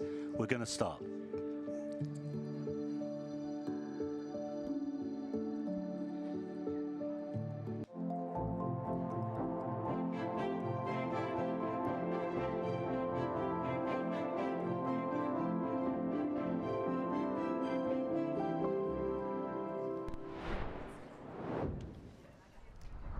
Well, good afternoon, everybody. I really hope you've had a delicious lunch, enjoyed it. Please do make your way into the room now, and really pleased to welcome you to our first afternoon session. It's brought to you by the Inequalities Network. The European Cancer Inequalities Registry and the European Cancer Pulse that we've been hearing about today are really providing us with really interesting insights and data into the cancer inequalities across Europe. With that knowledge, with those data, we are compelled to act. And that's what we've been doing in ECHO's Cancer Inequalities Network. We've been conversing, learning from each other, and coming to some findings and conclusions and recommendations that we'd like to share with you today. I'm joined by my co-chair. I should have said I'm Sarah from the European Association of Urology, and I'm a co-chair of the Cancer Inequalities Network. And I'm joined by Niccolo Battisti, and he is also president of CIOG, the International Society for Geriatric Oncology. Over to you. Thank you, Sarah. As we were hearing this morning, this year European Cancer Summit sees the launch of our Communities Manifesto for the European Parliament elections next year. Throughout the summit, we will highlight sections of the manifesto that are relevant for this session. And as we can see from these slides, we have a lot in the manifesto related to inequalities, including geography, social inequalities, age, gender, LGBTQI+, and ethnicity. You can find out more about the manifesto and get involved in supporting our campaign that starts around Europe from this summit by going to europeancancer.org/manifesto. So just to remind everybody, it will be a similar format to other sessions. We will have a time for Q&A at the end. Please do remember to use the app. And when it is time for questions, we have the microphones in the room. Really looking forward to the keynote speech from the Deputy Prime Minister. Thank you very much, Sarah, and good afternoon, everyone. Yeah, indeed, this is a big moment for us, actually, as we make the first big launch of this afternoon's sessions with a new version of a European Cancer Pulse. So as many of you will know already, the European Cancer Pulse is a landmark data visualization tool on cancer inequalities, the first version of which was launched last year here at the European Cancer Summit. So the tool tracks cancer inequalities across and within countries throughout the WHO Europe region, looking at all areas of a cancer pathway and all dimensions of national and social inequalities. In so doing, the tool provides easy and public access to fragmented data with a particular focus on amplifying initiatives that are being conducted throughout the cancer community. It is, of course, all about acting based on the data, aiming to foster policy recognition and attention to all determinants of cancer inequalities. And this includes a strong connection, of course, with our manifesto, which will be launched in the next session. We were delighted to receive a great response this year to the new tool, and as a result, we have been working hard to present you today a new version with new data and improved features. It has been made possible through numerous contributions across the cancer community, the steering of our board member, Mark Lawler, and also the support of many present in this room. So thank you very much to all who have been part of the project this year. So the tool now contains over 50 new indicators, up to a total of 170, across 50 European countries of the WHO Europe region. So you can all try out the tool at europeancancerpulse.org. But for those who were here last year, I already gave a bit of a virtual tour of the tool on stage here, and I will be doing the same right now. So if my screen could be shown, please. Thank you. So you can now see on the screen, on my screen, the European Cancer Pulse website, which includes all of the information on the projects, on our inequalities network, all the supporters. And so if you click simply here on the map, you're able to access the tool itself. So as it was the case last year, this is a tool where you can click on any country, let's say Belgium, and you're able to navigate across 20 inequality categories to get a bit of an overview of the situation in cancer in this country. So you can, for instance, view the cancer burden of Belgium, or you can look at access to cancer treatments in Belgium, for instance, here. You can also look at social inequalities, so the inequalities within Belgium in that case, let's say the impact of income on cancer prevention. But what is really new and exciting for us this year is this new comparison mode. So this year, all users can really benchmark individual countries' performance across all of the indicators that are existing on the tool. So if, for instance, you are looking at HPV, which was the topic of the session this morning, let's say HPV awareness ranking, if you click on the map, you directly get this color-coded map which tells you how well each country is doing. Maybe you want to see directly the data, so you can actually change this into a bar graph, as you can see here. And maybe at this point, you're interested not only in one indicator, but in several, because of course, every policy area is complex and involves a set of different indicators. So with our heat table feature here, I'm able to select, let's say, these 3 indicators, hit compare, and then I'm able to see this heat table, which is giving me a bit of a customized dashboard for each country on where they're doing good and where they can learn maybe from other countries when it comes to best practices. And finally, maybe when you're done using the tool, you want to actually download the data and use it for external purposes. You can do this for our data table here, hitting the download dataset button. So these are just some of the new features of our new European Cancer Pulse. It's all available on Community Central if you want to try it out. It's also a living tool, so we are always welcoming new data sources. So please hit submit data here on our website, submit new data for the tool. And thank you very much, and back to you, Sarah and Nicola.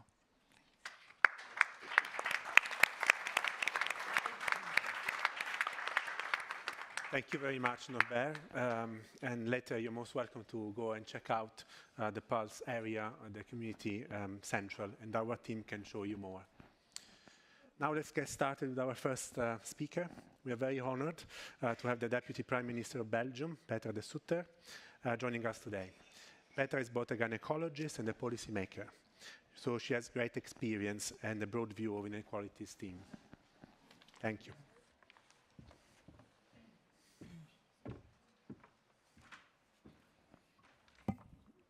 Good afternoon. Thank you for the introduction. Thank you for inviting me. Some of you might know that, yes, I'm in Belgian national politics now, but I've been in European politics before. And that's, of course, why I'm very happy to be here today with also, indeed, a medical background. I assume that I do not need to convince anyone here that accessible care for all is extremely important, and that providing customized care is crucial to ensuring equity within our healthcare system. I have experienced that myself in my previous life as a gynecologist and a fertility specialist for over 30 years before I got into politics. Even though I was not involved in cancer, I'm well aware that far too often there are still too many barriers for people to find a way to the right healthcare services, since this was also the case within my field of infertility. My experience now as a policymaker has only made me even more convinced of the importance of accessible care for all.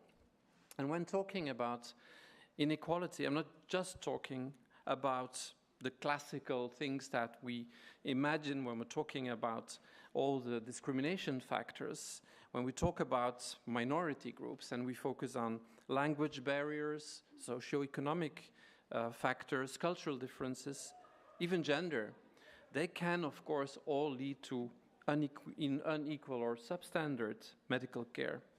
I'll give you some examples. First of all, let's look at, indeed, socioeconomic background. Looking at breast cancer mortality rates, for example, we find that somebody's background is defining. People who are socioeconomically vulnerable, and they are more likely to die of breast cancer than others. While the causes are, of course, multifactorial, we see that often a delayed diagnosis, for example, is often one of them. Access to screening and other preventive measures is therefore crucial, and I will come back to that later. And of course, socioeconomic factors are related to others that we are going to discuss today. And another aspect that definitely causes inequality within healthcare systems is cultural differences. If you look at pain, for example, pain is often not taken seriously when facing someone from other cultural backgrounds, research shows. And as a result, these patients are maybe less likely to be referred to other specialists or to particular medical screening programs. And as such, they might have less access to preventive health care. And then there's gender, still a cause of possible inequality within healthcare. A known example is, of course, a classical one. We all know that in the past, clinical trials have not always adequately enrolled women or analyzed gender-specific differences to data. And too often, women were viewed as confounding or more expensive test subjects, maybe because of their fluctuating hormonal system or because they might be pregnant and they are more likely to be excluded and so on. We know these data. And researchers in the past have very often thought that women would have the same response to drugs as men. And by the way, we have the same with pediatric oncology or pediatric medicine in general, as we know. Of course, today, luckily, there's more awareness around the inclusion of women in clinical trials, and this is gradually leading to a better understanding.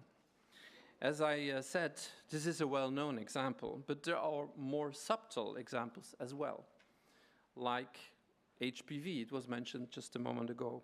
As you all know, HPV can cause different types of cancers, most known, of course, cervical cancer. In Belgium, vaccination against HPV was initially only accessible for girls, not for boys. And yet it gradually became clear that also typically male cancers, of course, were caused by this virus. So refusing vaccination to men was actually also to their disadvantage. And we know that vaccinating girls offered indirect protection to their future sexual partners. But men having sex with other men could not enjoy this indirect protection. So after almost 10 years, the vaccination scheme was also offered to boys. And it was only last year, in 2022, that the vaccination became reimbursable for men. This shows that things can be done differently, not only by raising awareness amongst patients or healthcare professionals, but also by building solutions into the healthcare system itself. Moreover, this example shows that blind spots still exist in our healthcare system around LGBTQI+ people, indicating that someone's sexual orientation can be a cause of unequal access to healthcare. I've talked about gay men already, but research also shows that lesbian women are less likely to be screened for HPV as well, meaning that it is often not detected if it is present. Therefore, cervical cancer is often only discovered at a later stage, leading to higher mortality rates amongst lesbian women. I could go on, of course, giving examples of possible barriers and obstacles that lead to unequal treatment of certain target groups to appropriate treatment, in this case, cancer treatment. But it seems, as a policymaker, more relevant to me also to take a look at what can be done about these inequalities. And today, in my function as Deputy Prime Minister of Belgium, I am committed to collaborating in the setting of a social and equal health policy in Belgium, of course. And on many levels, there is progress to be made. First of all, still more research is needed. Although much evidence already exists, understanding the causes of inequality in healthcare and the underlying patterns is essential to rolling out target-specific policies.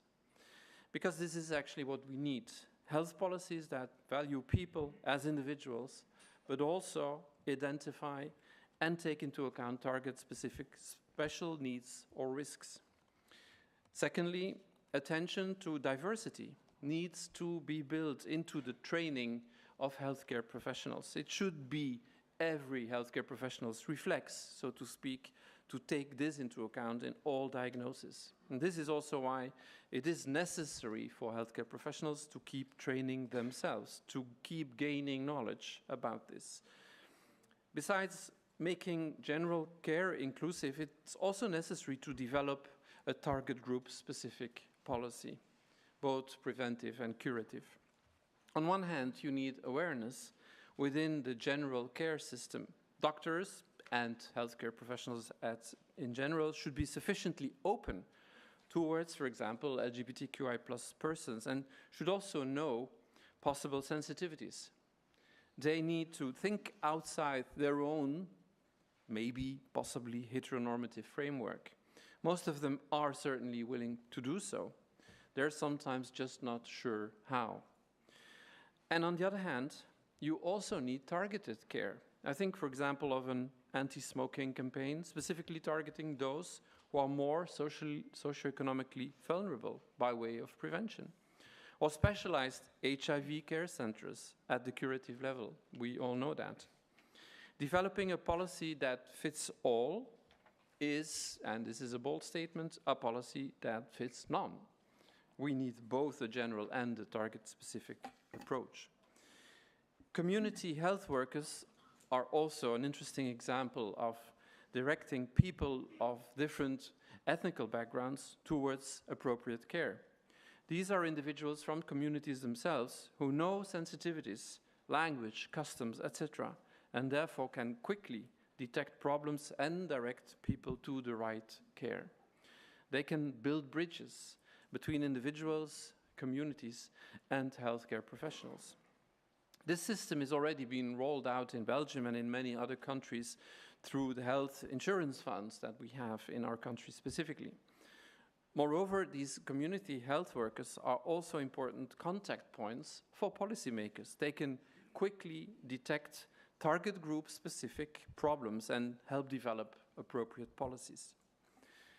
In other words, it is important to address inequalities in medicine, in cancer, particularly today, at all different policy levels, starting from transversal policies and extending to primary and specialized care, with the essential building blocks being general awareness, an inclusive transversal policy at the heart of our healthcare systems, and a focus on specific needs of target groups. And in this way, we can have a healthcare system that ensures that everyone, regardless of background or vulnerabilities, gets the best possible care. And we never should settle for less. Thank you very much.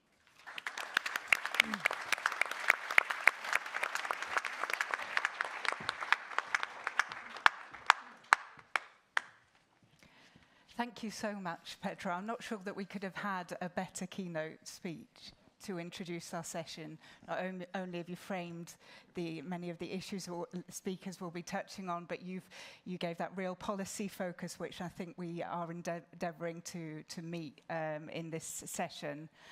I see that there's something flashing.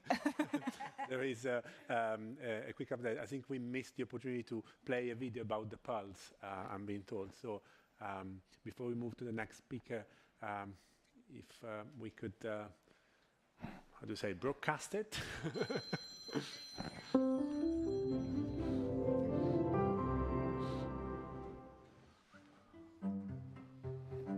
It has become a valuable resource for people across Europe, a way to see inequalities in cancer care between countries and within countries.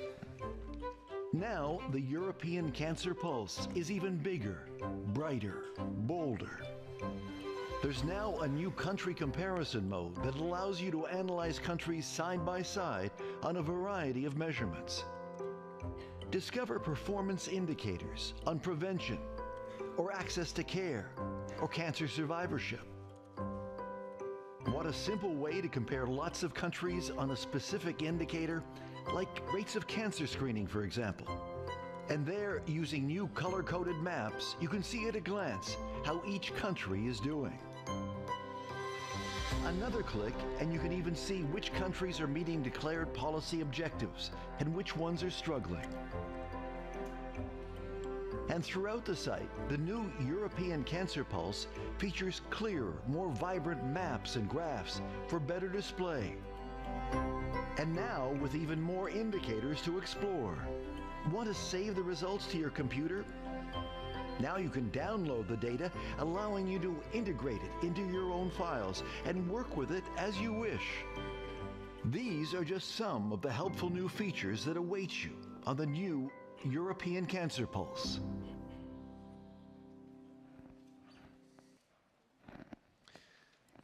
Thank you.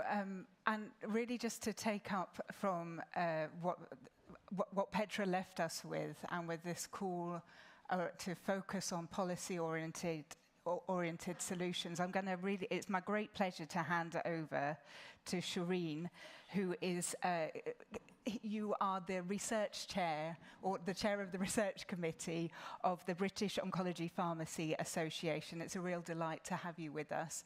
And you're going to be taking us through the role that your association is playing in supporting the lives of cancer patients and healthcare professionals, particularly with the support on LGBTQI+.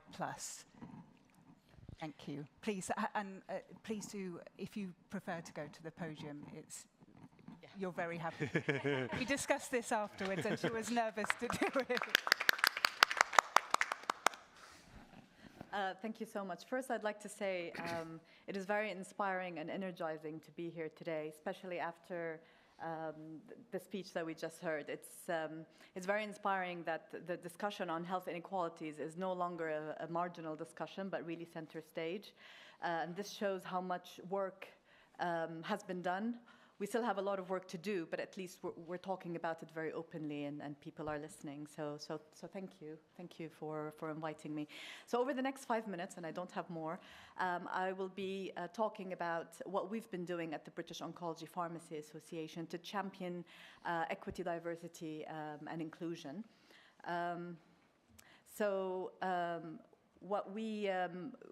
So back in January 2022, we started our Equity, Diversity and Inclusion Subcommittee, and we really wanted to establish something that is meaningful. We didn't want it to be tokenistic. We didn't want to be seen as we're jumping on the bandwagon because it was something cool to do.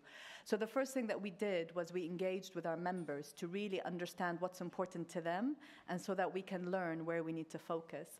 And I think that piece of work really allowed us to center our efforts in the areas that matter to our members. So the experience and the lived experience of our members and their experience, for example, with discrimination or with microaggressions at work, were very insightful. And because of that, we wanted to focus on workforce experiences as well as an organization. Now, today I don't have time to talk to you about this, but I just wanted to mention it because I think the work that ECO is doing on workforce conditions and their quality of life is extremely important. So the work that I wanted to talk to you about today is the inclusive work stream that we started.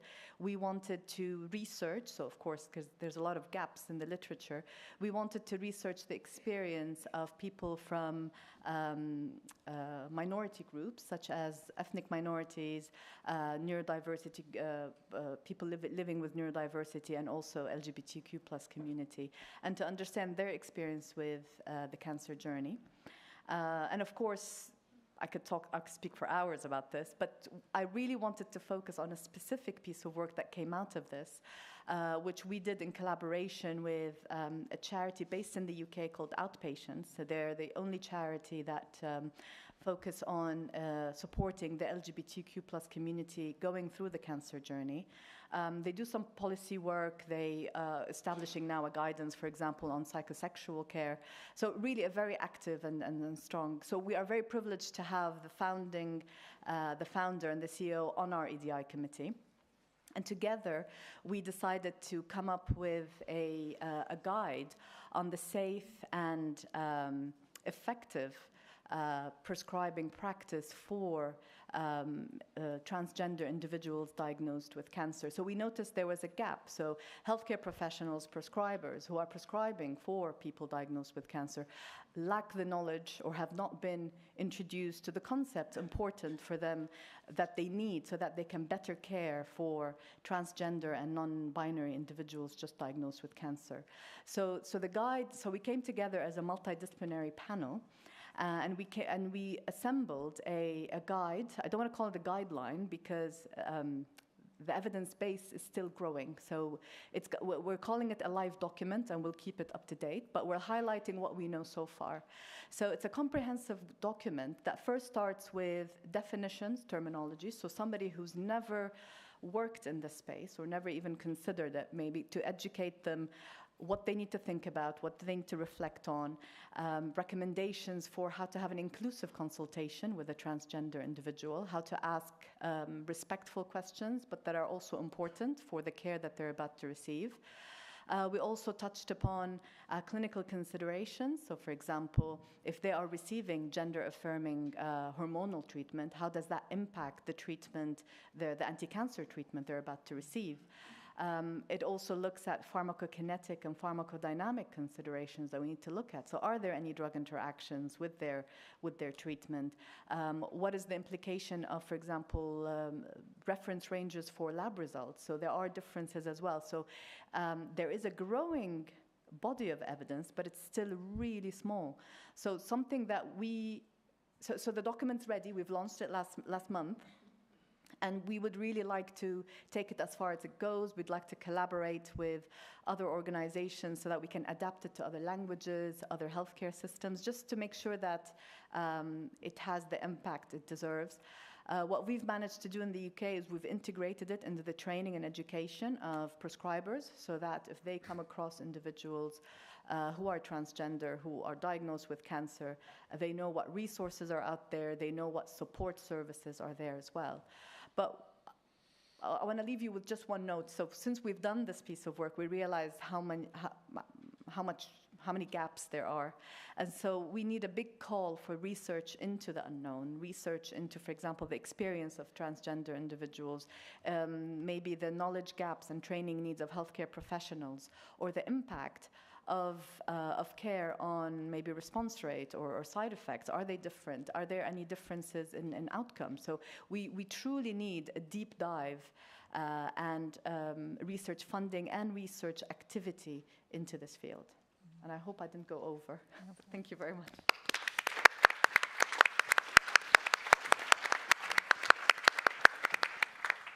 Thank you very much, Shireen. That was great. And it's something that I would like very much to see also spreading across multiple professions, and not just pharmacists, but also medics like me, nurses, any members of the cancer workforce. I think this is a way to really achieve what we call precision medicine, precision oncology. How we best attune our approach to the needs of our patients. So thank you for highlighting that. We're now very fortunate to have on the ECO team Enea Venegoni. Enea is an advocate for access to healthcare for trans people. Let's hear briefly from Enea on their views on this topic and also about a special inequalities meeting that we have organized for tomorrow. Please. Hello, everyone. I know you know me potentially for my role as Policy Research and EU Project Officer at ECO, but as mentioned by Nicolo, I also do some advocacy work when it comes to healthcare and access for marginalized communities. And there are 3 points that are essential, in my opinion, to address. So first of all, inequalities do not start only at the moment you meet healthcare, but they actually start way before. They start when, for example, you don't get screening invitation because you have body parts that do not conform to the gender that society see on your ID. They start when you actually delay checkouts because you don't want to confront the healthcare because you're afraid of discrimination. And they start also when you don't go to checkups because you don't have the money to go there at the end of the day. It's basically like a race where you start 3 kilometers away from the finish line and the others start 2 meters away from it. Secondly, it's important to remember that we cannot really pick up only one marginalized communities and work cause to support. Equity in healthcare and in cancer care as well needs to be achieved across the board, and we need an inclusive approach to that, which also means that we need to include the people that are actually affected by inequalities, not only at the data collection moment, but also when developing projects, in order to actually develop projects that can impact on their life successfully and can bring differences. And finally, the final point is that you cannot really know what you don't quantify, so we really need the data. And tapping on the Shireen points, we need funding and we need research on this topic, and we need to implement workforce in this topic. So basically, to sum up, recognize where the issues stand, have an inclusive approach, and just bring some data in. And that's why I'm really happy of the work that we are doing in Inequalities Network, because we're trying to cover all these different topics. And I would like to invite you to tomorrow's session on ethnicity-based inequalities in cancer care, which will happen at 12:30 in the Madrid room tomorrow. Thank you very much.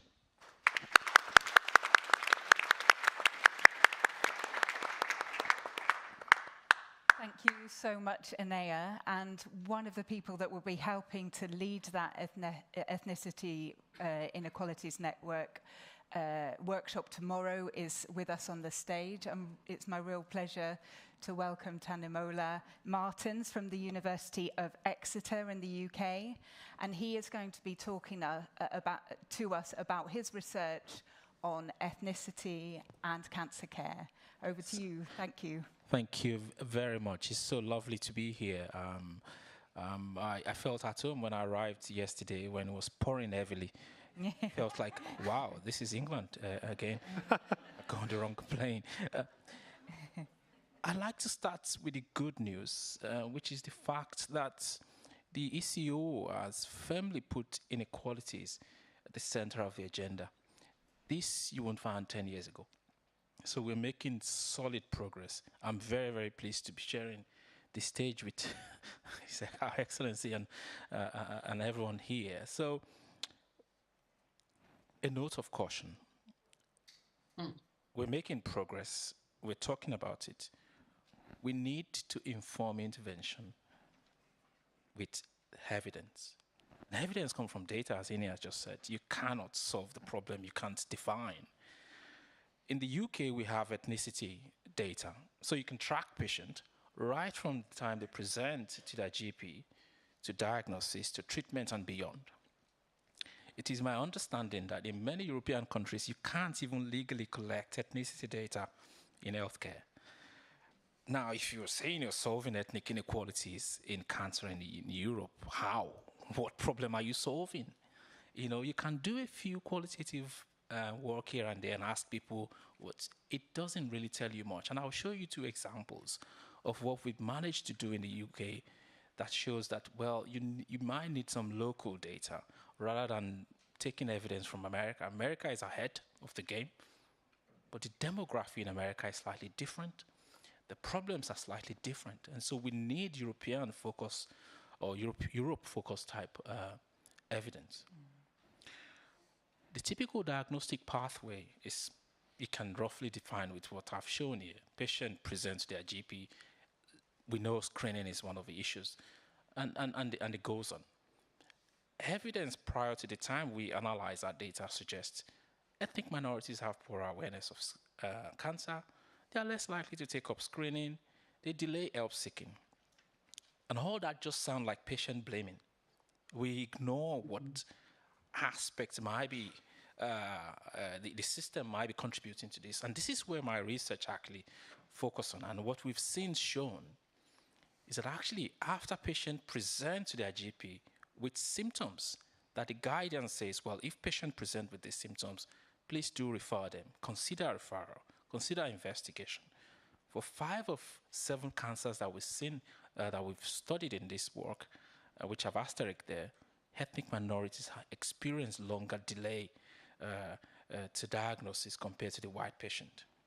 So there's something going on in healthcare system that is not actually serving the patient as we expect. We have excellent healthcare system, but it's just not serving everyone equally.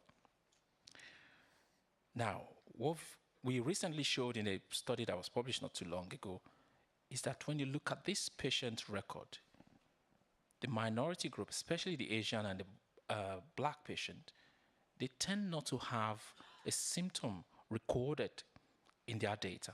So now, does this mean that these patients are not presenting the symptoms? Does this mean that they didn't experience the symptom? Or GP discounting these symptoms? If it's not recorded, possibly it wasn't considered, and that maybe this is why they are experiencing delayed diagnosis. So these are some of the things our data in the UK is showing us, that things are happening that we need to explore even further.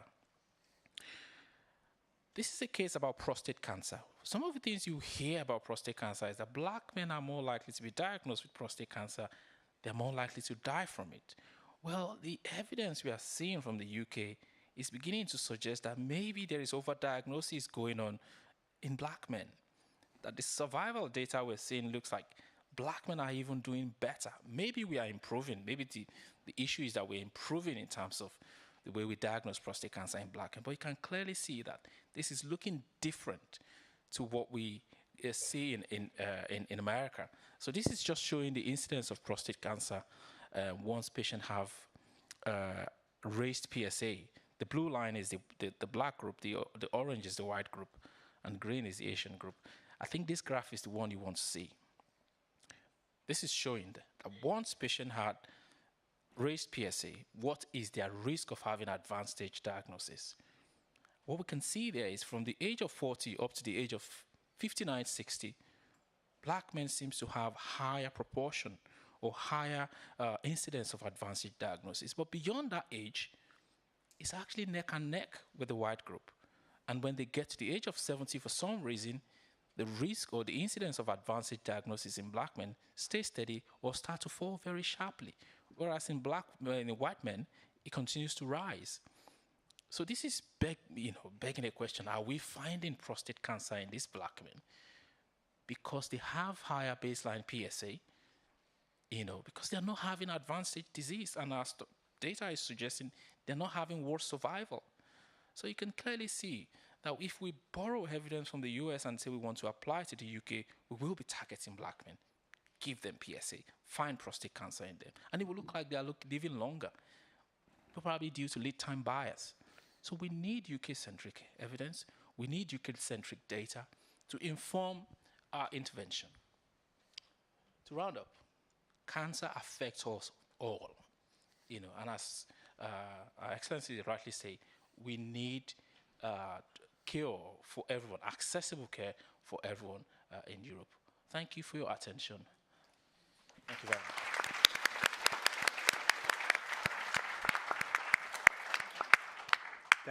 Thank you, Taninola. That was great, and thank you for highlighting that your experience and the UK experience with this data.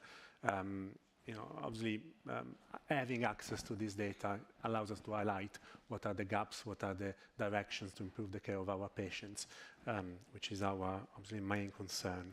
And speaking of patients, the reason why we do all of this, I would like now to introduce our patient advocate on the topic of ethnicity, Robert Green. Thank you. Thank you, and thank you for having me here. I must say, one disclaimer, I do not represent all patients. I try to represent the voice of patients, but I can never represent the voice of every patient. The team accelerating momentum makes me think, what is the momentum? And I think actually the manifesto shows us where we are, or like the starting point. It's not where we want to be as yet, but it gives us the idea of what the momentum is at this moment, where we are, and we need to accelerate to move forward. But though I'm quite joyful with the progress, I'm not satisfied. I'm not satisfied because even though we want to consider that all cancer patients are equal, we have to remember that the treatment, the care, that is the utmost important part. We need to achieve that the care and the treatment does not depend on where you live. It does not depend on the color of your skin, gender, age. Everyone should get the utmost, the best care possible, not in their country, but actually the best care possible out there. That's it. So when I'm speaking about accelerating momentum, I want to think that no group at all should be left behind. We need to make sure that when we're in the room, like this room, we not only celebrate that we're together, but we also question which group or groups are actually missing. Because if the answer is that there are groups missing, it means that we cannot be happy and we cannot be satisfied. So representation matters. And I say representation matters. It means that when we have, for example, a message that we want to bring to the government or a message we want to bring to the community, we need to make sure that there is representation in the room. There needs to be a voice, and as I said, I try to be a voice for patients, but I cannot represent every patient. So it means that I need to make sure that patients are definitely represented, but properly represented. If we talk about inequality, yes, the color of my skin is different, but I cannot speak for every person, every black person. So we need to have more voices. If I talk about the LGBTQ+ community, I need to have them in the room to hear exactly what the challenges are that they are facing. Great if I can try and represent the challenges, but having them in the room speaks much louder. So 5 minutes, let us recognize the good that we have achieved and the good that we are achieving, but let us use that experience to do much better. And just 3 things I want to mention. Cultural competence training. Let's try and look at that and see how we can implement that in our patient organizations, for example. Community outreach programs. Let's not talk about the ones who need more help, but let's make sure that we reach out to them to hear the challenges that they are facing from themselves. Patient advocacy goes much further, in my opinion, than just advocating for patients. It means when we look at prevention that we advocate so that there become less patients to advocate for. Thank you.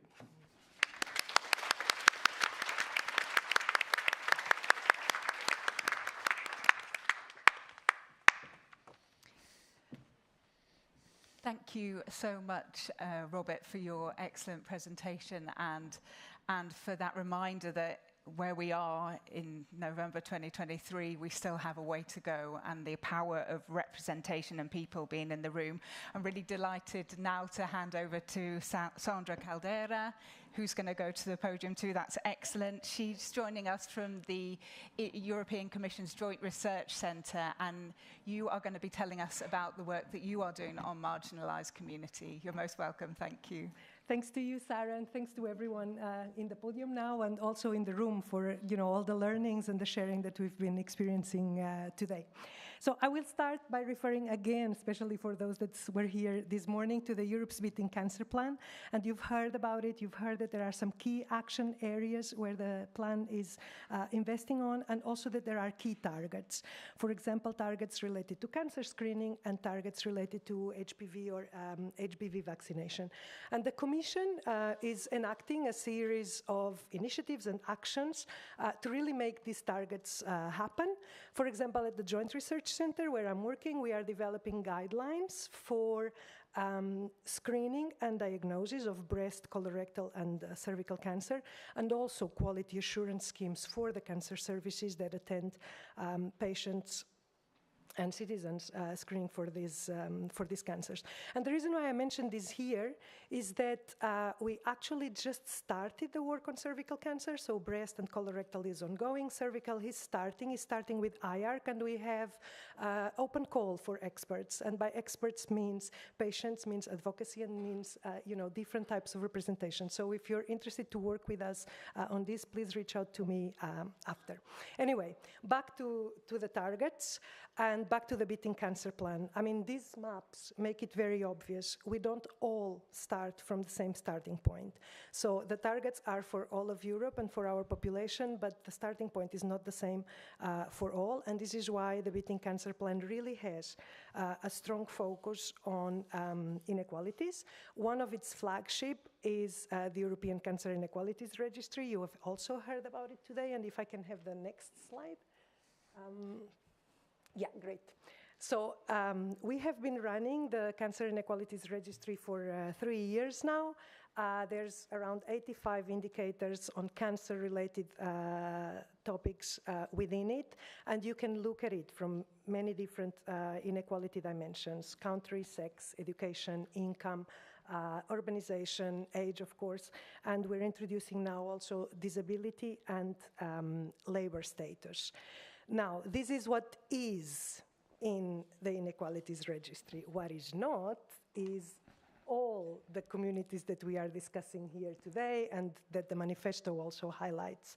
And we are trying to assess first, actually, what data is out there on these communities. And for this, we have partnered with the Center for Global Health Inequalities Research, and Dr. Midza Balai is here in the audience today, and she's the coordinator of this study, actually. So with them, we are digging deeper. What is the data that exists for these communities? And these communities, I mean ethnic groups, I mean Roma, I mean migrants in all their forms, I mean homeless in all their forms, and several others. So what is the data that exists for these communities in Europe related to cancer care access? And what they have seen is that actually there isn't much data on these communities in Europe. So for those communities where there is a little bit of data, and Mirza will correct me if I'm wrong or will add during the break or the questions, for those communities where there is data, people with disability do seem to tend to screen less than people without disability. The data from Eurostat indicates more or less the same thing, although it also shows that there are many nuances. So different types of disability, different severity of disability, also the cancer types that are being screened for, these are all variables that can influence whether or not you are more or less likely to screen. For the LGBTQI+ community, Chain also identifies some data, in particular in cervical cancer screening. And what they see there is that for trans men and for non-binary people with a cervix, there's also less likelihood to screen. And the barriers are, and we have heard it already today, related to discrimination and related to the fact that some of the services are targeting female without really observing different nuances in this area. So there's also some data on migrant populations. What there is really little data on at the moment is on homelessness and on Roma communities. What I want to end is with a little bit of good news, and that's in the next slide. And I can't say, I wish that the good news were on reducing the inequalities gap. They're not, but they are at least on reducing the data gap that we have all been discussing. So I tried to list all the studies that I am aware of, either run by European institutions or funded by European institutions. Please take photos and come back to me. Also to my colleague Jan Willem, he's here today, and there's also some RTD funding coming up, if I'm not mistaken, for this area of work. The goal really is that we are such a small community working on this area. We should really be working together and learning from each other on this so that we can get to the better outcomes and to the most cost-effective ones as well. So I think this is where I wanted to leave you all, and thank you very much.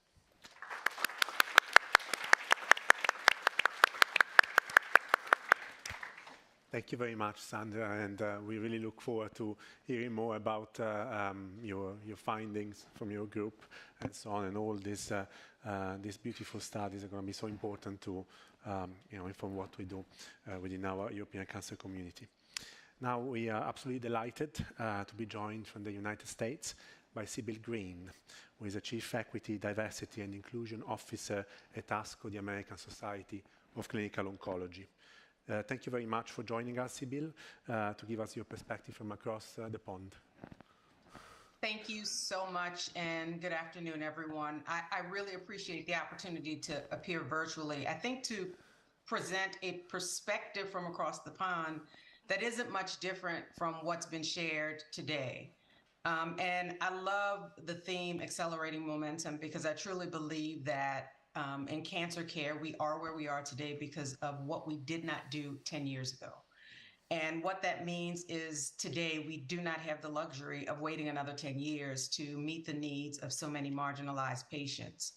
And ASCO's been doing this work probably since 2003, weighing in on policies and aspects of health inequities related to Medicaid reform and coverage for those who are low income in this country, but also with respect to different groups. So race and ethnicity, sexual orientation and gender identity, age, all of those things are things that we focused on in our work. And I think the panel across the board agrees that equitable access for all in pursuit of better outcomes and reducing the burden of cancer is really the goal that we must focus on. I just want to share one specific perspective from the US, because we tend to think about coverage for care, and we tend to think about the fact that other countries might have universal health care, and here in the US, we don't. And that adds to the burden. So on top of being marginalized because of race and ethnicity or sexual orientation or socioeconomic status, the fact that people just can't afford care is problematic, especially when we think about the cost of care in the US being around $110,000 for services and another $4,000 on top of that for drug cost. The need for health insurance is important, and yet if you are Black or Hispanic Latinx or American Native, you face these burdens in an even more profound way. And so some of the things that we need to think about, I just want to share some of the policy aspects that ASCO has supported and some of the things that are happening here in the US with respect to insurance. And so expanded insurance coverage is important. The Affordable Care Act attempted to do something about access to insurance, as well as screening for services, screening for preventive services. And how people take advantage of that is really part of the problem, and it does impact patients across the cancer continuum. And so focusing on expanded insurance coverage is one of the things that we definitely need to focus on. So policies to broaden health insurance coverage, especially for the uninsured but underinsured, is a problem as well. And I think that's what I'm hearing from my fellow panelists here, that despite the fact that in some countries there may be universal coverage, again, underinsurance or not having adequate insurance for out-of-pocket expenses is an issue as well. And so capping those out-of-pocket expenses and implementing caps on the amount that patients pay for out-of-pocket care could prevent some of the excessive financial burdens that are experienced by patients. And just knowing that about 50% of cancer patients and cancer survivors risk going into debt as a result of cancer care is an issue. We talked about drugs, and drug pricing reforms are always going to be important. We've seen some of the reforms around access to insulin, for example, and that just gives me hope that we can start to address some of the high cost of cancer care medications through drug pricing reforms to make treatment more affordable. And in that realm, access to clinical trials, for example, is important. And so while we have legislation in the US to allow Medicaid or low-income patients to access treatment, we still do have issues with out-of-pocket costs related to clinical trials. And we need to make sure that cost for things like parking, childcare, cost for lodging when patients can't reach clinical trials is addressed. And so working on some of those things is going to be important. And then increased funding for public health programs. And so boosting funding for public health programs that can provide more resources for cancer care. And then finally, improve financial navigation services and offering navigation services just generally. The US healthcare system is complex. It is expensive. It is convoluted. And so helping patients to navigate through and offering services for patients to navigate through insurance and financial aid options to reduce the debt is going to be important here. You know, I think, again, I could go on and on about this, but I think, you know, my colleagues have presented all of the things that are important to cancer patients regarding their demographic, their race and ethnicity, again, their socioeconomic status, their gender and gender identity. All of those things pose barriers, and we have to address these things equitably and quickly to keep the momentum going. So thank you for allowing me to share that perspective.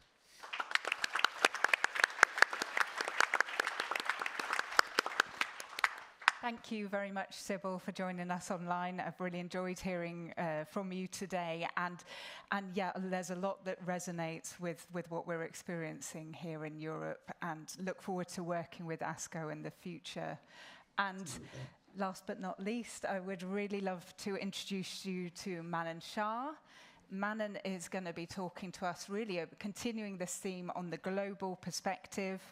Manan lectures in global health at Rutgers University, and he's also Vice President of Global Health Equity and Partnerships at BMS, which is one of the members of Community 365.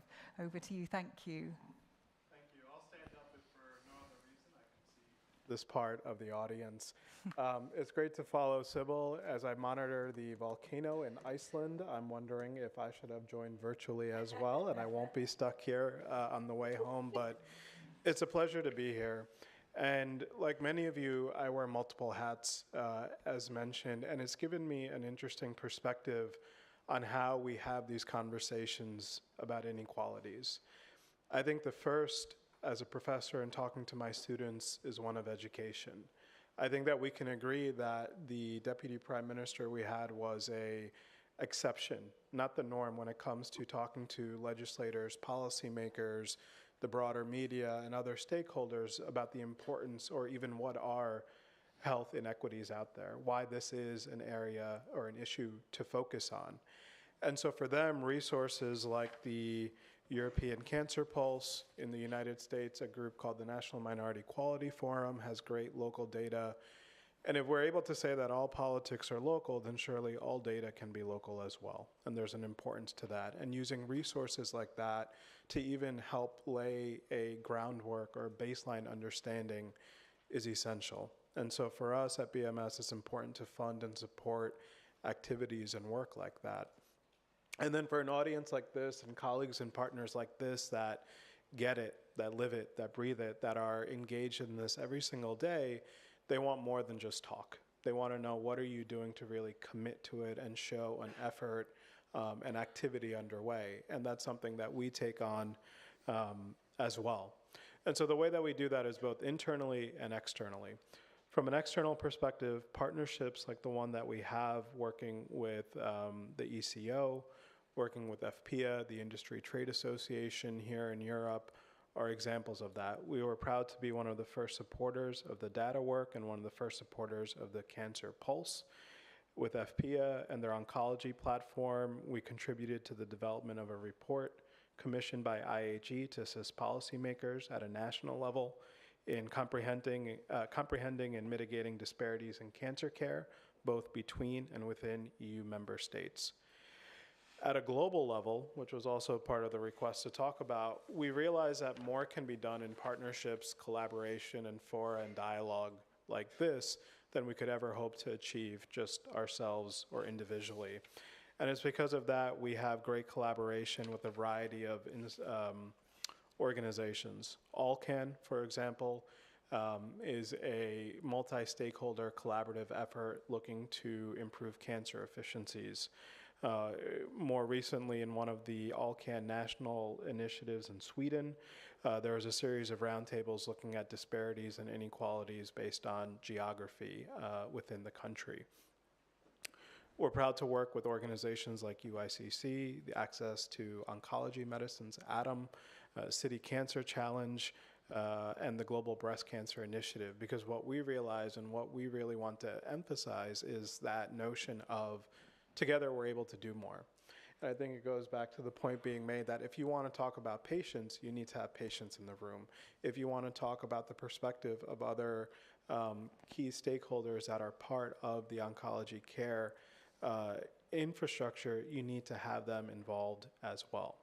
If that's from an external perspective, the last thing I'll say from an internal perspective is one of the things that we're really proud of is having what we call our People and Business Resource Groups, PBRGs.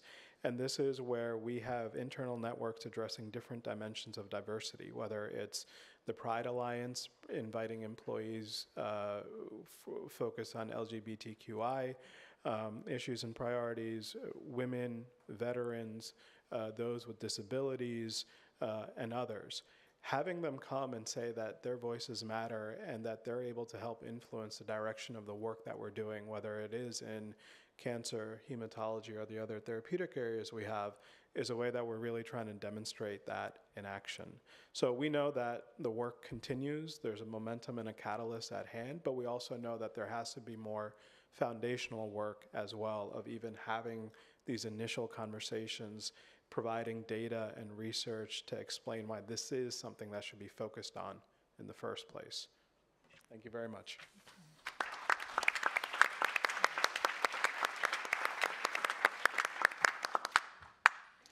Thank you very much, Manan, also for highlighting that we need a very broad partnership, scientific societies, clinicians, patient advocacy, companies, because these challenges are very complex.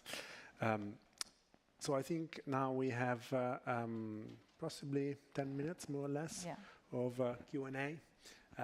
So please make sure you submit your questions via the app or come to the microphones to ask questions to our panelists. We have one here, please. Hi, I'm Nolanda van Wel. I'm a nutritionist by training, and I work with mental disabled people. And for me, my experience is that a lot of HCPs are shy to talk with these people, and I think we really need to train HCP and then include also the patients to this, because these patients groups are really forgotten. So thank you to mention that. Thank you for highlighting that, and I fully echo what you said. I think, again, as a healthcare professional, we also need more training on those aspects, because I quite agree. We see not only stigma sometimes, but also we are not always that prepared to deal with those conversations. So I quite agree. And use pictures not only for the disabled people, mental disabled, but also for us, because 80% of what we really know and what we stick in our brains is because of pictures. Not about wording, but about pictures. So think about that. Yeah, thank you. I don't know if any of our panelists would like to add anything.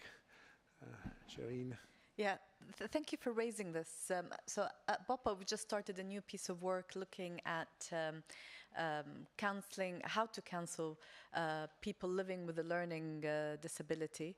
And what we're first starting with is so because we are Association for Oncology Pharmacists. We're starting with the pharmacists, and we're asking them, what do they do when they come across a person with a learning disability? How do they provide the counseling and the education and the support? Because clearly a mainstream approach is not going to work.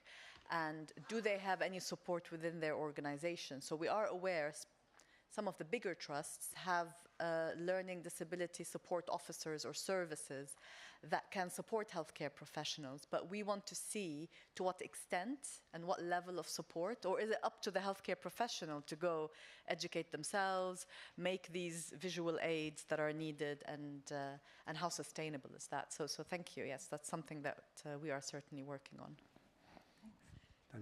Yeah, I just wanted to add that for someone without disability, navigating healthcare is a nightmare. You know, our healthcare system is more or less designed for the elite, well-educated, who know exactly what symptoms of prostate cancer or ovarian cancer is, and to say to the GP, look, I think I have ovarian cancer.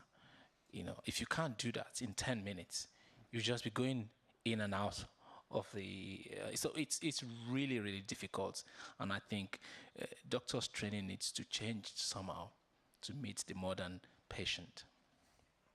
And I would also say that the treatment that we are giving to our patients are becoming increasingly complex. So also navigating those things. That's why you know, I think we need very much a multidisciplinary approach these days for everybody, but especially in those situations. So speak with our pharmacists, speak with our multidisciplinary team members. We have another question here. Well, it's in the same, because that was also the thing where I wanted to go, but there is a specific aspect in cancer where this is a problem. That is where we want the patient to do joint decision making. We want the patient to decide on his treatment. And if perhaps he doesn't know how to navigate the healthcare system, he has to navigate his own health, not more. And he's sitting in front of a clinician, a specialist, and they don't know how to talk to each other. And then what they usually do is we develop an app, and the app will be distributed and will be made available, and all information will be there. And when you come into the consultation, you've seen it all. So then we can go straight to shared decision making. Unfortunately, 40% of population do not use apps. They don't have a smartphone, maybe not have a computer. So we have, for 60% of population, it's fantastic. We have tools, we can help them. But for these 40%, we have to think and find ways to get to them and to give them a choice. Otherwise, this choice will be made for them. And we want them to join in, because we know that besides decision, shared decision making, we have decision regret. If they don't have shared decision making, they can have a lot of regrets afterwards. And we have to prevent that. Thank you for your comment. I'm personally finding that one of the most powerful questions I can ask patients in the clinic is, what matters to you?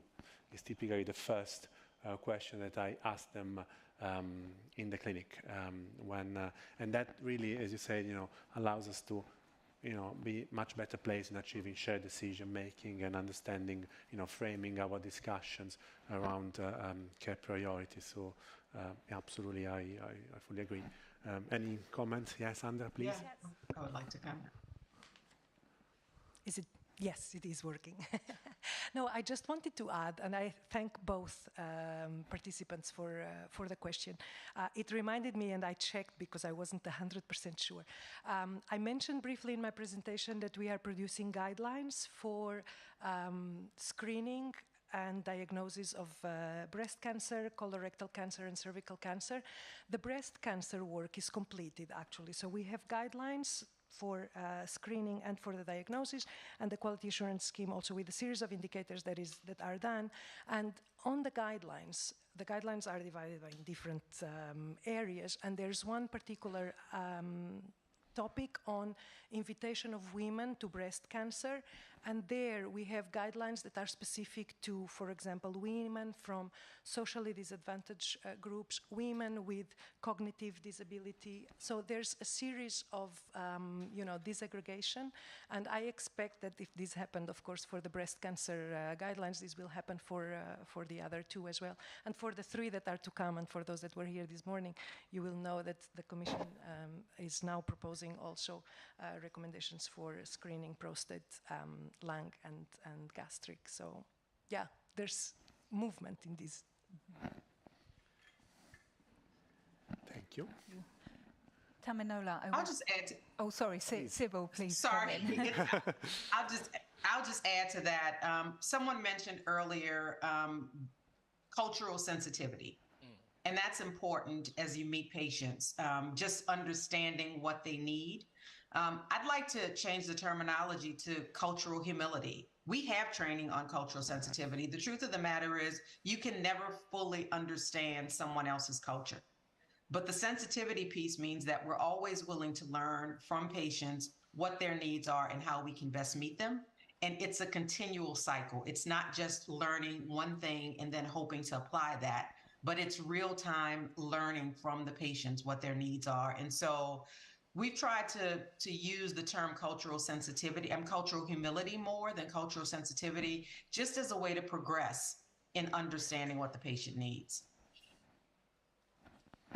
Thank you so much, Sybil. Taminola, while I was listening to your presentation, I was wondering whether you have any insights on how to improve diagnosis in ethnic minority groups. Well, I'll use prostate cancer, for example. One of the awareness campaign, that was running at some point in the UK would say, black men are twice as likely to have prostate cancer and to die from it. Now, the die from it is quite scary. Speaking of cultural competency or cultural intelligence or cultural humility, it's something that is lacking in that kind of campaign, because you know that when you tell a man that you're going to die from this disease, men don't even seek help, full stop. So when it comes to some men who are probably from different culture and believe in God, that God will kill me, then you're making it worse by saying, well, you're going to die from this one. So the messaging is key. There is a lot of positives in prostate cancer these days. We have the monitoring process there. The pathway is much more flexible. We have MRI. Patients don't have to go through that long, horrible needle before you know that, oh, you don't have prostate cancer. So we have a better pathway, and so we can concentrate awareness campaign more on the good news, on the progress we've made in recent times. When the awareness campaign is positive, it's saying that, oh, survival is good. You don't have to start treatment now. You don't have to go through the needles first. We can have MRI, we can have this, you can have that.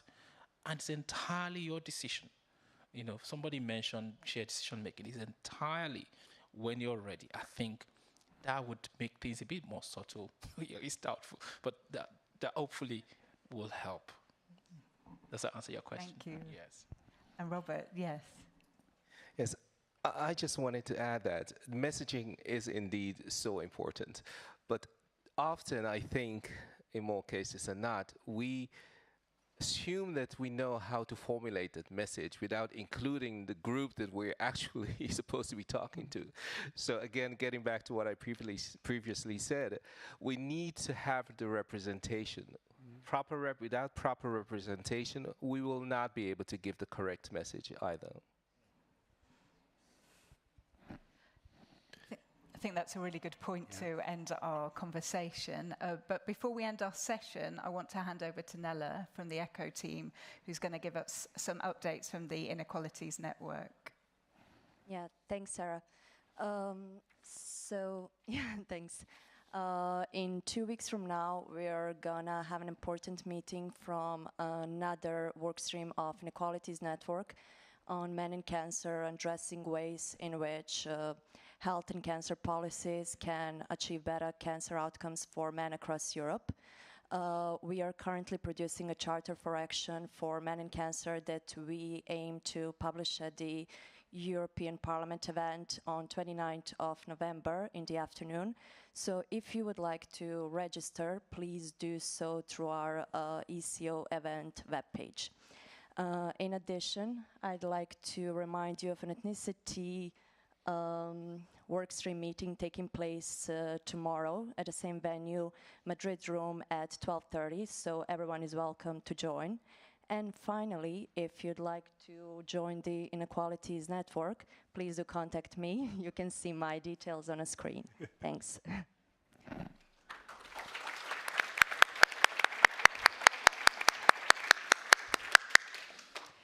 And the final reminder also to please check the posters. The poster area, we have the best abstracts from the young cancer professionals. Included in the posters is one from Lily Goodenbach, and she has written an abstract on the liver cancer index, mapping the liver cancer treatment landscape across the EU. And in the Next Generation of Cancer Leaders session, which is here at 4:45, Irfan Lona will be presenting his abstract on co-designing the Health Navigator module for cancer prevention among people experiencing homelessness, the Cancerless project. So both Lily and Irfan will also be presenting their posters during the networking reception that is at 6 p.m. this evening. So please do join us there. And I would like to thank all the speakers for joining us today. Thank you, Sarah, for co-chairing this session. And thank you all for joining us in this conversation today. After a short break, Commissioner Stella Kyriakides and Sarah Cerdas, MEP, will be joined by a representative of our European Cancer Community for the launch of our manifesto, Time to Accelerate. So see you in 15 minutes.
Okay, if you'd like to start taking your seats, please.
Can we take our seats, please? We're about to start this session.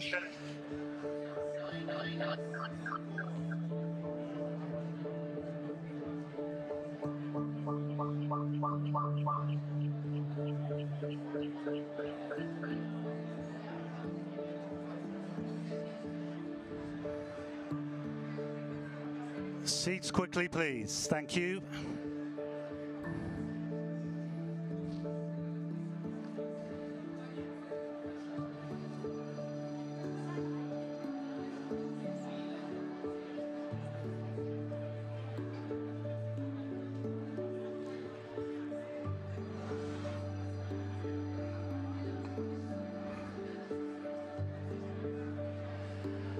Ladies and gentlemen, take your seats. We're right about to start. Thank you.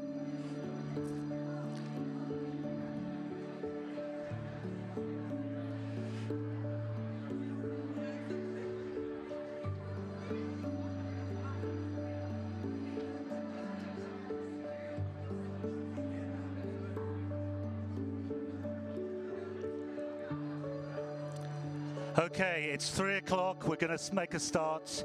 Our virtual audience will join us now, and we'll hear in a moment from our president, Andreas Haralambous.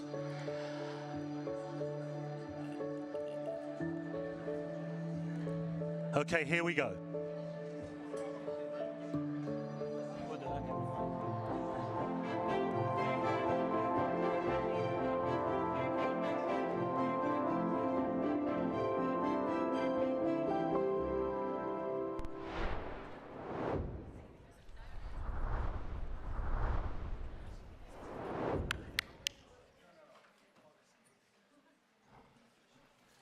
Welcome everyone to this Time to Accelerate session of the European Cancer Summit, where we will be looking at the implementation of Europe's beating plan so far and looking to the future, especially the European Parliament elections next year.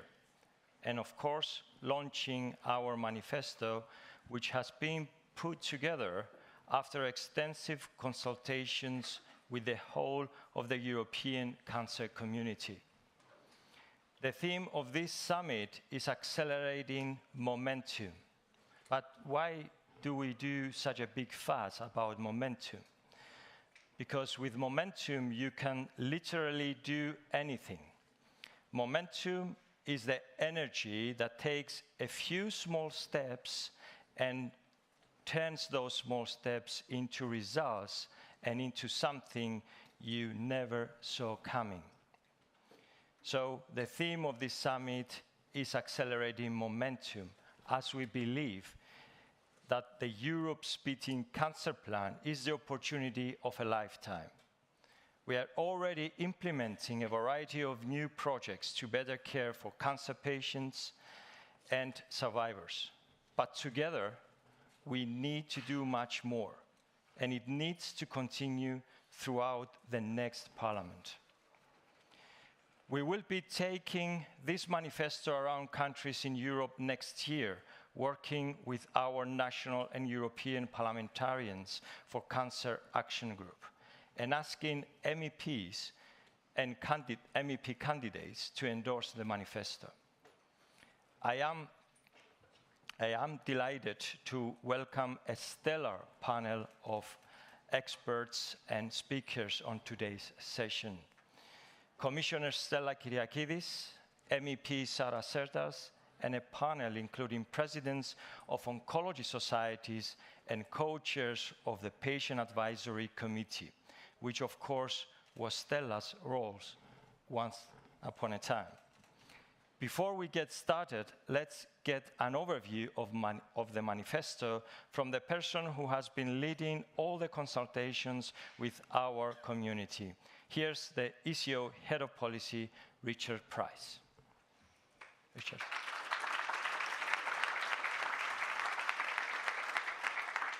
Thank you very much, Andreas. So why are we publishing the manifesto today? It's because, Commissioner, Europe's Beating Cancer Plan is working. All over Europe, new initiatives are being triggered, new communities of action being formed, from young cancer trainees taking part in interspecialty cancer training together, to cancer centres in every country getting ready to be part of a brand new network of cooperation. New screening campaigns and initiatives are taking place, and every country is looking at what it can do to eliminate HPV cancer. The good news stories are manifest, and we need good news in this world right now, but the implementation efforts must be sustained. And that's why we've been pulling together a manifesto representing contributions from more than 50 organizations and looking at what the vision of the future might be as we think about the plan after the next European Parliament elections. How can we build on the... If I could go to the next slide, please. So with the involvement of so many inputs, I can't promise you that the manifesto is necessarily a short read, but for those who might be key points of our manifesto, we need to deliver in full the promise and potential of Europe's Beating Cancer Plan and the research mission. We need to expand that pan-European goal-orientated approach to cancer control. It brings people together, it creates energy, it creates accountability, and it gives direction to all of our initiatives. Let's make Europe a global leader in the fight against cancer. The plan puts us in a place to make that happen.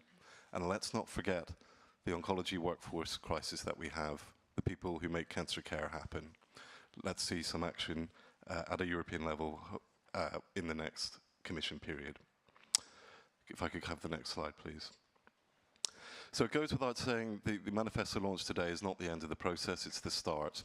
We'll be rolling this campaign throughout Europe and in national capitals over the year ahead.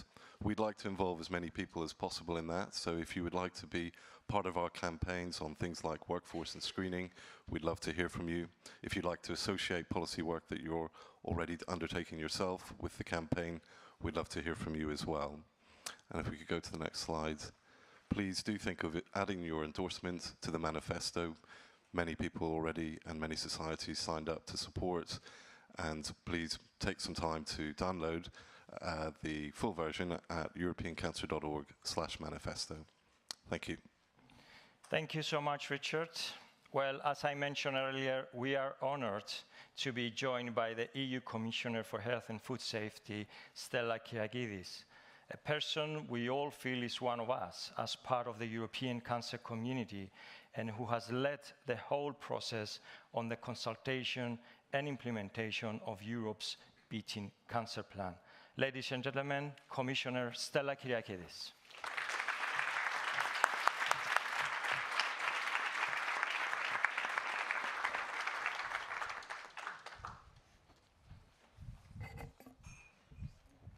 Good afternoon, everyone, colleagues, friends. Well, Andres said, welcoming me, that he feels that I am here and one of you, and that's exactly how I feel, because I'm seeing here today many people that we've been working with for a very long time, advocating for a very long time to reach a point where we are today at this important European Cancer Summit. and I have the privilege to be able to share with you where we are with Europe's Beating Cancer Plan. So thank you so much for the invitation, and I want to congratulate you once again for bringing together so many prominent health professionals, policymakers, patient advocates, and colleagues from so many European and national institutions. And when we were preparing a few notes on what I would share with you today, I felt that all of us here share one fundamental characteristic, and that is that we've been working relentlessly and continue to work for a better future for cancer care in Europe. And this is a better future for cancer patients and for their families. And this is what we set out to deliver with Europe's Beating Cancer Plan now over 4 years ago. The cancer plan starts with one sentence. Cancer concerns us all in one way or another. And that is why, for us, collaboration and partnership form the backbone of this plan. And it's the plan that is the first of its kind. It has brought together EU institutions, governments, and stakeholders around this common goal. We are all engaged to make it work for Europe's citizens, and it is delivering already. And I think the words that you started off saying that cancer plan, the Europe's Beating Cancer Plan is working. I noted it down. For myself, for I know the team that is here with me, that is what we want to hear, because we believe in this plan. This is a blueprint, started as a blueprint for action, but with key deliverables and milestones, and it has since cemented its place as a people-centered pillar of a strong European health union. It's a plan that is backed with significant EU investment, and its concrete initiatives are already making differences to people. There are already 28 cancer projects supported by the EU Fourth Health Programme, which are being implemented, and they cover key areas going from prevention to early detection to cancer care and quality of life. And they highlight tangibly how stakeholders are joining forces for the benefit of citizens across the EU. I want to share with you just two what I consider inspiring examples. Firstly, we all know that cancer care improves when those providing it work better together. And this is the core aim of the Interact Europe project, which is led by the European Cancer Organization. And this project consortium developed an innovative approach to supporting new levels of cooperation between key cancer care professionals. And it created for the first time a kind of, I would say, interspeciality cancer training curriculum. Now its pilot phase is complete, and I'm really delighted that Interact Europe's ambitious next step will see it expand to 100 cancer centers across Europe. So this is really making a difference. And I want also to share with you a second project. Many of us know in this room that going through cancer can be a very lonely experience. And we need to fight this isolation. So I'm so glad that we're working together to offer support to people whose lives have been touched by cancer, to their carers, to their loved ones. And we're put forward a youth cancer survivors network. This was already established last year in order to be able to use social media platforms, networking, connecting patients, cancer survivors with social and health professionals active in cancer prevention and care across the EU, so that people come together. And I really want to thank you for all the work and support that you are putting into the projects that we are working on in the cancer plan. Now, when we presented our vision for the cancer plan, we wanted this to mark a new era, in a sense, of cancer prevention and care. And 3 years later, I think that many of us can say that we are delivering on this. As you underline in your manifesto, the past years have been unprecedented for cancer policy. We've laid the foundations for a new way of collaborating, and cancer is now at the top of the political agenda in the European Parliament, and I have a good friend, Sara Cerdas, who I want to thank. This is a subject that is often discussed, and in the European Council with the Ministers of Health from the 27 member states. So the member states and the wider cancer community are working and collaborating together, I think, closer than ever before, around many, many projects that will make, I think, very long-lasting impacts on cancer care across the EU. For example, in the coming years, we will be setting up the first EU network of comprehensive cancer centres. This is a flagship action. This is requiring substantial investment and effort, and I see this in person on the ground when I travel across member states, and we visit the Ministers of Health together with Dr. Costa, who has been our advisor throughout the setting up of this plan at the European Commission. And we meet with the Ministers of Health, and I meet with patient organizations, and I go to hospitals, oncology centers in all the member states.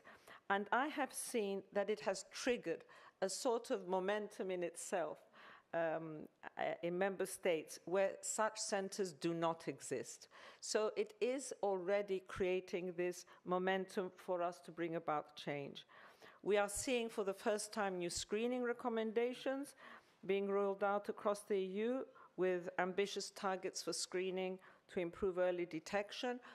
The screening guidelines that were adopted last September after 19 years. It took 19 years to update the screening guidelines by the Council. Now we have them, but there is still a great deal more to do.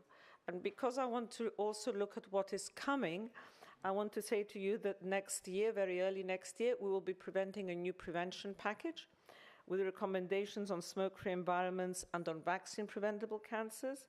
We'll be presenting measures on tackling exposure to ultraviolet radiation, including from sunbeds, because we know of the increased risks for melanoma. And we are also looking at issues to do with quality of life. And I want to just take 1 minute for this, because the cancer plan is a plan that goes from prevention to survivorship to quality of life. It's a holistic plan. And we need to know, we need to understand that in today's world, where thankfully, with the progress that we have seen, many, many people survive cancer, it is unacceptable that these cancer survivors are discriminated against in their access to financial services.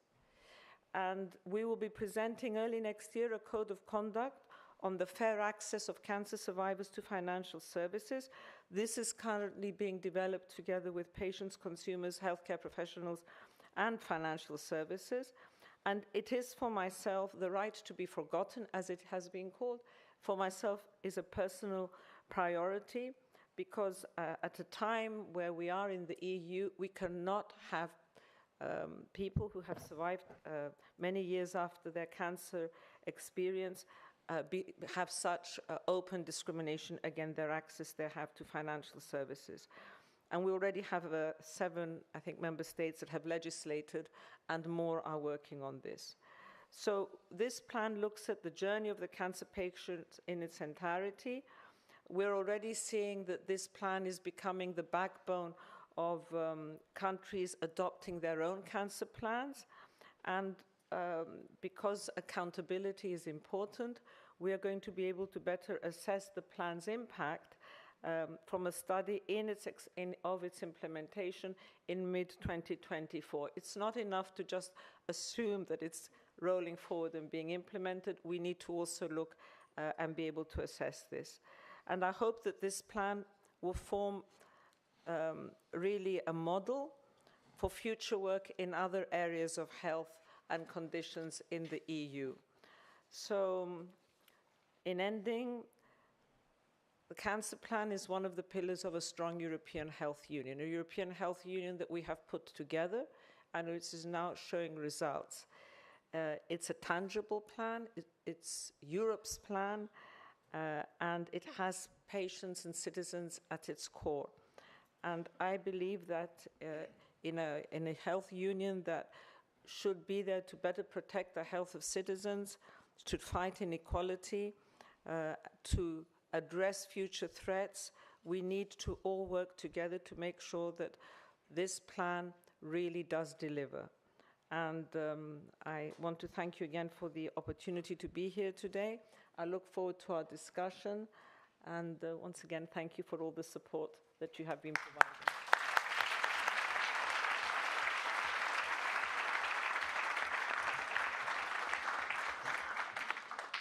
Thank you so much, Stella, for sharing your vision for the present and the future. We can certainly respond as the cancer community that our vision of the present and the future completely aligns to what you've said. And we will be taking your words as fuel that will fortify our efforts, not only to maintain the momentum, but also capitalize in full of that momentum to the benefit of our patients. Thank you. And of course, as you all know, all the work that we do at ECO, it's a collective effort. We bring together all disciplines and professions within the cancer context, but also our patient advocates. And the building of our manifesto, Time to Accelerate, has been no different. And Gilles Poirier-Bernard, who co-chairs the Patient Advisory Committee, is going to take us through some of the main points of the manifesto.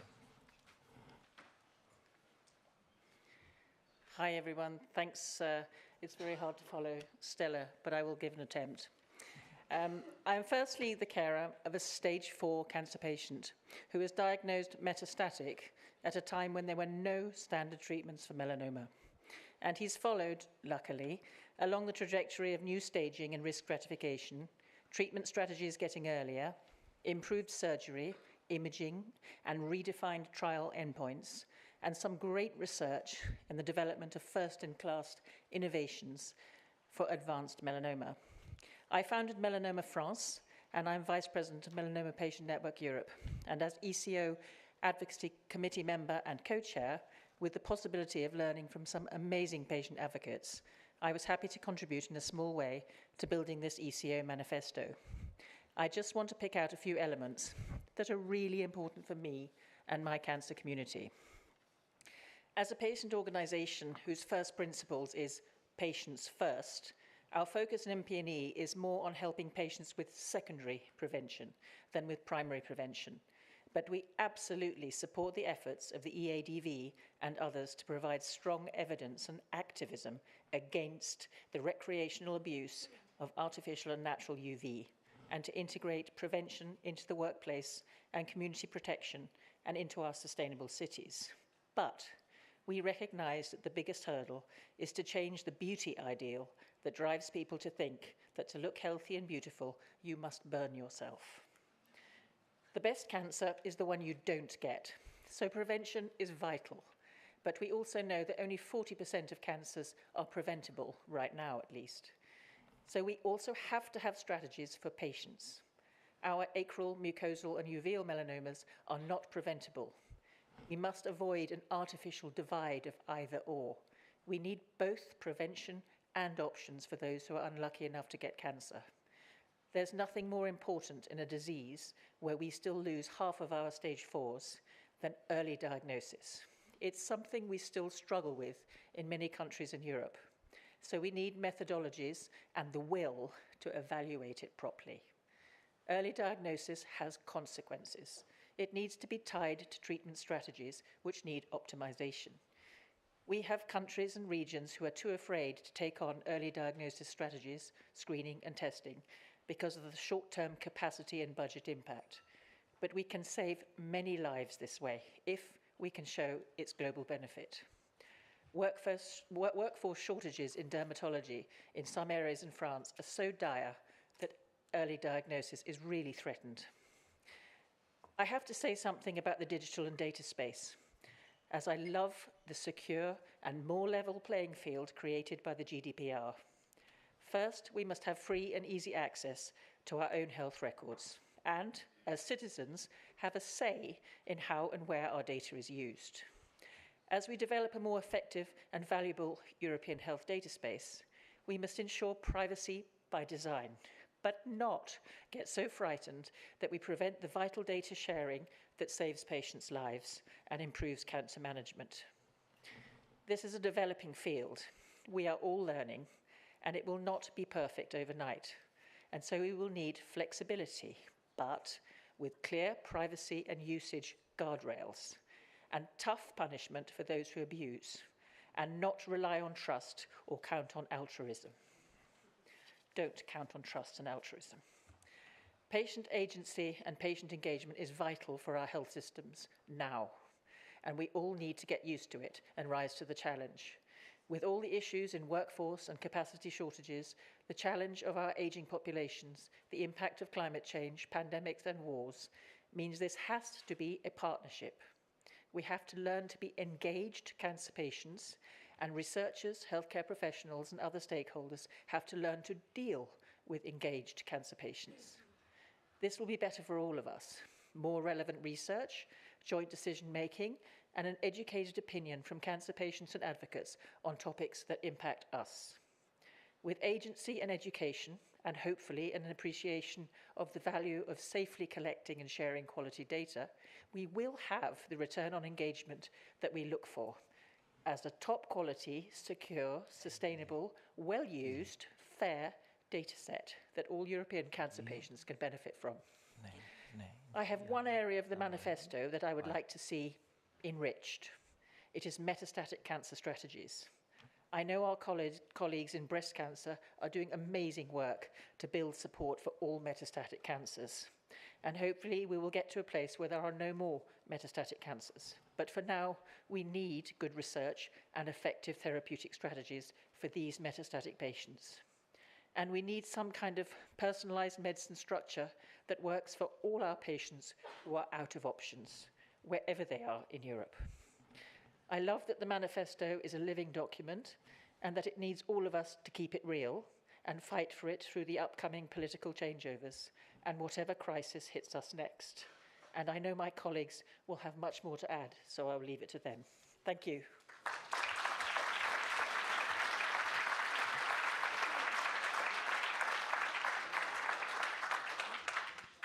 Thank you so much, Gilly, for highlighting and for bringing the patient perspective into specific aspects of the manifesto, such as early diagnosis, prevention, data safety, which are all matters that we should be turning much more attention and resources to. So moving on to the session, let's hear from Isabel Rubio, who is president of the European Society of Surgical Oncology and a member of the ECO board, to give her perspective on the manifesto. Isabel. Thank you very much, and thank you for inviting me to share with these distinguished speakers this session from the manifesto that is so important for the European Cancer Organization. So we know that cancer prevention is one of the pillars in the Europe Beating Cancer Plan, and also cancer prevention is one of the pillars in the manifesto. So we know that cancer prevention is the most cost-effective cancer policy, and between 30 and 50% of the cancers are preventable. So we need to know that primary prevention is so important to modify or eliminate those risk factors that will lower the burden of cancer along the years. And also, it's going to be the best long-term strategy for the control of a number of cancers. But also, early detection saves lives. And I think it has never been more important to make sure that the screening is up to date. So while we've made important progress in Europe, we still have significant inequities in access and standard of cancer care in the continent. And disparities in access to cancer care along the patient pathway and significant social inequities, what does is that it will influence negatively on cancer outcomes. All European Union member states are affected by inequalities in cancer care between various population groups. To analyze challenges and disparities within each country, the European Cancer Organization has developed the European Cancer Pulse that you can see there. And this European Cancer Pulse was launched in the European Cancer Summit last year in 2020 and shows differences in progress across and within the European countries. And it shows any areas of prevention and screening. And you have seen before in the prevention network that we have seen how many differences are related to the differences in death attributed to passive smoking, and also the differences that there are still European countries where there is no regulations in the use of sunbeds, but also in terms of breast cancer screening, up to 1.5 times differences in women reporting to never have undergone X-ray examination for breast cancer screening, and you can have that for a very low income, up to 85% of the women, to a higher income, but still, 50% of the cases, but also in colorectal cancer screening, where the participation varies so much from one country to another, being up to 70% in the Netherlands and going down to probably less than 20% in North Macedonia. So this data will help us to support the policymakers, and will help to guide interventions and investment at the regional, national, at the EU level under the Europe Beating Cancer Plan. And inequality in access to cancer treatment is also an important issue to address, but including the delivery of cancer surgery in a timely, safe, and quality and affordable manner. And since 2015, when the first Lancet Commission on Global Cancer Surgery was published, more countries now has NCCPs and standard operation procedures, but if we look closely, we have seen that there has been a very, very little differences in the way to plan and improve the capability and the capacity of providing cancer surgery, and even less around how basic cancer surgery will be funded. 60% of the member states do not have any formally training in cancer surgery or any additional training in surgical oncology. And the Lancet Commission on Global Cancer Surgery, Part 2, has recently been published with pragmatic solutions to improve cancer surgery outcomes worldwide. 80% of cancer patients will require a surgical intervention along the course of the disease. And this is important because, however, surgical cancer care is often accorded low priority within the cancer care continuum because the value of surgery may be misunderstood. And even though cancer surgery is still the most cost-effective modality for treating solid cancers, and it's something that we all need to be aware. The complex, advancing, and multidisciplinary nature of cancer requires specialized training, and each country should strive to develop an ever-growing population of surgical oncologists or surgeons with expertise in cancer surgery that can lead local efforts in addressing gaps, but also in training and provide surgical oncology services. And the European Society of Surgical Oncology is working hard on this, but there is still a need to raise awareness of the importance of specialized training to deliver high-quality cancer care across Europe. We envision that the solutions and actions contained within the Commission, within the Lancet Commission, will address inequities and promote timely, safe, and affordable cancer surgery. Cancer surgeons are surgeons who specialize in an area of cancer, but can speak the language of multidisciplinary cancer management. And this is something that is so important that we need to acknowledge the interspecialty cancer training that the Commissioner has already mentioned, because it will let us to understand and learn the fundamentals of multidisciplinary care. But if we don't strengthen each component of the team of the multidisciplinary composition by provider standard training, the disparities will remain. The real politics of cancer surgery is that it remains politically marginalized in the global stage. 82% of countries have an inadequate number of cancer surgeons. And if we look into the analysis of the current trends found in the cancer surgical workforce in 2018, we found that we won't meet the projected needs in 2040, with a 400% gap in the low-middle income countries and up to 25% gap in the high-income countries.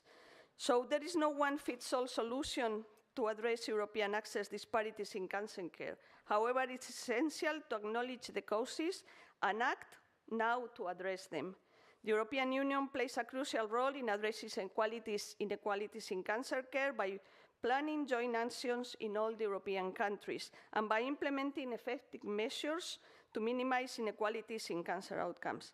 And the European Cancer Organization Manifesto details a list of cancer care priorities and proposals to set a clear deadline for implementation of all the achievements at the member state levels. That is where we want to see all these recommendations. We still have the opportunity to take these steps, and it is time to accelerate by collaborating across all the healthcare community to ensure that all patients in Europe will have equitable access to high-quality cancer care. And if I may finish just quoting another big sentence that was used in another time in the history so important for the humanity, is that at the European Cancer Organization, I believe that this challenge is the one that we are willing to attend. This challenge is one that we are unwilling to postpone, and this challenge is one that we, all of us, will just intend to win. Thank you.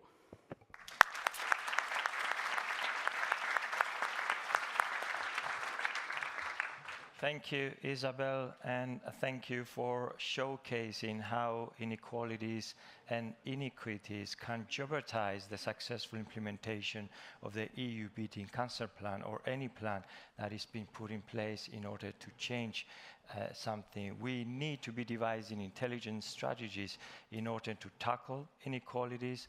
The Commission's Inequalities Registry and the European Cancer Organization Cancer Plan are strategies that fall under that umbrella, but we need to do much more because there is a lot way to cover in the process. So thank you.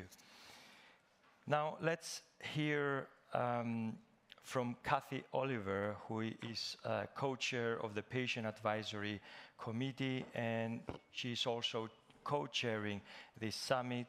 And Kathy will be giving us her perspective on poor prognosis cancers in relation to the manifesto. Kathy. Thank you very much, Andreas. And I would also like to extend a very warm welcome, especially from the ECO Patient Advisory Committee, the PAC, to Stella, of which you were chair a number of years ago. And those of us who served on the PAC when you were chair remember with great fondness and with great gratitude your wisdom, your determination, and your inspirational approach to helping people with cancer. So thank you and welcome home.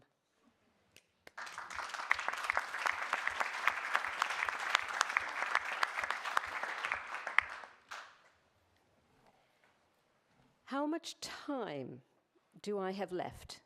So this was the question that my young adult son asked his neurosurgeon when he was diagnosed with a brain tumor.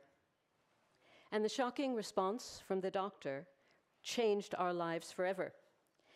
I don't envy doctors who have to answer that question, how much time do I have left? Especially when the patient is diagnosed with a poor prognosis cancer.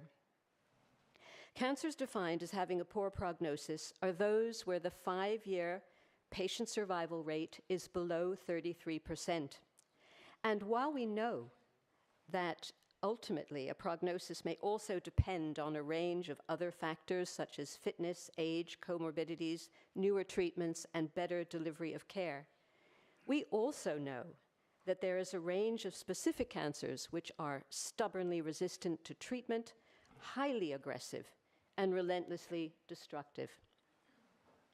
Examples of poor prognosis cancers include pancreatic cancer, with a 5-year survival rate of just 11%, mesothelioma, esophageal cancer, bronchial cancer, and brain cancer. Clearly, there is a great deal of unmet need in poor prognosis cancers. For example, there's a lack of effective treatments, absence of psychosocial support, for patients and their caregivers, rapid reduction in quality of life, limited knowledge of risk factors for prevention, limited knowledge of diagnostic biomarkers, and lack of screening, leading to late-stage diagnosis. And I have to also say that nihilism and stigma are also no strangers to poor prognosis cancers. Now, the European Cancer Manifesto has been carefully crafted by the European Cancer Organization and then reviewed by all of the different stakeholders in the European community. The manifesto sits on the strong shoulders of Europe's Speeding Cancer Plan and the Cancer Mission, and amongst other things, is calling for an acceleration of efforts to improve outcomes for people diagnosed with poor prognosis cancers. In fact, the manifesto is calling for a doubling of survival of poor prognosis cancers by 2035, a goal which goes hand in hand with the manifesto's call to achieve 70% 10-year survival for other European cancer patients by 2035, otherwise known as the 70-35 vision. This vision was highlighted in the recently published Lancet Oncology Commission European Groundshot, addressing Europe's cancer research challenges. The Groundshot paper was written by Professor Mark Lawler, who you heard this morning, together with co-authors, notably including a range of eminent cancer specialists and leading European cancer patient advocates, many of whom are here with us today, and we're very privileged that they've joined us. There are a number of ways that we can reverse the terrifying trajectory of these poor prognosis cancers. And, you know, it's really very, very heartening and hopeful to see that major initiatives are now throwing a spotlight on these heartbreaking and intransigent diseases.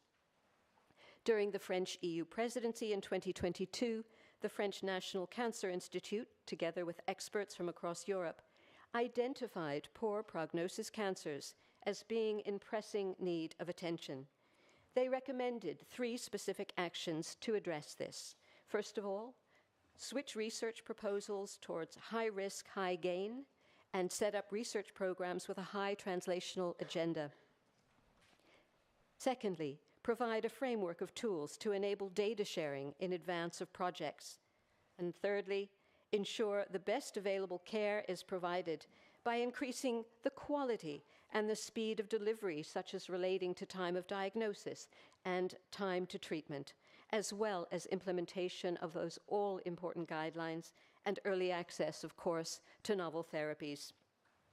A paper by Terry Philippe and colleagues cited the importance of innovative approaches and wide access to personalized medicine and immunotherapy for poor prognosis cancers, as well as calling for investment in new emerging technologies around big data and artificial intelligence.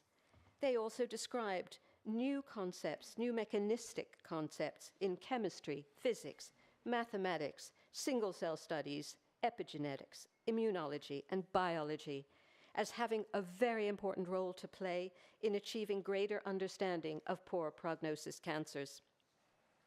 During the World Cancer Congress in Geneva in October 2022, Andreas Haralambous, the ECO president, highlighted how difficult it was for one country alone to do everything on its own and be able to efficiently address the needs of poor prognosis cancer patients. Andreas also praised the work of the European reference networks. You may be familiar with those, the ERNs, and the comprehensive European cancer centers in helping to address poor prognosis cancers by bringing people together to engage in cross-border research and information exchange. Andreas called for greater international collaboration in order to improve outcomes for people with poor prognosis cancers.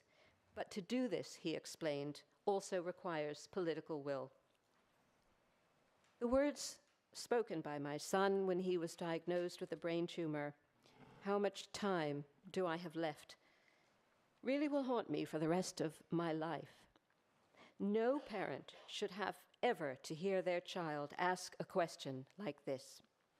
So I really do hope you will support the European Cancer Manifesto goal of doubling survival for poor prognosis cancers by 2035, and please to add your signatures to it. We can make progress, but we all need to come together to achieve this. In doing so, we have the ability to bring about really meaningful change for all of our cancer patients, and particularly those with poor prognosis cancers. Thank you.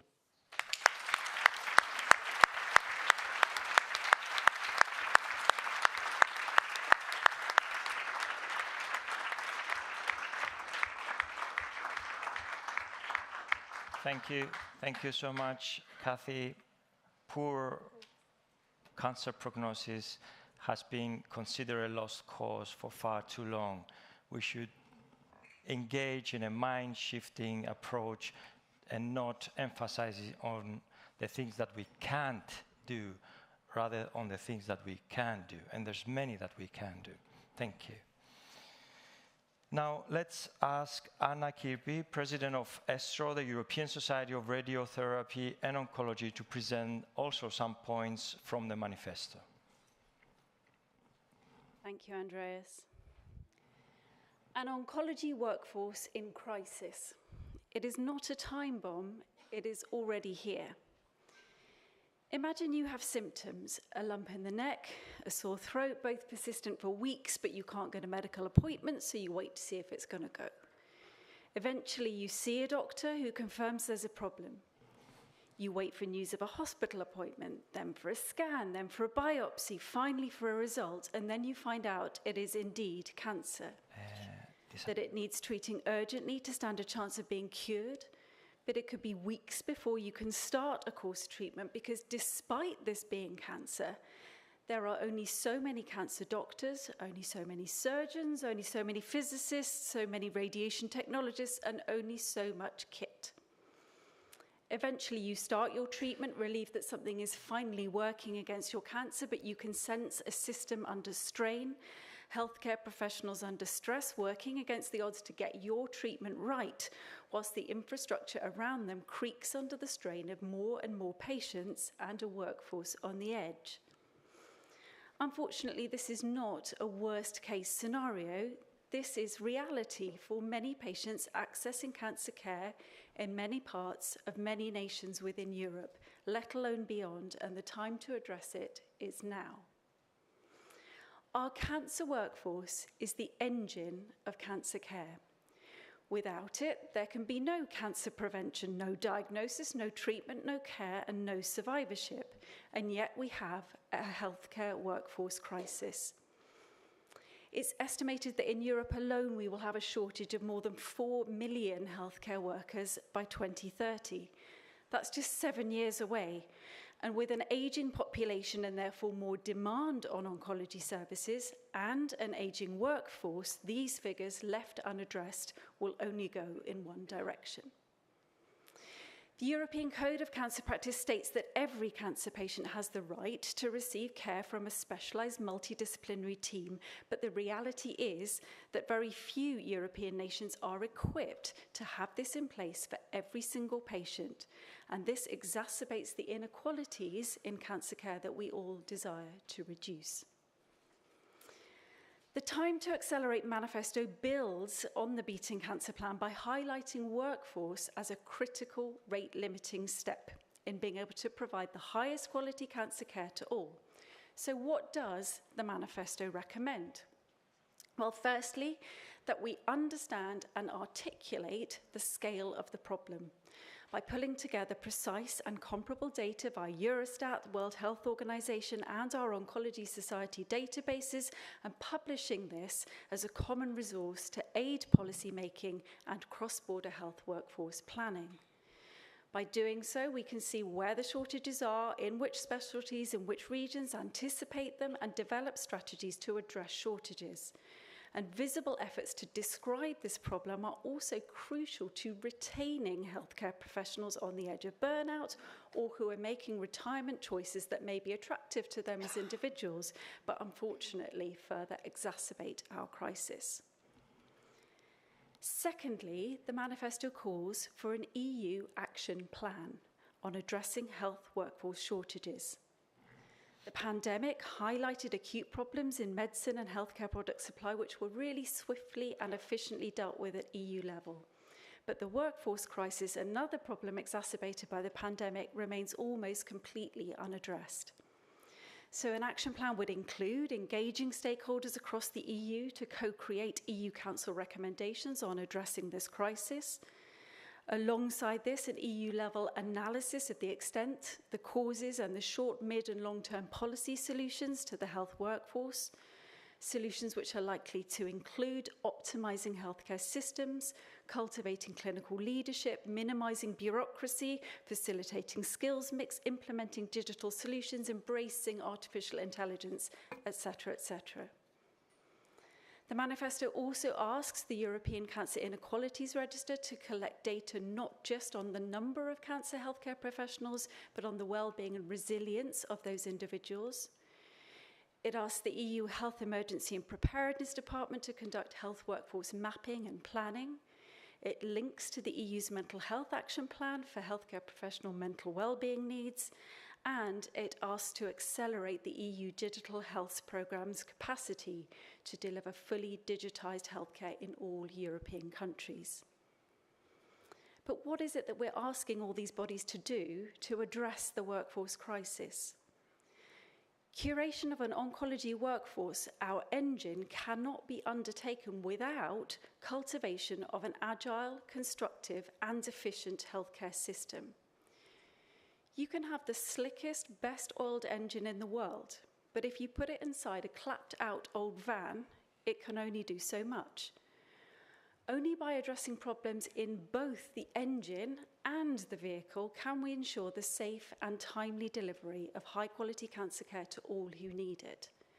So steps towards this will include adding efficiency as a healthcare objective alongside quality of care.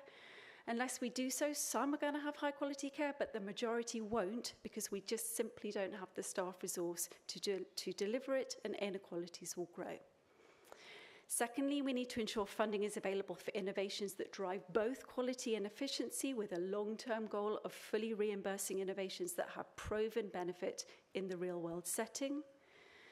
Thirdly, we need national and local teams to drive implementation and training in evidence-based innovations such as shorter fractionation schedules in radiotherapy that reduce the burden on the workforce whilst maintaining the quality of care for our patients.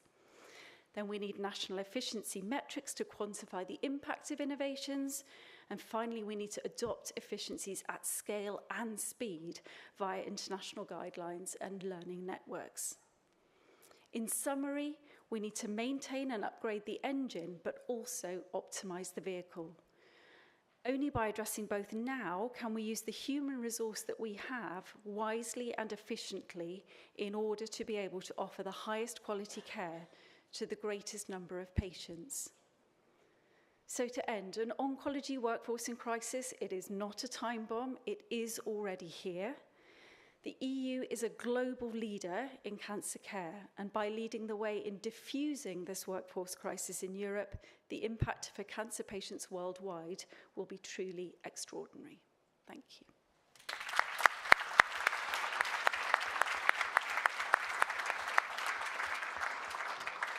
Thanks, Anna, for turning our attention to the workforce crisis and also highlighting the fact that we should not only be looking at mere numbers, but also we'll be looking safeguarding the well-being of the workforce. Otherwise, the existing workforce will cease to optimally work and offer the quality of cancer care that we need.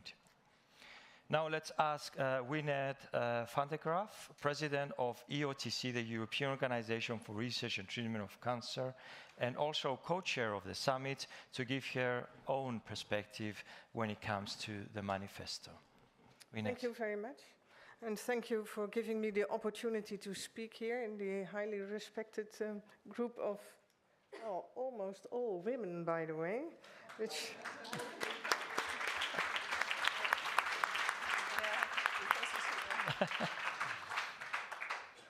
And I would like to have a bit different approach in taking you with me to my clinic. I'm a medical oncologist working in the Netherlands, and I thought I'd take you with me for a Wednesday morning when I see new patients, to illustrate something that is written down in the manifesto, which really speaks to my heart, but especially to the heart of the EORTC in the way that we would like to have an implementation of optimization of clinical trials. So imagine it's 10 o'clock in the morning and a 75-old lovely lady comes in my room, not very fast walking, by the way, and she is accompanied by two lovely daughters, I guess in their 40s, who have taken a day off from their busy work to join their mother to the clinic. And mother has recently been diagnosed with metastatic cancer, and she comes to me because she wants to know what we have to do. And the question always starts, what do you really want? Because, well, after a while we have spoken about the prognosis and I will not be able to cure her. So what can we do to help this older lady in her life? And she not only has metastatic cancer, she also has hypertension, diabetes, and also has some visual problems. And the daughters very nicely accompany her, but they work full-time and they live a 1-hour drive remote from her. So what shall we do? And one of the daughters had really prepared the visit very well. So she comes to me with a whole, well, I would say a lot of letters there and saying, well, I know that EMA has recently approved a combination treatment for the disease that my mother has. So can you prescribe it to her?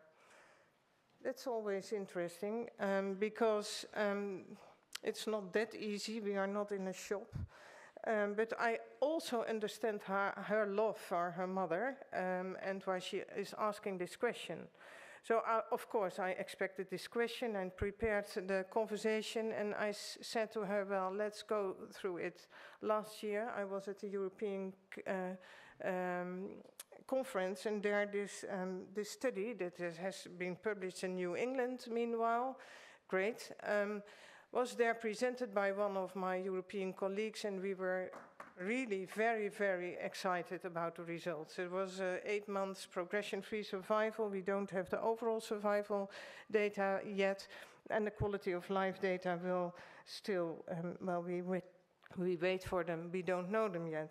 But when I looked at the study and I was explaining to the daughter and her mother, the median age of the patients in the study was 54. They, in general, had a very good kidney function and organ function, which is not the case in your situation, and so on, by the way. And also, an important thing, many patients had grade 3 toxicity because it was a combination treatment, 2 different drugs. So you always run the risk to have more toxicity. And that means you will be admitted, and we don't know whether you are still now living independently, whether you are able to do that. So there was a change in the conversation. And then I also admitted, to be honest, I can't prescribe the drug anyway, this combination of drugs, because they are not reimbursed in our country. Although we are a rich country, we have really procedures, and it is not possible. And by the way, it's also not available in Belgium, for example. So here, all the issues which are addressed in the manifesto will come back. First of all, which is the optimal treatment for such a patient?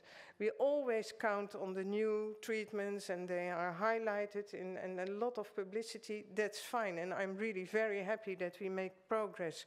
But for the patient in front of me, we really have to see, do we have the data? So what we really think is it's important to have also data. Maybe the combination to give it together is not the best one. We could have given it sequentially. There was no study data on that yet. Why are we not providing trials where we also ask these very pragmatic questions? And by the way, I didn't tell you, there was also a maintenance part. So after this combination treatment, there was a half year of prolongation of the treatment, which you often see in immunotherapy nowadays.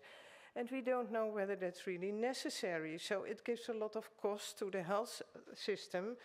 One of the reasons that they are hesitative to really reimburse this drug, and maybe we should do it in another way. So it's good that this manifesto is really, and it's page 25, by the way, is really asking for trials, what we call optimization trials, trials that we can run maybe immediately after an approval.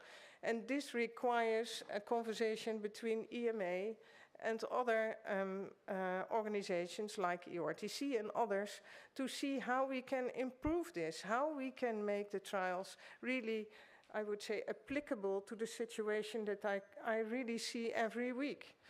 So therefore the Cancer Medicine Forum has been installed, which is really great, and they can work on these aspects.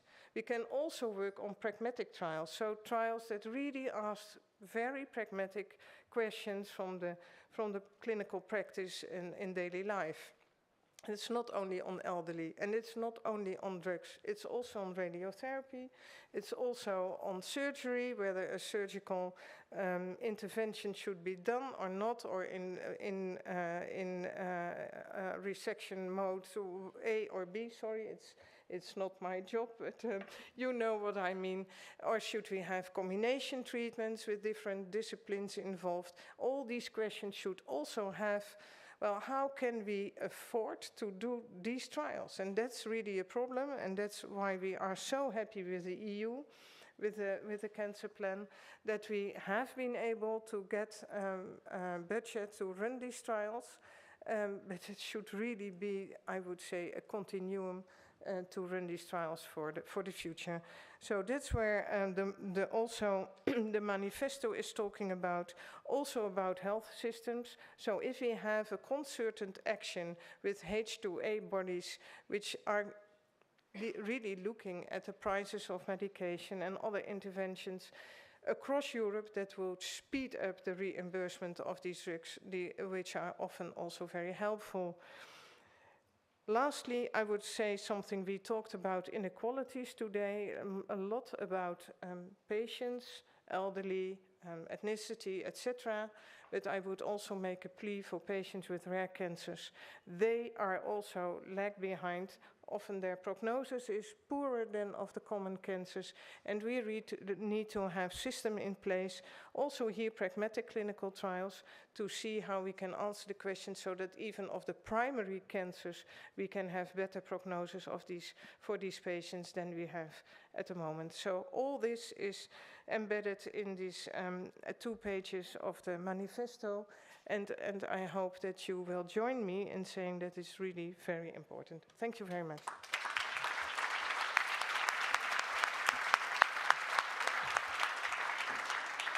Thank you, Inette, for highlighting the need to make these trials much more pragmatic, much more relevant to what is actually happening on clinical practice in every day. So now, listening patiently to all these contributions, there is one of the leading MEPs working on healthcare issues, Sarah Cerdas. Sarah, with the European Parliament elections coming up next year, the whole of the European cancer community is keen to ensure that there is a momentum, and we keep the momentum in the delivery of the Europe Speeding Cancer Plan. We're looking forward to your comments. Sarah.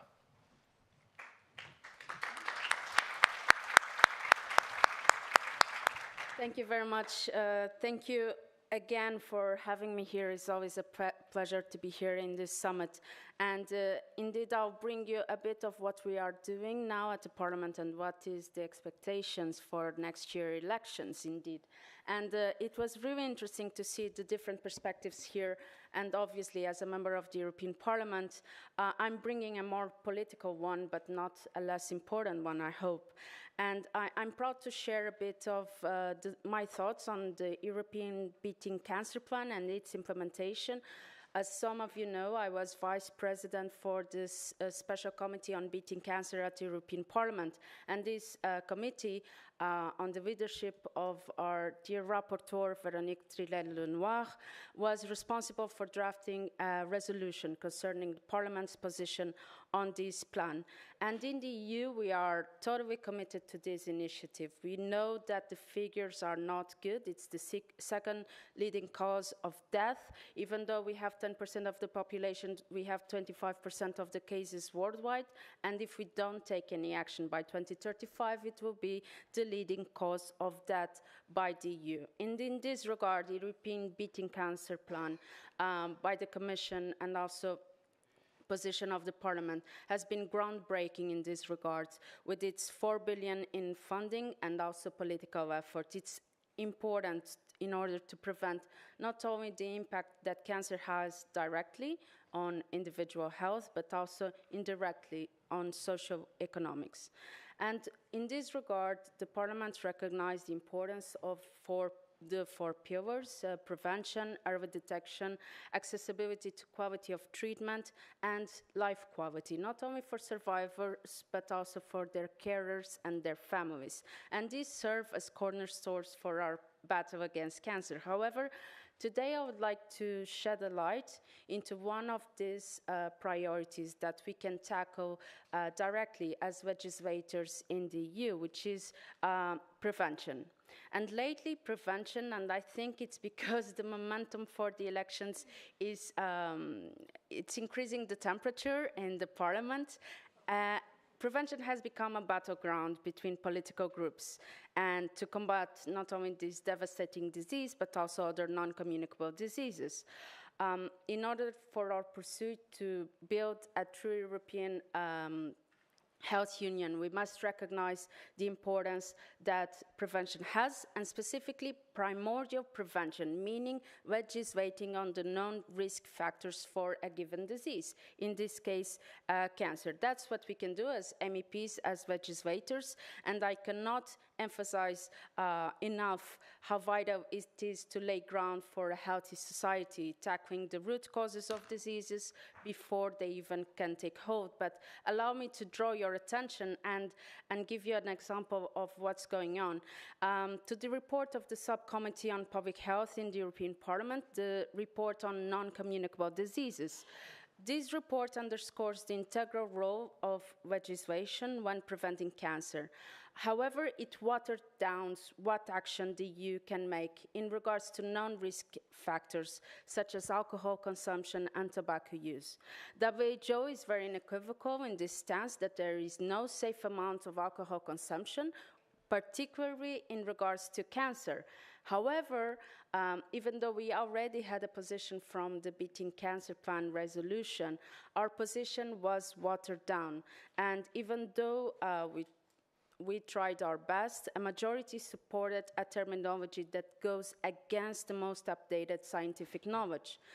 Moreover, health warnings we have had in Ireland since this year, and in many Latin Americans since 2007, are excluded from this report, and the amendments in this regard were rejected. This builds a lot of frustration. Why is not the Parliament following what the science has told us for several years, even decades so far? And this is also of the utmost importance because we are very far to discussing banning substances or lowering consumption. This is about empowering consumers to be knowledgeable about the risk factors for their own individual health, to capacitate for them to take healthier choices. And it's also, I would like here to also draw a line in the importance of updating the almost 10-year-old directive on tobacco products and incorporating regulations for newer tobacco products because we know this is a very known established risk factor, but flavors in cigarettes and e-cigarettes have been shown to captivate the interest of young people. So this is an important work that we have been developing at this committee. However, it's of particular concern the interference of the industry in disseminating health misinformation that goes against the best available evidence, and that is now reflected in a report by the Subcommittee on Public Health. So are not very good news. Hence, I bring this example to you here because we need everyone to keep spreading the best available evidence out there, especially with those that take the policy making, are part of the policy making process. I would also like to highlight another issue we have been developing in the Parliament is the report on mental health that highlights the need for integrated mental health care and support for cancer patients and survivors across services, and it asks for a European mental health strategy and corresponding national ones, hence recognizing the holistic nature of health and ensuring that continuity of care is pivotal. So just to conclude, because I know we are a bit over time, cancer prevention, especially primordial prevention, is something that we must keep putting high in the legislative agenda.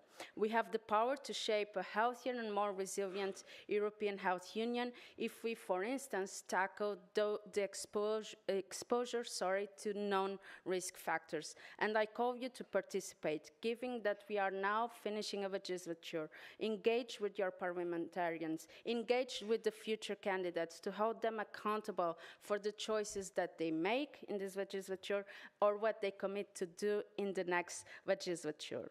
Because investing in new therapies is very important. That won't take away the suffering of knowing first time that you have begun the most important journey of your life.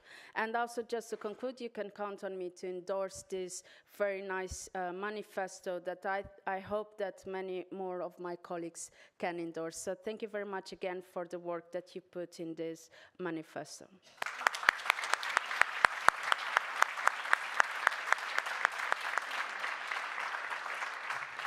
Thank you so much, Sarah, for sharing the important work that is being done as part of this committee. And coming back to the battlefront that you mentioned earlier, we do hope that it will be won by people such as yourself who share this vision for tackling cancer to its root. Thank you so much. For those of you who were present last year, if you remember, we have created the National and European Parliamentarians for Cancer Action Group, of which Sarah is, of course, a leading member. The group of MEPs and national MPs are committed to the delivery of Europe's Beating Cancer Plan, regardless of their political party. Here are just some of the videos we have received from the nearly 100 parliamentarians who are part of our group.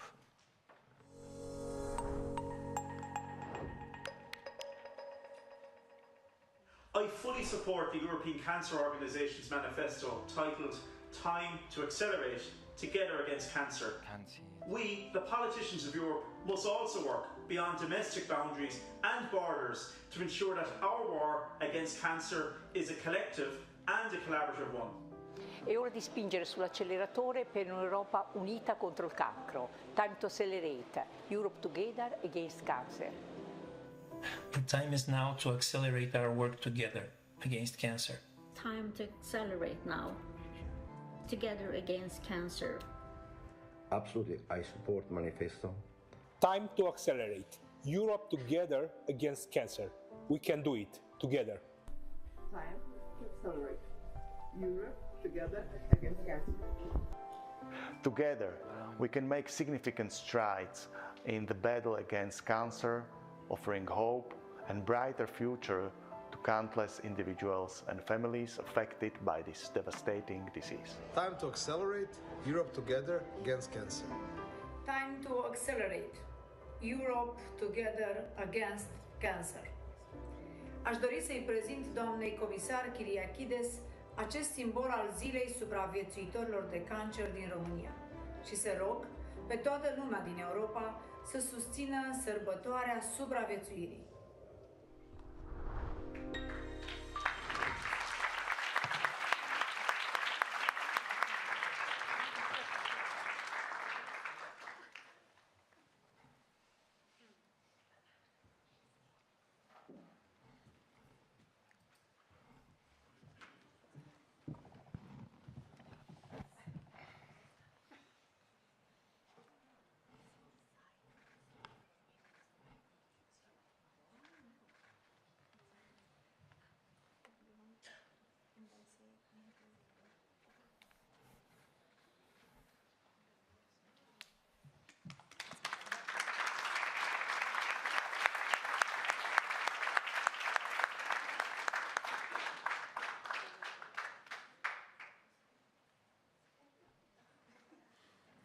we have some wardrobe issues. We're on it.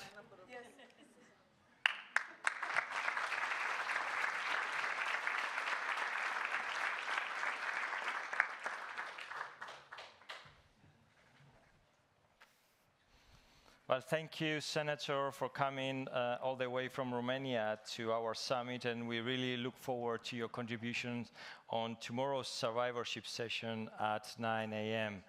And now I ask Commissioner Kyriakides for her reflections, having heard all the perspectives on the European Cancer Community's manifesto.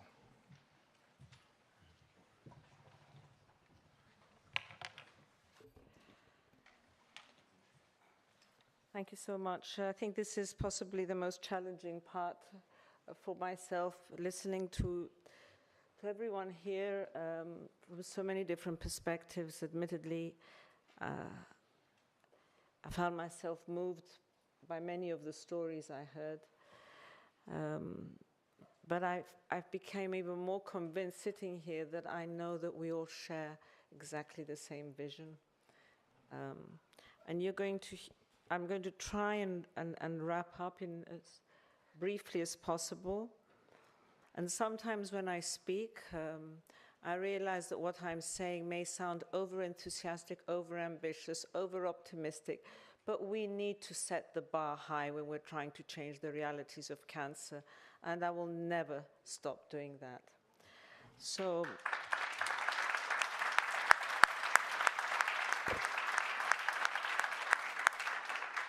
I mentioned in my opening remarks a phrase, 3 words actually. Many of you may not may hear about it, but not actually identify with it. And the 3 words are European Health Union.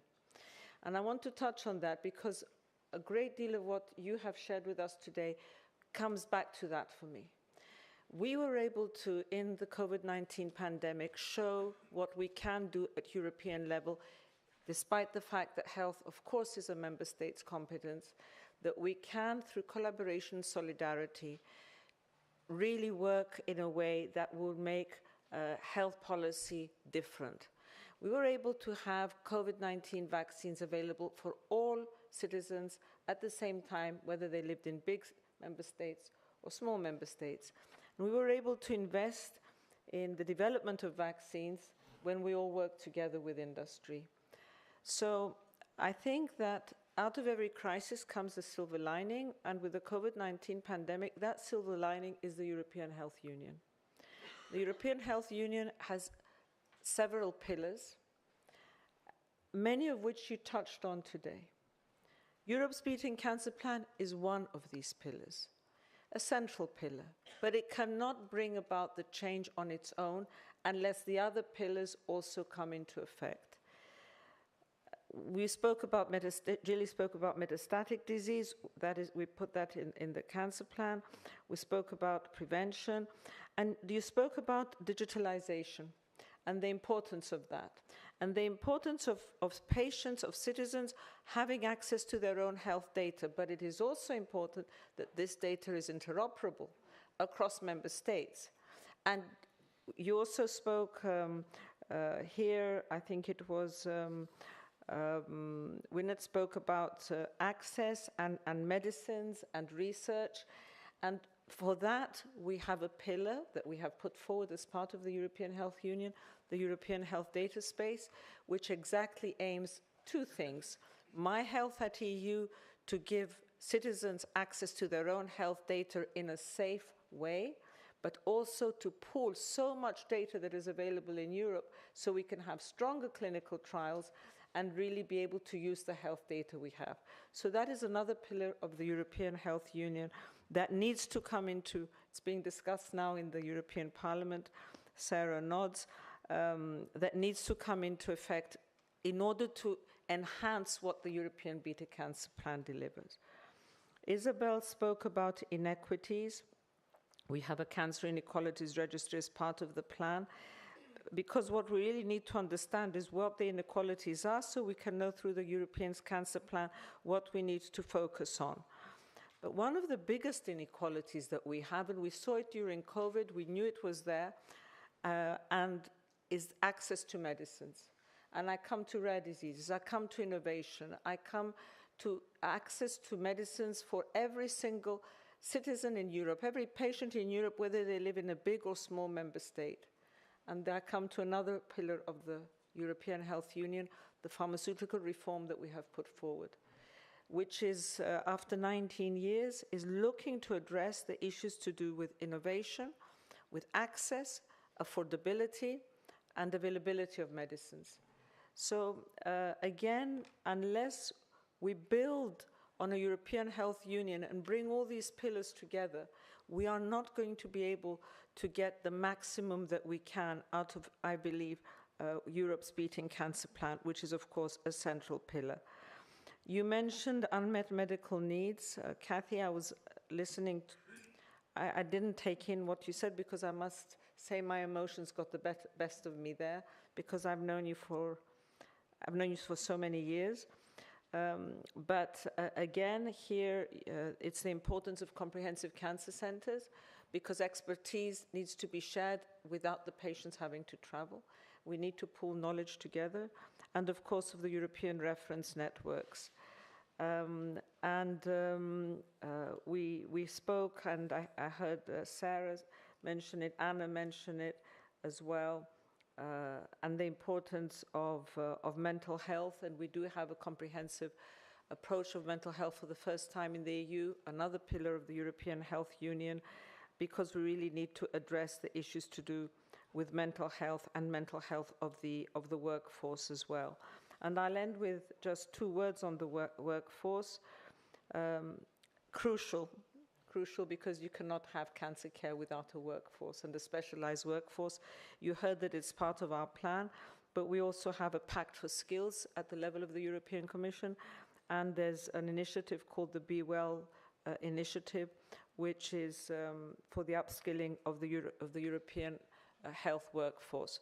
So I feel privileged that I was able to hear this today. It brought it all together, but I believe that we need to keep pushing forward. We need to keep this momentum going. We need to accelerate what we're doing in terms of the European Health Union, and we need to make sure that Europe's Beating Cancer Plan delivers what European citizens expect us to deliver. Thank you.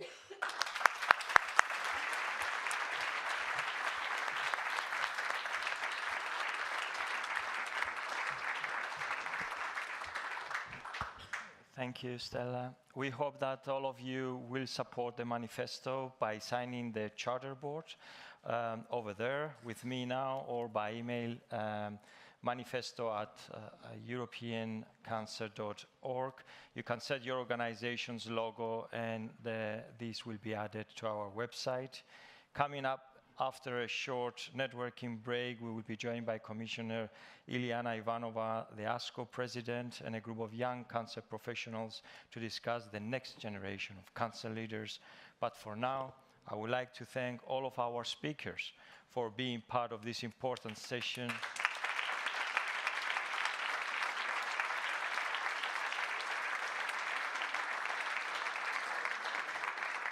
Which is only the start of a year of activity based on our manifesto. Please now join me in signing the charter board, and see you for the next session at 4:30. Thank you. Thank you so much.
So we're going to start getting ready for the next session. If everybody can take their seats.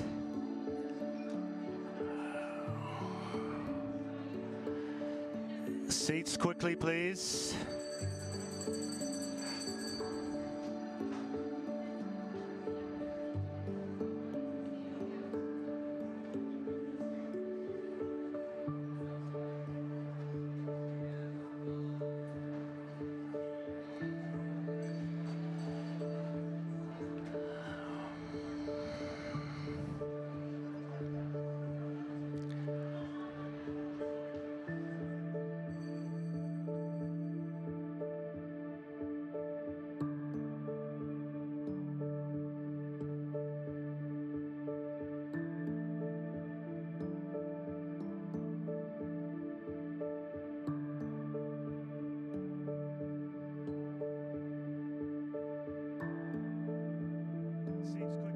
We're about to start the session. Please take your seats. Thank you.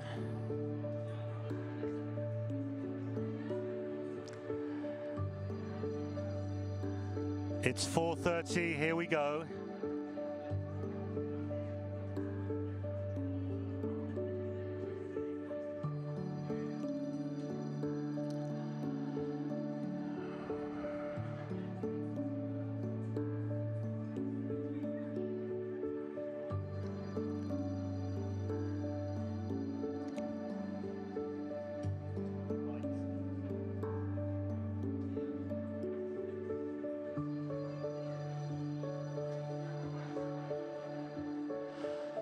Okay. If we can close the doors, then here we go.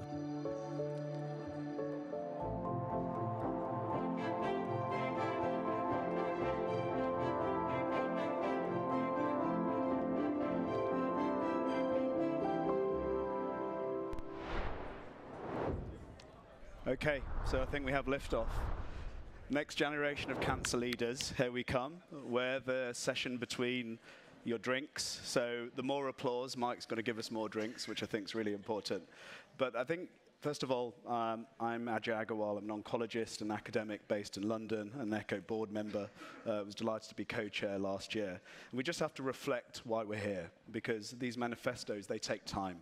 But they also need talent and ideas. And we're not going to get anywhere unless we invest in people in terms of the expertise, the opportunity, whether it's networking or skills, to actually deliver meaningful impact. And that's why we're here. And we have some great examples and talks to deliver.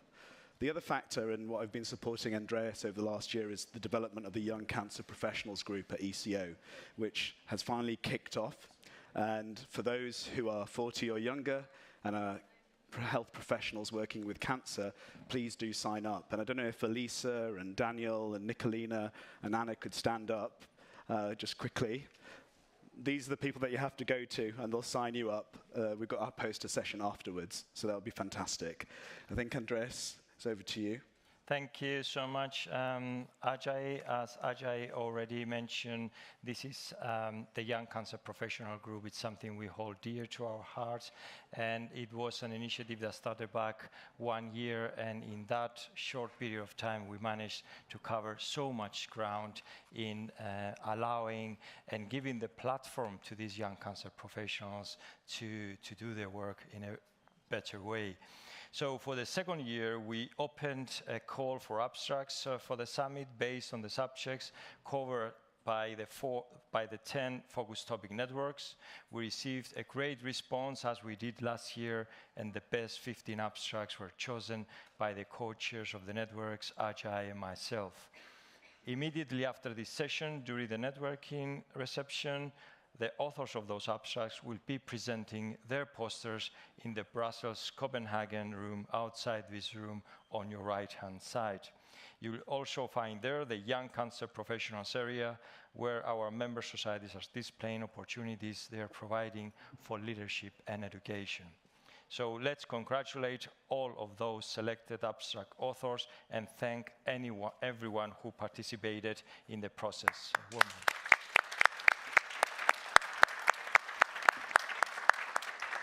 Thanks, Andreas. And I think at ECO, we try and be as integrative as possible. So many of the abstracts focused on inequalities. And obviously, recommend that you have a look at our upgraded European Cancer Pulse that reviews elements of the health system, be it policies, funding, workforce. So I think that's fantastic. I think the other factor that's important is that we've actually ingrained the next generation of leaders within the manifesto, which is extremely important. So it safeguards that and the importance of developing the workforce. And I think third of all, please do look at the manifesto. Please do log on. I think on the next slide, you'll find the information for that. And there's also the board to sign up for. Now we are honored to have the new Commissioner for Innovation, Research, Culture, Education and Youth, Iliana Ivanova, joining us for the session to give the keynote presentation. Commissioner, you have a full room of expertise in cancer, covering many areas of your responsibility. So we are really looking forward to hearing from you. Ladies and gentlemen, Commissioner Ivanova.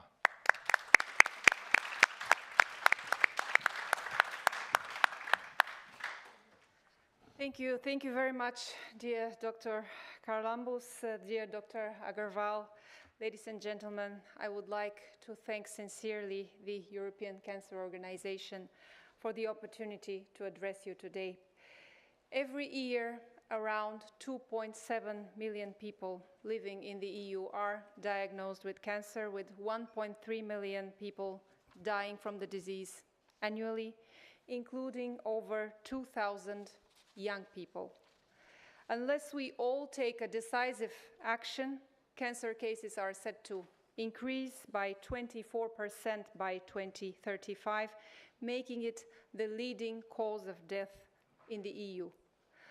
Our efforts obviously need to be increased in all areas, in the understanding of cancer, its prevention, its early detection, its diagnosis, its treatment, as well as ensuring a quality life for the cancer patients. Our key initiatives to tackle cancer, namely Europe's Beating Cancer Plan and Horizon Europe mission on cancer, were co-developed from the start, setting a common agenda, aligning objectives and building a joint governance at EU level. With our EU initiatives on cancer, we hope to improve the lives of more than 3 million people by 2030 through prevention, through cure, through improving the quality of life of the patients and also of their families. We know this is an ambitious goal, but we have the ideas, we have the support, and most importantly, the willingness that this happens. The Cancer Mission is our coordinated effort to create a portfolio of research and innovation coordinated actions, combined with new forms of government, new forms of collaboration. As one of the examples of the new forms of cooperation, the Cancer Mission has established at EU level a dialogue with the member states on cancer, bringing health and research ministries to work closely together. This obviously helps ensure that scientific knowledge gained through research informs the policy choices. And this integrated approach has been instrumental in shaping also the Council recommendation on cancer screening, which was revised 20 years after its first adoption, exactly to reflect the latest scientific developments. The new EU approach will extend screening to gastric, prostate, and lung cancer beyond breast, cervical, and colorectal cancers, ensuring that 90% of the EU population who qualify for them are offered these types of screenings by 2025. The recommendation requires both the development and also the scaling up of innovative, more affordable also screening methods, tailored policy choices, as well as always funding. That is why the Cancer Mission has committed nearly 135 million euros during the period from 2021 to 2023 to fund projects addressing cancer screening, and more in general, cancer prevention and also early detection. This complements the nearly 70 million euros committed under the EU for Health program in 2022-2023 to support the rollout of the new Council recommendation in the Member States. In May this year, we launched one of the core initiatives of the Cancer Mission, namely the development of the EU network on Cancer Mission hubs. The project ECOS, led by Portugal, will deliver this ambitious goal, counting on the expertise of a network of 58 organizations from all member states and associated countries, of course, including governmental, healthcare, research, academic, and non-profit sectors. Once established, these cancer hubs will support member states in their work on research, innovation, and cancer control by organizing policy dialogues, bringing together stakeholders from different disciplines, from different sectors. Our Cancer Mission is also delivering on social innovation, engaging with citizens and citizens' organizations such as advocacy groups and cancer charities. We aim to bring together all the relevant players and support co-creation with citizens, including patients and their caregivers. Through the Cancer Mission calls amounting to over 378 million euros between the years 21-23, support has been provided to over 40 new projects that will be working together in 4 clusters to deliver on the mission's main objectives, and I'm sure will also contribute to the development of the new generation of the cancer leaders. When thinking about the next generation of cancer leaders, the importance of training and also career development of researchers cannot be underestimated.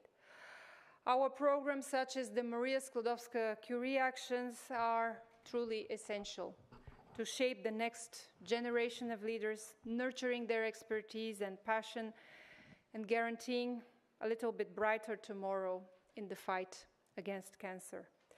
Since 2014, the Maria Sklodowska-Curie Actions have funded 553 excellence research projects in the field of cancer, involving around 2,230 researchers. And the strongest contribution of the MSCA-funded research is in the area of cancer prevention, prediction, detection, diagnosis and treatment, including clinical expertise in these areas. At the same time, when ruminating about the future, we have to recognize the key role of artificial intelligence and the big data analytics here as well. AI is everywhere. These technologies are not just processing information, they're deciphering the complexities of cancer biology, help predict patient outcomes, and accelerate, obviously, the drug discovery. The fusion of human expertise and artificial intelligence is propelling us towards personalized, targeted therapies, minimizing the side effects, and maximizing the effectiveness. Currently, as much as 30% of the world's stored data is produced by health systems, providing a unique source to advance understanding of cancer. And yet, we are lagging behind in exploiting such huge potential. The UNCAN-Point EU data platform, the flagship project of the EU Cancer Mission, comes with the promise to combine patient health data with research data at an unprecedented scale, using existing efforts underway across the EU and beyond, such as the European Health Data Space, the Cancer Imaging Infrastructure, the International Cancer Genome Consortium, and the 1+Million Genomes Initiative.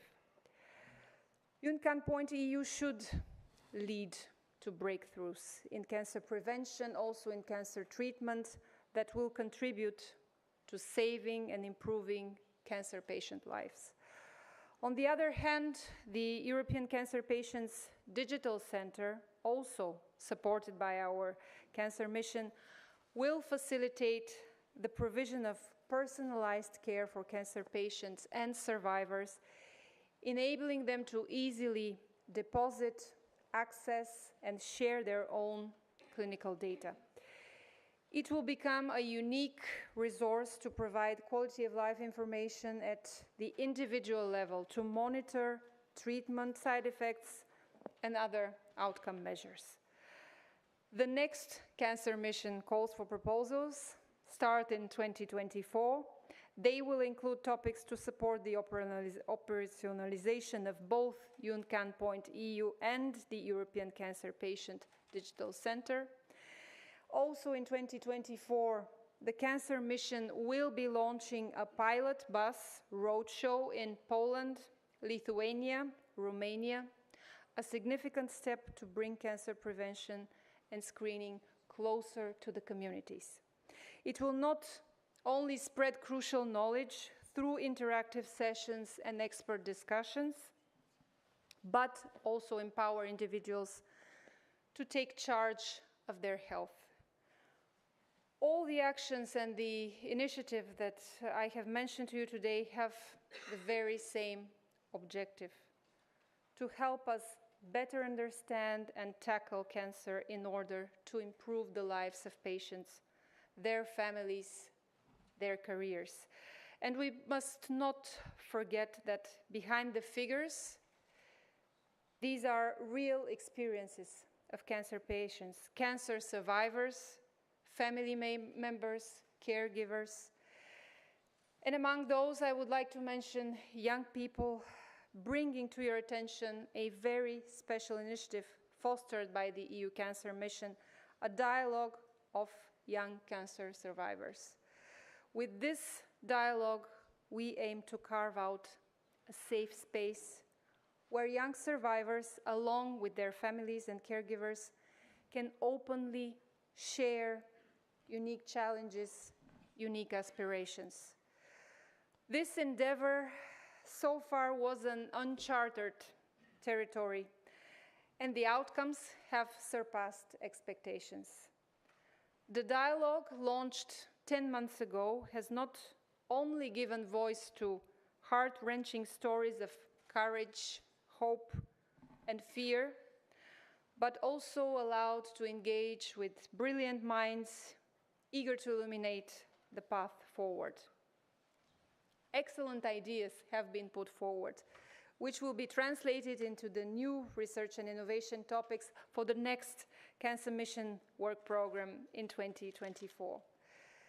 The ideas of the young cancer survivors were also streamlined to the Commission communication on a comprehensive approach to mental health, which was just adopted in June this year. One of the concrete deliverables tabled in this communication is the establishment of a platform for young cancer survivors to help them boost their mental health.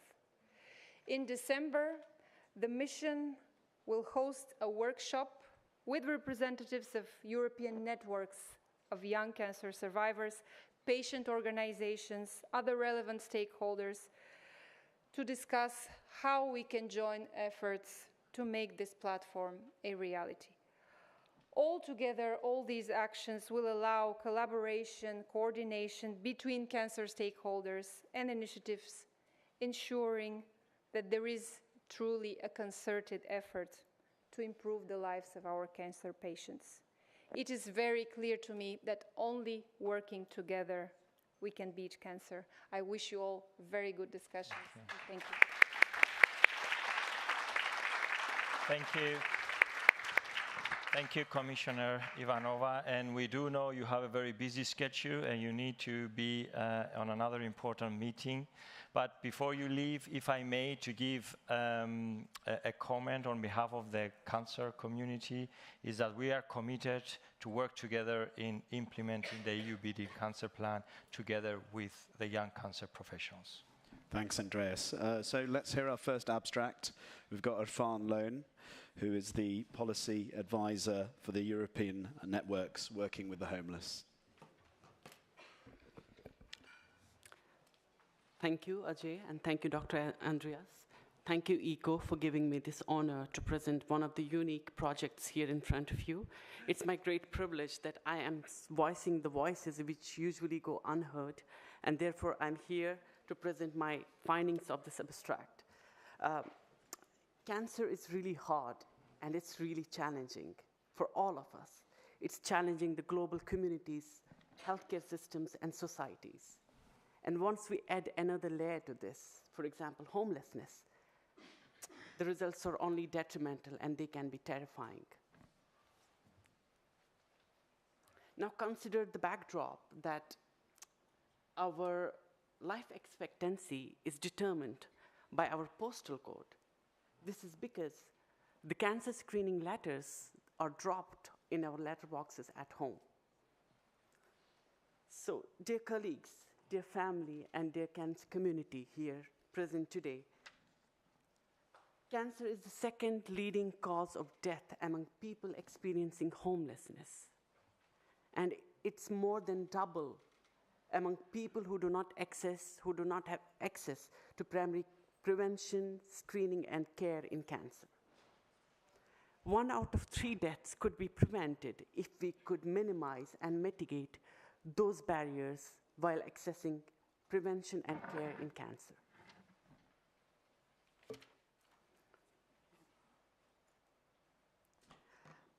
Thanks to the initiatives such as Europe's Beating Cancer Plan and Horizon Europe project that we were able to initiate such a unique and meaningful project, and thanks to the initiatives that I hope and I'm hopeful that in future will be brought and we all will witness, and that will really transform the cancer care across Europe and possibly in globe. Ladies and gentlemen, in this presentation, I will spotlight the Health Navigator model, which proposes an integrated care pathway in cancer, reinforcing equity, inclusion, health and social care justice, a dream that Europe has always cherished. This model is developed by employing a participatory approach, utilizing focused group discussions, especially and expertly facilitated by experts from various fields, for example, cancer nurses, frontline workers, policymakers, and the representatives of NGOs and civil societies. In this participatory approach, these focus group discussions took place in the same room with people also experiencing homelessness who could provide their insights and real-world experiences and real-life experiences of living in homelessness so that they could co-create with us this Health Navigator model. So what's key to this model are the health navigators who are like you and me, who work very closely with people experiencing homelessness. They understand their unique needs. They understand the local context from where we are actually delivering this. They also try to help to navigate all the healthcare facilities that are already existing in our societies so that it becomes a bit easier for them to access healthcare and especially cancer care and screening. So it's a bottom-up approach where, for example, we are not starting from the high level, we are actually going from the ground, like looking the real-world evidences and real-world people like you and me and who are experiencing this horrible reality of homelessness, and then try to help them to actually come on board with us and access these facilities which are already on board for all of us. So implementing this Health Navigator model in Cancer Pathway promises not only inclusion in healthcare, but it also promises and delivers equity, which I already mentioned. And I think we all here present in this Congress today, we all are really advocates of equity. And when we think of especially the marginalized people across Europe, well, I hope that's not the case in future, but I fear that these marginalizations will only increase given the fact that we are simultaneously facing the threat of global warming, we are facing the threat of political unrest, and we are really, really facing the threat of all the communicable and non-communicable diseases which are showing a real different face to all of us. So with this, my key essence today is that I would like to emphasize that fighting cancer, saving lives, and quality of life is one of the fundamental goals that we all share together. And I think as a cancer community and a strong cancer community and leadership, we must all come together holding those pieces of same puzzle and try to see where we can fix it and how can we complete that picture. And I think once we understand and work together for this, that truly signifies our presence here, which is to actually accelerate the momentum for next 30 years. And I think when we do that, and I believe and I emphasize all of you, when we do that, we do not forget those people who are really, really most vulnerable among us, who are most unfortunate, probably. I don't like to say this word, but truly and realistically, they are. Because it's not that they are only facing detrimental challenges to access healthcare, they're also, they feel homelessness, they feel loneliness, and they feel all the emotional challenges and physical challenges that come in complementary with cancer and again also with homelessness. Thank you so much for your attention. I really look forward to discussing with you all later during the coffee, and I just give the floor to my colleagues. Thank you so much.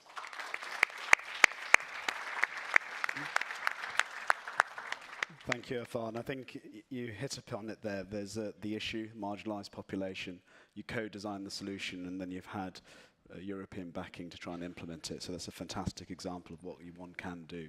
So I'm delighted to introduce our second speaker, Sophie Schellack, who's a research associate at the German Cancer Society. Welcome, Sophie. Yes, thank you. Thank you so much for introducing me, and I'm really honored to present my research today. Can I see the slides? Perfect. Thank you. I will present the first results of one task of the Joint Action CRANE today. CRANE is a response to the Europe-Beating Cancer Plan, as you can also read about in the manifesto. And CRANE is aiming to the creation of a comprehensive cancer care with one of the goals to identify risk factors relating to return to work and also to identify potentials where to address return to work in the comprehensive cancer care. So taking one step back, why is this important? We know that one of the key actions of the Europe-Beating Cancer Plan is to improve the quality of cancer survivors. And as we know, work is impacting people's well-being and quality of life. This is why we took a look at the population which is affected by cancer diagnosis in working age, and we saw that 36% of the new cancer diagnoses are affecting the population in working age, which is defined between 20 and 64-year-olds. So what we also saw is that return to work rates vary between Europe, between 39 and 77%. So this is why we aim within CRANE to understand the whole process of return to work. And in order to do this, we also took a look at the patient pathway and took a look at where potential time points are where being a cancer survivor and work are conflicting. The first phase is the time point of diagnosis. When maybe the symptoms start, this could lead to a potential withdrawal from work, leading to the next phase of the planning of the treatment. The cancer survivor has to understand and discuss the treatment plans and also the potential consequences for their work. The next phase is the treatment itself and the aftercare, also including the rehabilitation. And there the cancer survivor has to manage the treatment plans and also maybe going to work further. The last phase is the follow-up phase. After being a patient, the cancer survivor has to organize his life and also organize the return to work process. So we saw that work is a really important topic for the whole patient pathway, and we wanted to address this issue. And in order to do this, we conducted a systematic literature review to identify predictors of return to work in Europe. We included studies with the population of cancer survivors from European countries, and the outcome must relate to return to work. This could possibly be disability pension or sickness absence, and a labor market affiliation as well.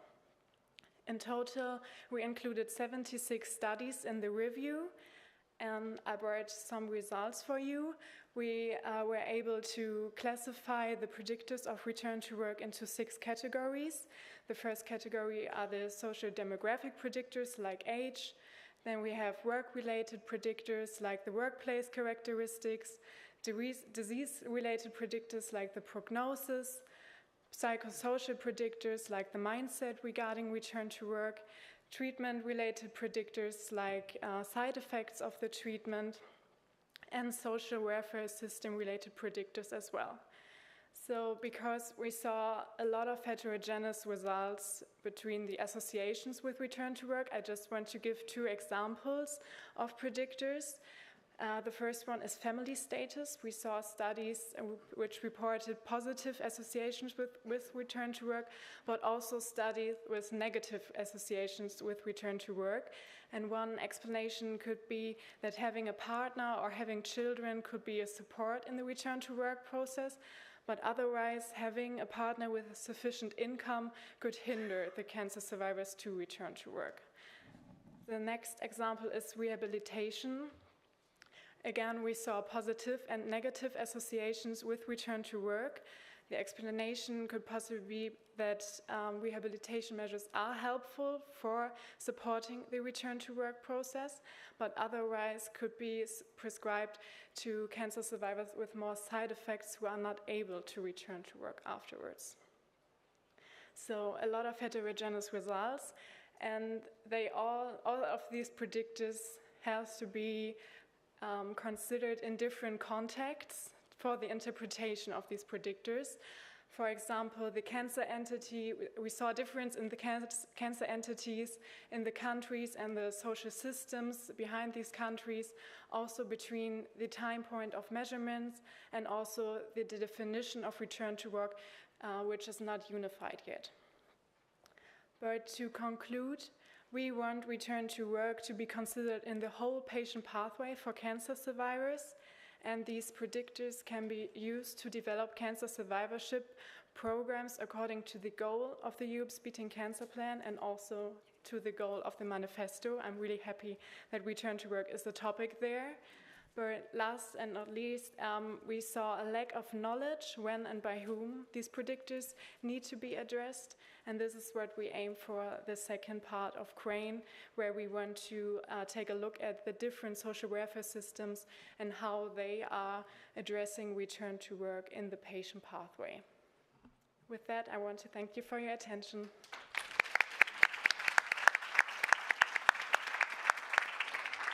Thank you so much, Sophie, for highlighting the importance of comprehensive cancer care and for highlighting also the fact that care does not end when treatment ends, and we have to invest many more resources and intervention in order to make and facilitate returning to work for the patients and the survivors. So thank you. Now we are particularly delighted that the president of the American Society of Clinical Oncology, Lynn Schachter, is joining us live from the United States to give us her perspective. Lynn, you are very welcome to this important gathering of the European cancer community. Thank you so much. Good afternoon. It's still morning here. I really enjoyed the energy of the presentations and the deep commitment to the cancer problem. And I want to thank Andreas and AJU for having me. I'm so sorry that I'm not joining you in person today. I think if you could put my slides up, are they available? I don't see them. So my name is Lynn Schuchter, and as they mentioned, I'm the president of ASCO. It's been a wonderful year. I am a medical oncologist, and I am based at the University of Pennsylvania, and my own clinical care and clinical research focuses on melanoma. Next slide. So we agreed that that I would be very brief today so that we had ample time for Q&A and to hear from our young cancer leaders. So I'm going to share just two perspectives from ASCO. First, I want to share with you opportunities for research grants. I mean, so essential to the success of cancer researchers, the young leaders, is to have the time to engage important research. And as you are all hearing about, important time to think about policy initiatives and how to implement change. So I'm showing you here just some of the grants that ASCO has available, you know, from very early on IDEA awards to more career development awards. But especially want to draw your attention to the IDEA, the International Development and Education Award. This is available at young stages of development in terms of medical school residents and fellows to have experiences with a mentor and a project.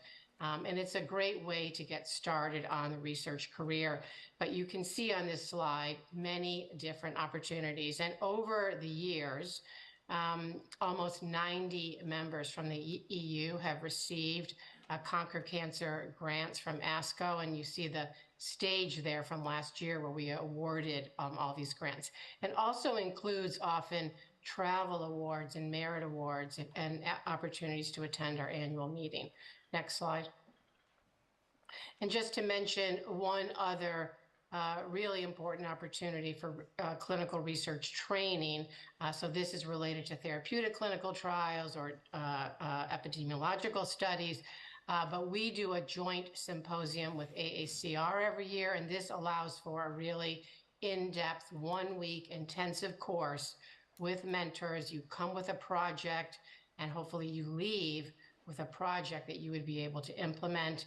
And then also this International Clinical Research Virtual Mentorship Program, which I think is another way to partner with mentors who are engaged in similar work and opportunities to advance your research careers. And we are now accepting applications. The deadline hasn't passed yet, so I would encourage all of you to join and participate. Next slide. And I just don't have time today to go into leadership development, but of course, you know, research grants and training is essential to advance improved outcomes for our patients with cancer. But I think what's really essential now and for, you know, especially the focus of today's summit is really developing leadership skills. And so I will say that ASCO is investing quite a bit in leadership development because we've understood that, yes, people can be expert in their particular disease. Yes, they understand research methodology, but to really implement change requires leadership skills. And we have found, at least in the United States, that medical training, you know, doesn't really develop leadership skills. And I do believe, and ASCO believes, and I know ECHO believes, that this is a skill that we can all learn and acquire. And so just say that we have invested significantly in leadership development. Next slide. And I'll just say that the various programs that we have really focuses on 3 components, no matter what the leadership training opportunity is. And I think this is similar to efforts that are going on with ECHO. But, you know, each of these begin with leading self.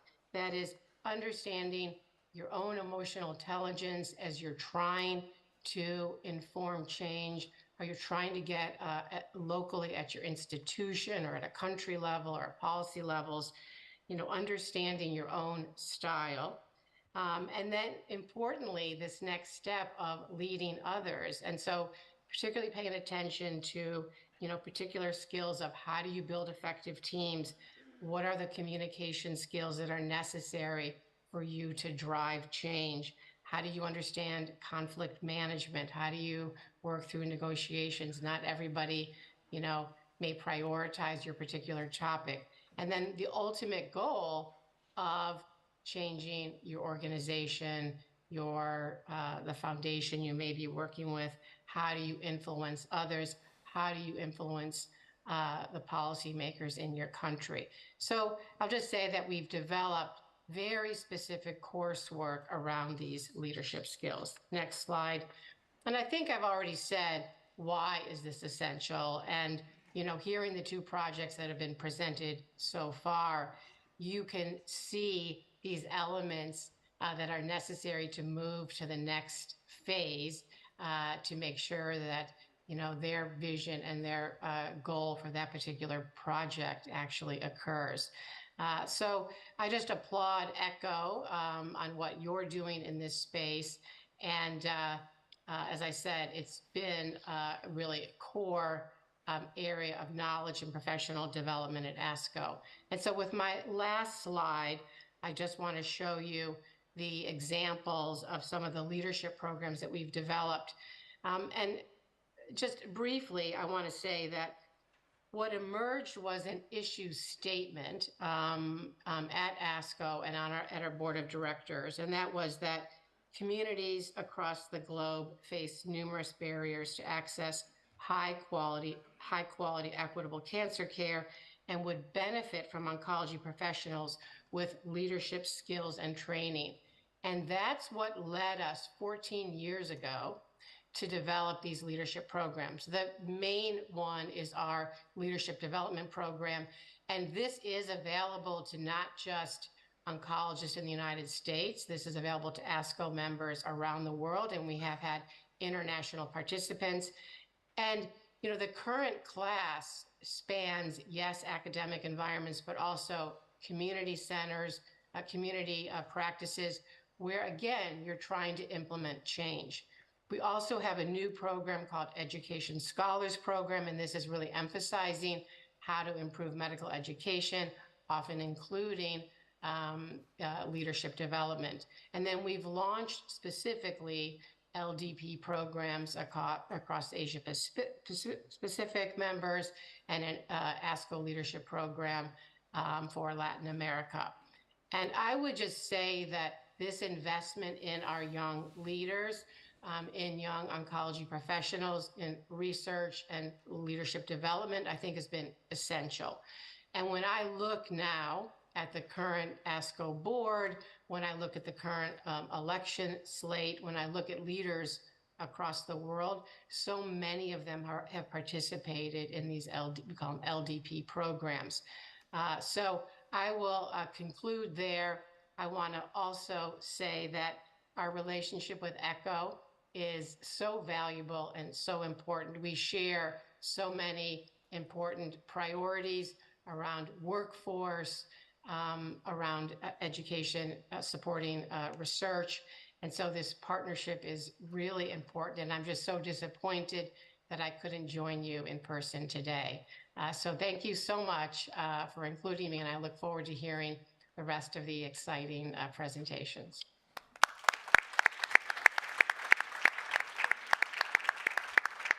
Thank you so much, Lynn, for sharing ASCO's work and the fantastic opportunities you provide to young cancer professionals across their educational pathway. And I can share with you that together with Lynn, we already discussed earlier this year on how to align our efforts in better supporting young cancer professionals, as we have many things to learn from ASCO, which is ahead of us in this particular field. And as Lynn mentioned, we look forward to strengthen our collaboration in so many levels. Thank you. Thank you, Lynn. Yeah, no, that was absolutely fantastic. So now to our next abstract presentation, Dimitrios Protogiros, who is a cancer nurse at the Hellenic Ministry of Health. Welcome, Dimitrios. Hello, thank you, Dear colleagues, I would like to express on behalf of the Transition Consortium our gratitude to ECO that selected our work to be presented at this session. We all experience a digital transformation of healthcare systems in Europe as a result of the integration of technology innovation for improving delivery of care and health outcomes. And in oncology, this is enough to think that this is a political commitment to turn the tide against cancer and digital technology to act as a stepping stone towards a strong European health union. Healthcare professionals and health managers play a crucial role as they utilize digital solutions to provide high-quality, individualized care and to better manage health-related issues in their daily practice. But first, they need to be well prepared in order to use digital tools. The EU-funded Transition project was developed to foster upskilling and reskilling oncology workforce in the context of digital health solutions by introducing an innovative approach to practicing digital skills through learning activities. And here you can see all the partners of the project. And as this new era in oncology calls for the identification of the specific digital skills requirements, part of the transition was to identify the existing training programs for both healthcare professionals and health managers on digital skills. An online survey that incorporated a mixed methods approach conducted earlier this year with experts from 14 European countries provided data about the existing training programs. And this is the three-phase process on how the questionnaire of the survey was developed. The mapping was assessed following the Kirkpatrick's model, which measures satisfaction, knowledge, attitudes, skills, behaviors, and effects on patients. Evidence from literature also used providing a comprehensive perspective. Looking at the big picture, on a population level, what we found is that in 6 out of 14 countries, less than half of their population was at least basic digital skills. In those countries, also the overall score of the Digital Skills Gap Index, along with the digital responsiveness and the government support, were significantly poor. That are also reflected to the lack of existing training programs for healthcare professionals and health managers. As you can see here, almost the half of the countries, which are red, orange, or yellow, scores lower than the mean in the overall performance status according to the Kirkpatrick's model. Experts reported 57 training programs, of which only 4.2% was specifically targeted to the oncology workforce. However, despite the lack of training opportunities and the strengths or the weaknesses of the existing programs, in all the 14 countries, healthcare professionals and health managers were required to use digital solutions, demonstrating the increased need in digital skills training. Addressing the lack of training in digital skills requires a multifaceted approach involving government policies, educational institutions, industry, and individuals themselves. By addressing this issue, Europe can better equip its health workforce to thrive in the digital era and maintain its competitiveness on a global scale. On that direction, recommendations arising from the mapping process can be considered and include actions in all levels: policy, education, clinical practice, and research. The recommendations are interrelated, and collaboration between all relevant stakeholders is crucial. Thank you.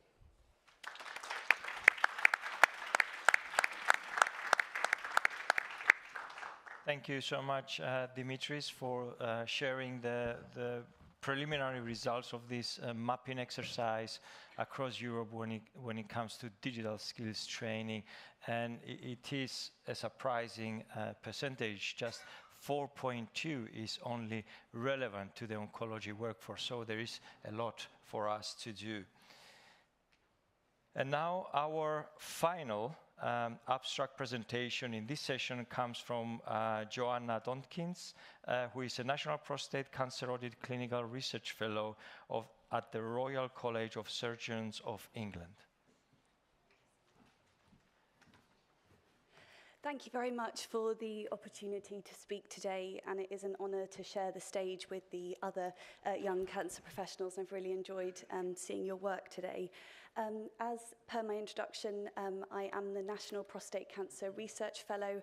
The National Prostate Cancer Audit is one of the 10 cancer audits currently running in England and Wales, where we receive data on patients in England and Wales with that specific cancer. And in my case, I'm working particularly within prostate cancer. My background is that I'm a clinical oncology trainee in London, and I'm currently undergoing a PhD, particularly looking at metastatic prostate cancer and with a particular focus on translational next, oh, sorry, I've got a clicker here. Thank you.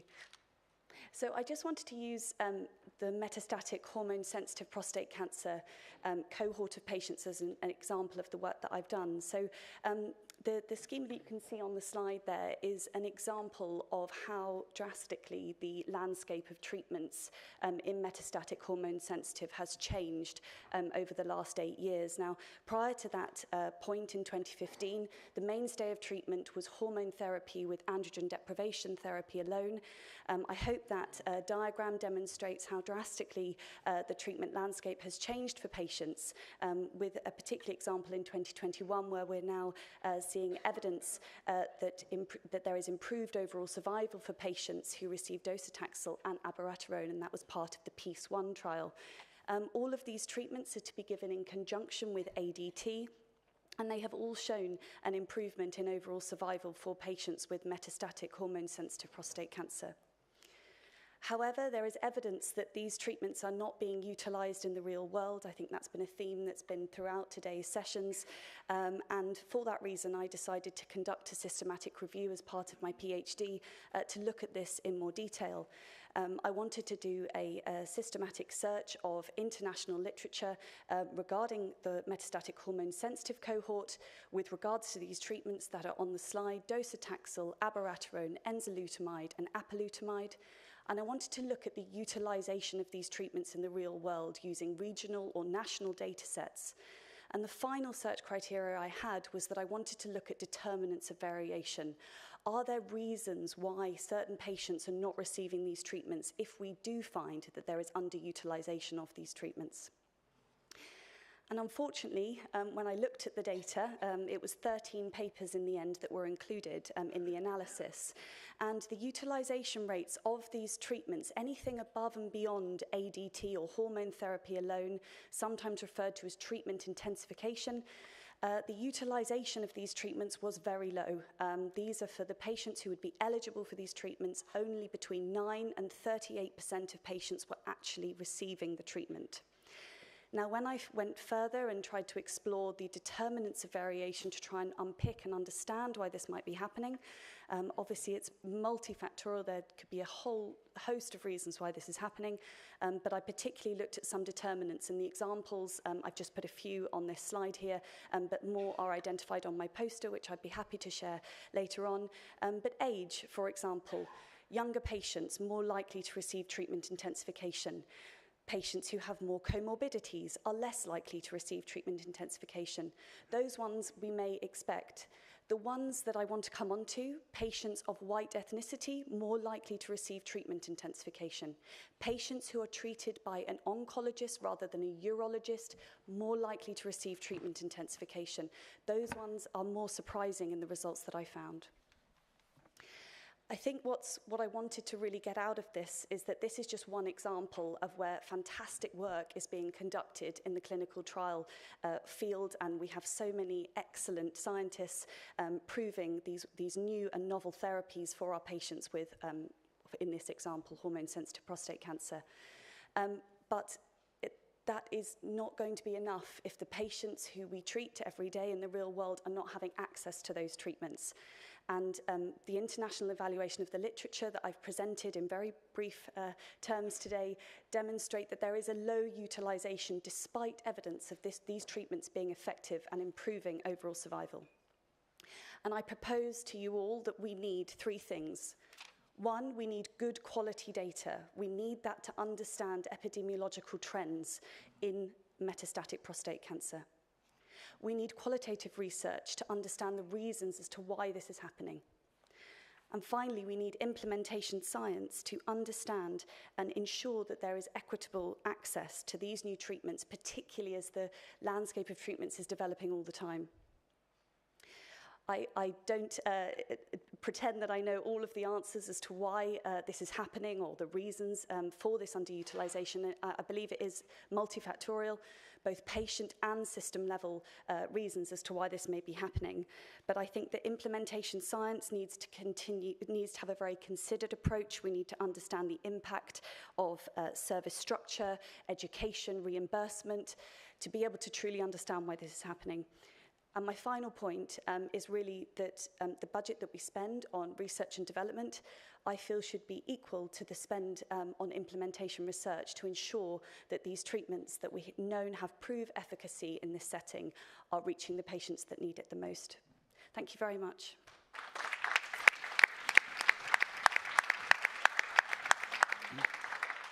Thanks, Jo. I mean, that's very sobering data, isn't it? I mean, we have industry here, we have patients who've been involved in studies, and such a low fraction is actually getting to patients themselves. So we really need to work on that.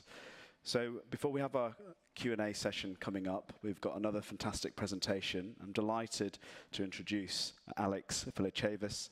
He's the Executive Director of the World Bladder Cancer Patient Coalition and involved in the ECO PAC group.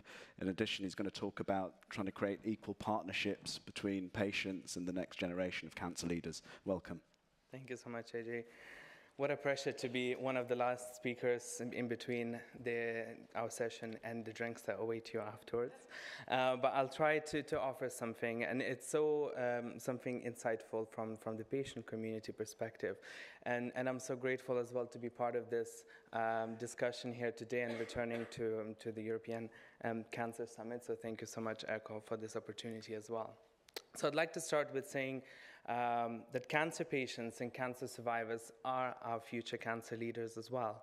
These are the people with whose voice and whose experiences with actual lived experience of the disease, who know the ins and outs of what it actually means to experience cancer, to survive cancer.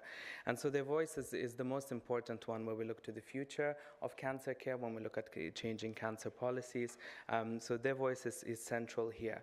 And it's so inspiring to see. I was reading recently the recently published IQVIA report on the changing landscape of patient advocacy, and it's really true to see how far we've come over the decades, where patient advocacy was there to represent the patient voice and provide support, and these are still critical elements of patient advocacy and patient support organizations today. But there are so much more. We see patient advocacy groups combining science, building their own evidence base. We see cancer patient, the registries as well. And so using this evidence base then for policy change, that it's driving meaningful change in daily practice and also cancer policy that we're discussing here today.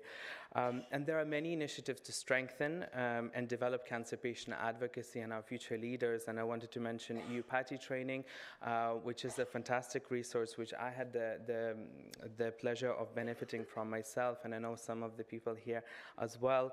But also WeCan. WeCan is an informal network of cancer patient advocacy groups across Europe who host an academy every year, which is a community-driven resource and with an intense and fantastic curriculum to learn from each other and create these future leaders.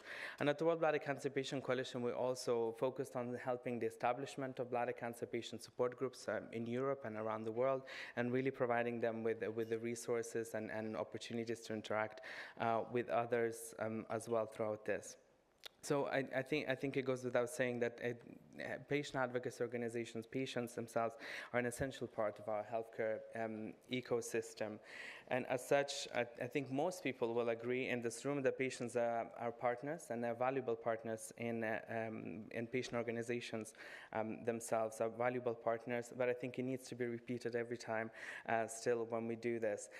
Recently, with the World Bladder Cancer Patient Coalition published a patient and carer survey, where we saw that 73% of respondents did not receive guidance or information about patient advocacy or patient support organization, despite coming from countries where these organizations exist already. So I would really encourage young professionals to connect with local advocates, local advocacy groups in your communities early on, to build those relationships. It can be a fantastic resource as well to do joint research and build a better understanding of patient experiences in your communities. And when we look at patient care as well, I really felt it was important to touch on this aspect as well, that we need to treat patients as a whole person, as a whole individual, and not just the disease that they are experiencing.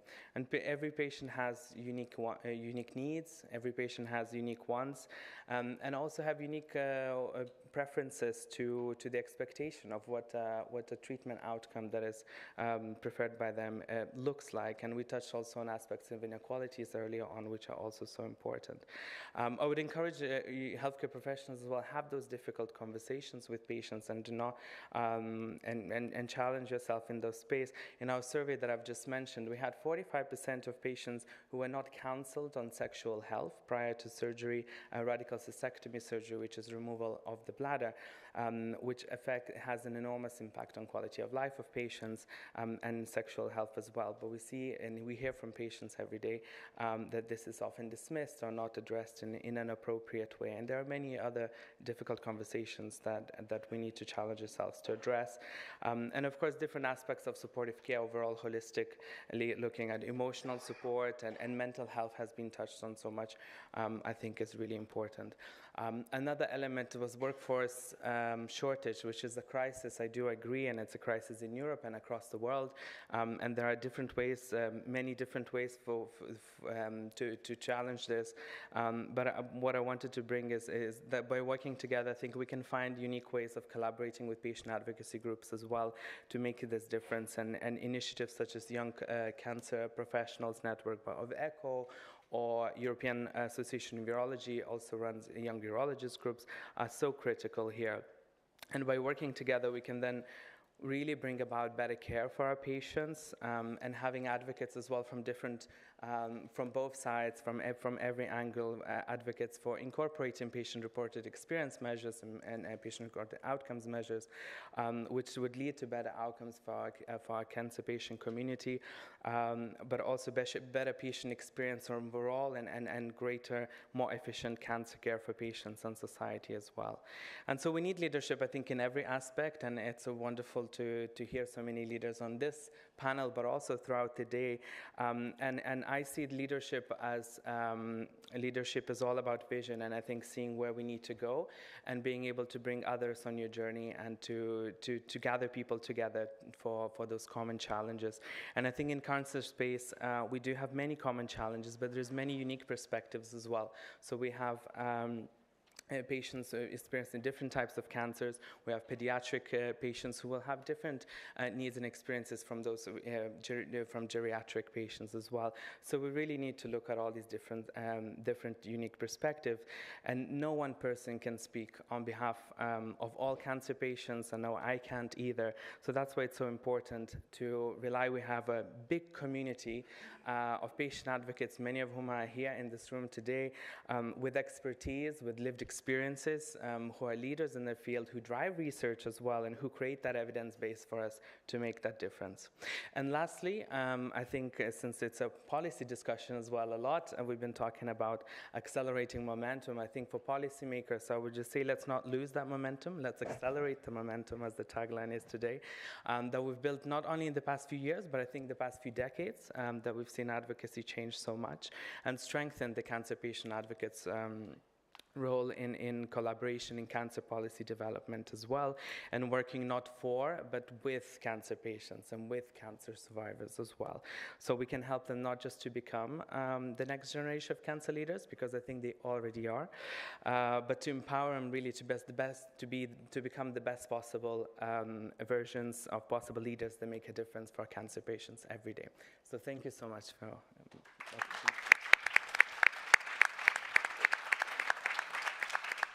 Thank you, Alex. That was fantastic. So we've got our Q&A session. Mike, we've got about 12 minutes. Did a bit of maths now. Okay, good. So we're going to prioritize initially questions from the room. So please, if anybody has a specific question, please come up to the microphones for our panelists, including Lynn, who's with us. Hi, Daniel. Thank you for the presentations. I have 2 questions. Yeah, please. One for Sophie. Have you ever experienced or noticed in your research of a sort of tendency, let's say, called ghosting? So the employer would not fire somebody. Of course, this is not, let's say, ethical, but they would, let's say, change positions into a more harder position. Have the patient representatives or somebody reached out to you about this or not? Yes, so there were a lot of qualitative studies also included in the review, and cancer survivors reported on that problem. One important factor that they all mentioned was the flexibility, that the employer gives them the opportunity to change their workplace for their needs, and this was a really important factor in nearly all of the studies included in the review, yes. Thank you.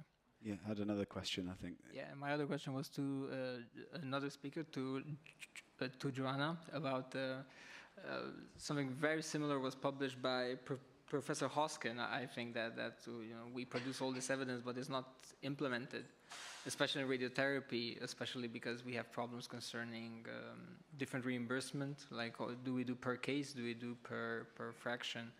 And what would your, let's say, solution be, just related to radiotherapy, because I always go back to radiotherapy, sorry for the rest of the room. Sorry, so solution implementing radiotherapy? Yes, because sometimes we generate evidence, but we don't implement them. For example, hypofractionation is a huge problem. I know the UK made big strides in this. Instead of delivering a 5-week radiation therapy, you can do 3 weeks or just 1 week, and yet it's still not everywhere. No, thank you very much for your question. And as part of the National Prostate Cancer Audit, we are actually looking at radiotherapy specifically, looking at sort of the hypofractionation, even sort of ultra hypofractionation. But then we're also looking at radiotherapy in the metastatic cohort as well. So looking at offering, radiotherapy to the primary. And within the National Prostate Cancer Audit, we are very lucky in that we have this data on every prostate cancer patient in England and Wales, and we can link that data to our radiotherapy data set, which gives us every treatment dose, every fractionation that a patient would receive, and we receive all of that anonymized, of course, but it allows us to track the patient journey. And I think, as has been mentioned earlier in the sessions, presenting these results, so the work hopefully that we will be imminently presenting at the National Prostate Cancer Audit, identifying where patients, how many patients are receiving these radiotherapy treatments that are advocated in the trials, and then not only that, but looking at variation. So we as the audit, look at variation across hospitals, and we try and look at whether that we adjust for things like age and comorbidity within that. So I think finding the using data to demonstrate the problem is the first step, because some hospitals may not even be aware that they are performing less or more than their other counterparts in their own region, for example. So that's some work that we're doing at the NPCA that I hope will sort of bridge that gap. Thank you. Thank you. Please. Sorry, Joanna, I'm going to ask you a question as well. You mentioned, great presentation, by the way, and great research. You mentioned that there was a disparity according to who was the treating clinician, whether it was a urologist or a medical oncologist. I wonder whether you'd come across any data to suggest that patients who were treated as part of an MDT discussion were more likely to have, treatment escalation. Thank you, Andrew, for that question. We haven't yet explored MDT, but that's a very, very good point, and it's something that we could look at. It's just really how much we can get from the data. We're obviously limited by what we receive as part of the data sets, but that sort of difference between oncology prescribing and urology prescribing is one that we're trying to explore further. We've had a recent discussion with some of our urologists within the team and broader across the UK, asking why this is happening, and there does seem to be a prescribing restriction on urologists prescribing these novel hormonal therapies in England and Wales. And we're hoping that by using this data, we can then go to the right teams essentially to try and make a change here that might then reflect the results that if we repeated this in 5 years' time, that we may improve that utilisation rate. Thank you. Any other questions from the floor? Richard, anything to any of the particular audience members? Have a look, and I'll carry on. So, Irfan, I just wanted to ask you. So, you did a project with co-design with the vulnerable population. How did you find that engagement with the homeless population in research? Were there any challenges? Were there any barriers to overcome? Yes. Well, I think it goes without saying that, reaching homeless people who are experiencing it and making a connection with them is already a big challenge. So that was the primary challenge that we experienced, but because I'm thankful that we have a team that was quite driven and passionate, they really made it possible to actually not to wait for people to come to us, for example, in the locations where we work, but they reached out to them and they make it possible for them to actually to be easily accessible so that they could share their concerns. And with this way and with this model, for example, we try to actually catch the real essential realities of people who are really vulnerable, and we are already in the phase of actually doing our pilots in different locations. And believe me when I say this, that we are really astonished to see what we are actually getting. So I would also like to emphasize that what we actually see in our results also with the pilots across the different countries in Europe is that one of the fundamental key barriers to this is that it's not only the healthcare barriers, which is always there, but there is also a big lack of health literacy among people, because if we look at the broader dynamics of people, it's always not communicated in the language that they understand. So we want to ensure that when we actually give awareness to people generally for health, it's the most easiest way that they could understand, and that was the key pillar and key ground for us to actually start and actually to build trust with them. Because I think that whenever there are initiatives from the national organization or from the legislations, what we also see is that there is a lack of trust because they don't belong to a particular society. So I think that once you develop that trust, I think the ice is already broken. So I think I would not be too ambitious to say that 100% of job is done, but I think I would with confidence say that 50% of that is done. So that's what, Thank you very much. Dimitris, interesting data, in terms of the digital skills. Does that mean investment in apps, all these sort of electronic softwares, we're wasting their potential? How much waste is resulting because we're actually not investing in the training? What's your thoughts on that? Yeah, you are absolutely right. What we found at the Transition Project and through the mapping is that the training in digital solution is the missing piece of the education for healthcare professionals and health managers. And the very positive fact is that this project, many young cancer professionals work that will shape the policy for the future and the present practice. So yes, we see an investment in apps and all those digital solutions, and there is a need for professionals to be educated on that. Yeah, I mean, there's so much investment in innovation. It's that implementation piece, isn't it, and the wider training. I was going to come to Lynn, if that's okay. Just two quick questions, if that's okay. I mean, astonishing number of grants and opportunities. I mean, I was over with you in Senegal, and just the number of fellows from the Conquer Cancer Foundation has been great. I just wanted to check, is it for all cancer professionals or medical oncologists? What's the opportunity open to? Well, and it was great seeing you at Aortic in Senegal. And it actually, just before I answer your question, it is quite interesting that the topics that we are discussing today, similar to what we were discussing at Aortic, and it's the global community shares so much of the challenges that you all have highlighted today. But for most of our grants are available to MDs, but the discipline, a wide range of disciplines, so medical oncology, radiation oncology, surgery, but also other investigators that are not, in direct cancer disciplines, but their research is in cancer related. There are a couple of grants where nurses or pharmacists might be eligible, but I would, and some strict PhDs would also be candidates. But I want to say that from a candidate perspective, it's engaged in cancer research.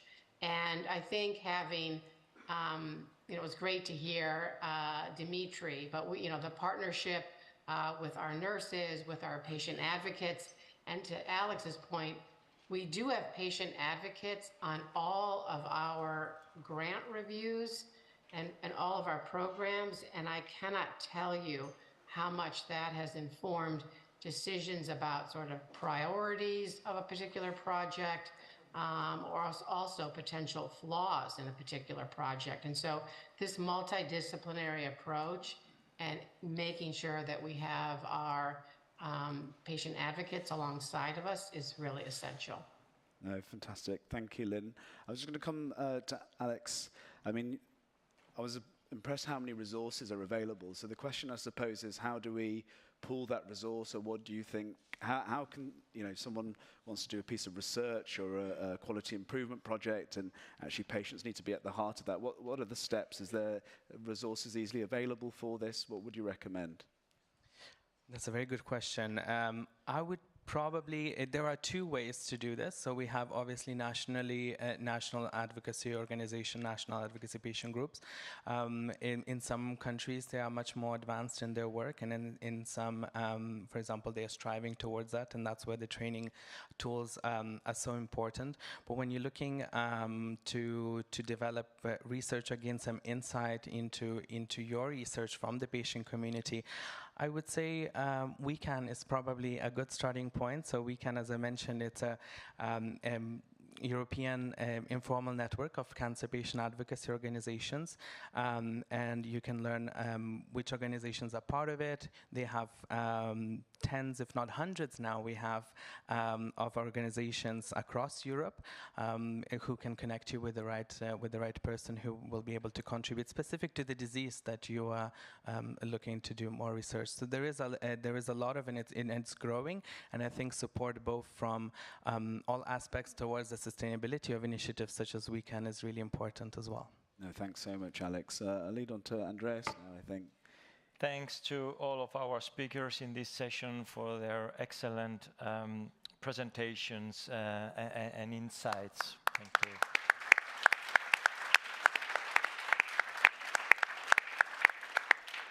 Well, now it's time for something really special. In June this year at the European Parliament, we launched the new European Cancer Community Foundation. Let's have a look at the video to learn a bit more about the foundation.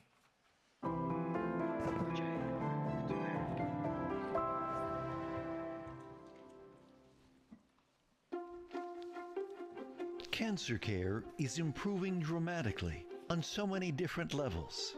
on so many different aspects of medical care and social care for cancer patients and cancer survivors. Dedicated organizations and innovative projects are driving change all across Europe, but many of the smaller inspired efforts struggle for funding. We can help. The European Cancer Community Foundation is a non-profit organization dedicated to supporting exceptional projects making a real difference. We believe that everyone deserves access to high-quality cancer care, and we're committed to breaking down barriers that prevent that.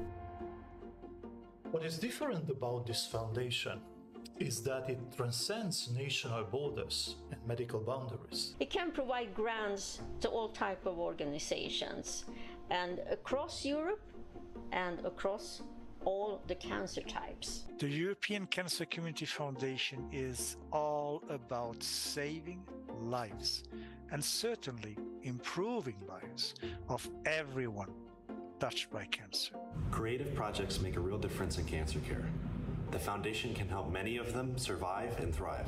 It can also finance and commission new ones to meet unmet needs. No other foundation has such deep roots in the European cancer community. There is so much potential here. The European Cancer Community Foundation is the latest step on the path to better cancer care. Join us on this journey.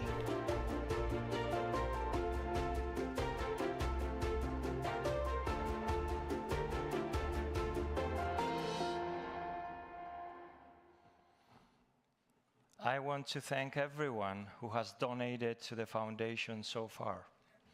And I would like to ask for your help. We know there are many people in our lives who want to support our work on cancer, but don't know how. Please let them know about the foundation. Our team have leaflets for you that you can share with your contacts, and you can share our website with them.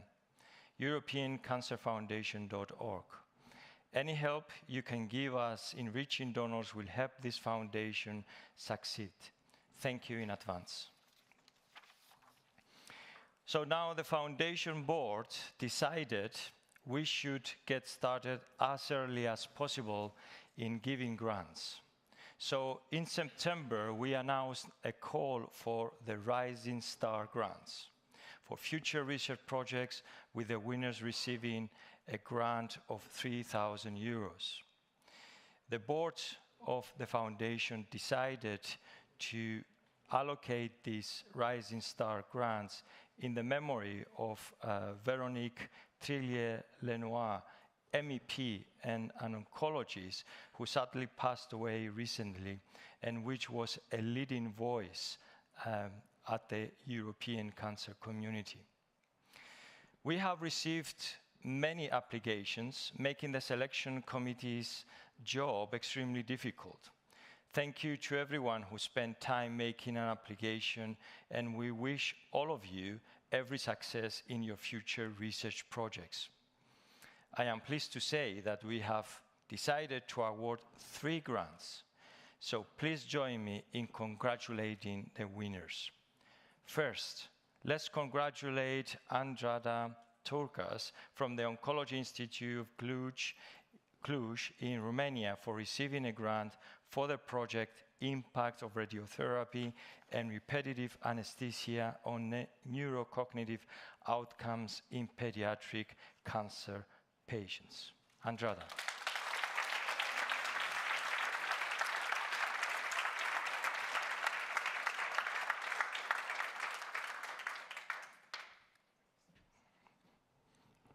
Congratulations.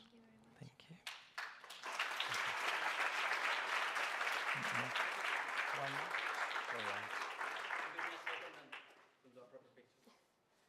Okay. Your patience.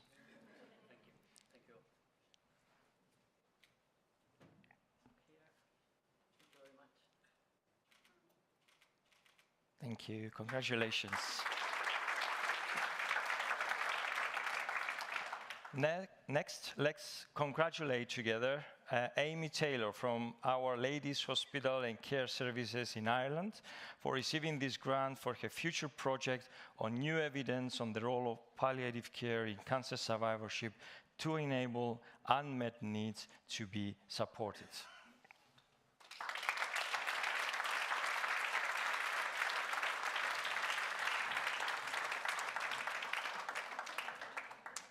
Well, you don't have to work hard for the 3,000 euros.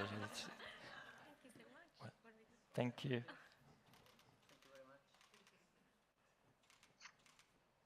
Congratulations. And finally, joining us virtually is Gemma Arakelian from the Institute of Cancer and Crisis in Armenia. Congratulations on receiving a grant for your future project to investigate the experiences of financial toxicity and its impact on the mental health and psychosocial well-being of cancer patients aged 40 years and above in Armenia, Georgia, and Egypt. Let's congratulate all of our grant winners. Thank you so much. I am deeply honored to be one of the recipients of the Rising Star Award. Thank you. So there will be more news from the foundation about future grants coming up in the new year. So don't forget to visit our foundation area in Community Central for more information, including our draw to win prizes from Ton Hotels and Audi Brussels. Thank you. Ajay, back to you. Testing. Yeah, we're good. All right. So 5 points away from the first drink, so I'll take it slowly. No, so the first thing to let you know about is an ethnicity work stream that we have tomorrow between 12:30 and 1:30. I think it really feeds off the work and inequalities, and actually it's been very interesting just at the board level discussions around is ethnicity actually documented and how that can impact in terms of having the data to traction change from a policy perspective. I think second of all that we wanted to mention, obviously the reception is also a showcase for the 15 abstract winners we have. These are all of the abstract winners here. We have 4 obviously who've done the speeches today. Please talk to them, please engage. They have some really interesting stories, backgrounds, but most of all the work is of really excellent quality. So your investment and time with them would be very much appreciated. I think third of all, tomorrow morning, we've got our President-elect, Csaba Degi, at 9 a.m., leading us with the survivorship and the quality of life session, which, as we know, is extremely important, and we look forward to that first thing in the morning. No heavy heads, hopefully, but yeah, see you there. I've been told don't forget to sign, this is a long list, Mike, don't forget to sign the Manifesto Charter Board, and also with the networking reception, we really just want to thank Visit Brussels for sponsoring that event. And it just leaves me to say from me and Andreas, thank you so much, thank our speakers, thank Lynn, thank all our prize winners today, and thank you for being such an attentive audience. Thank you.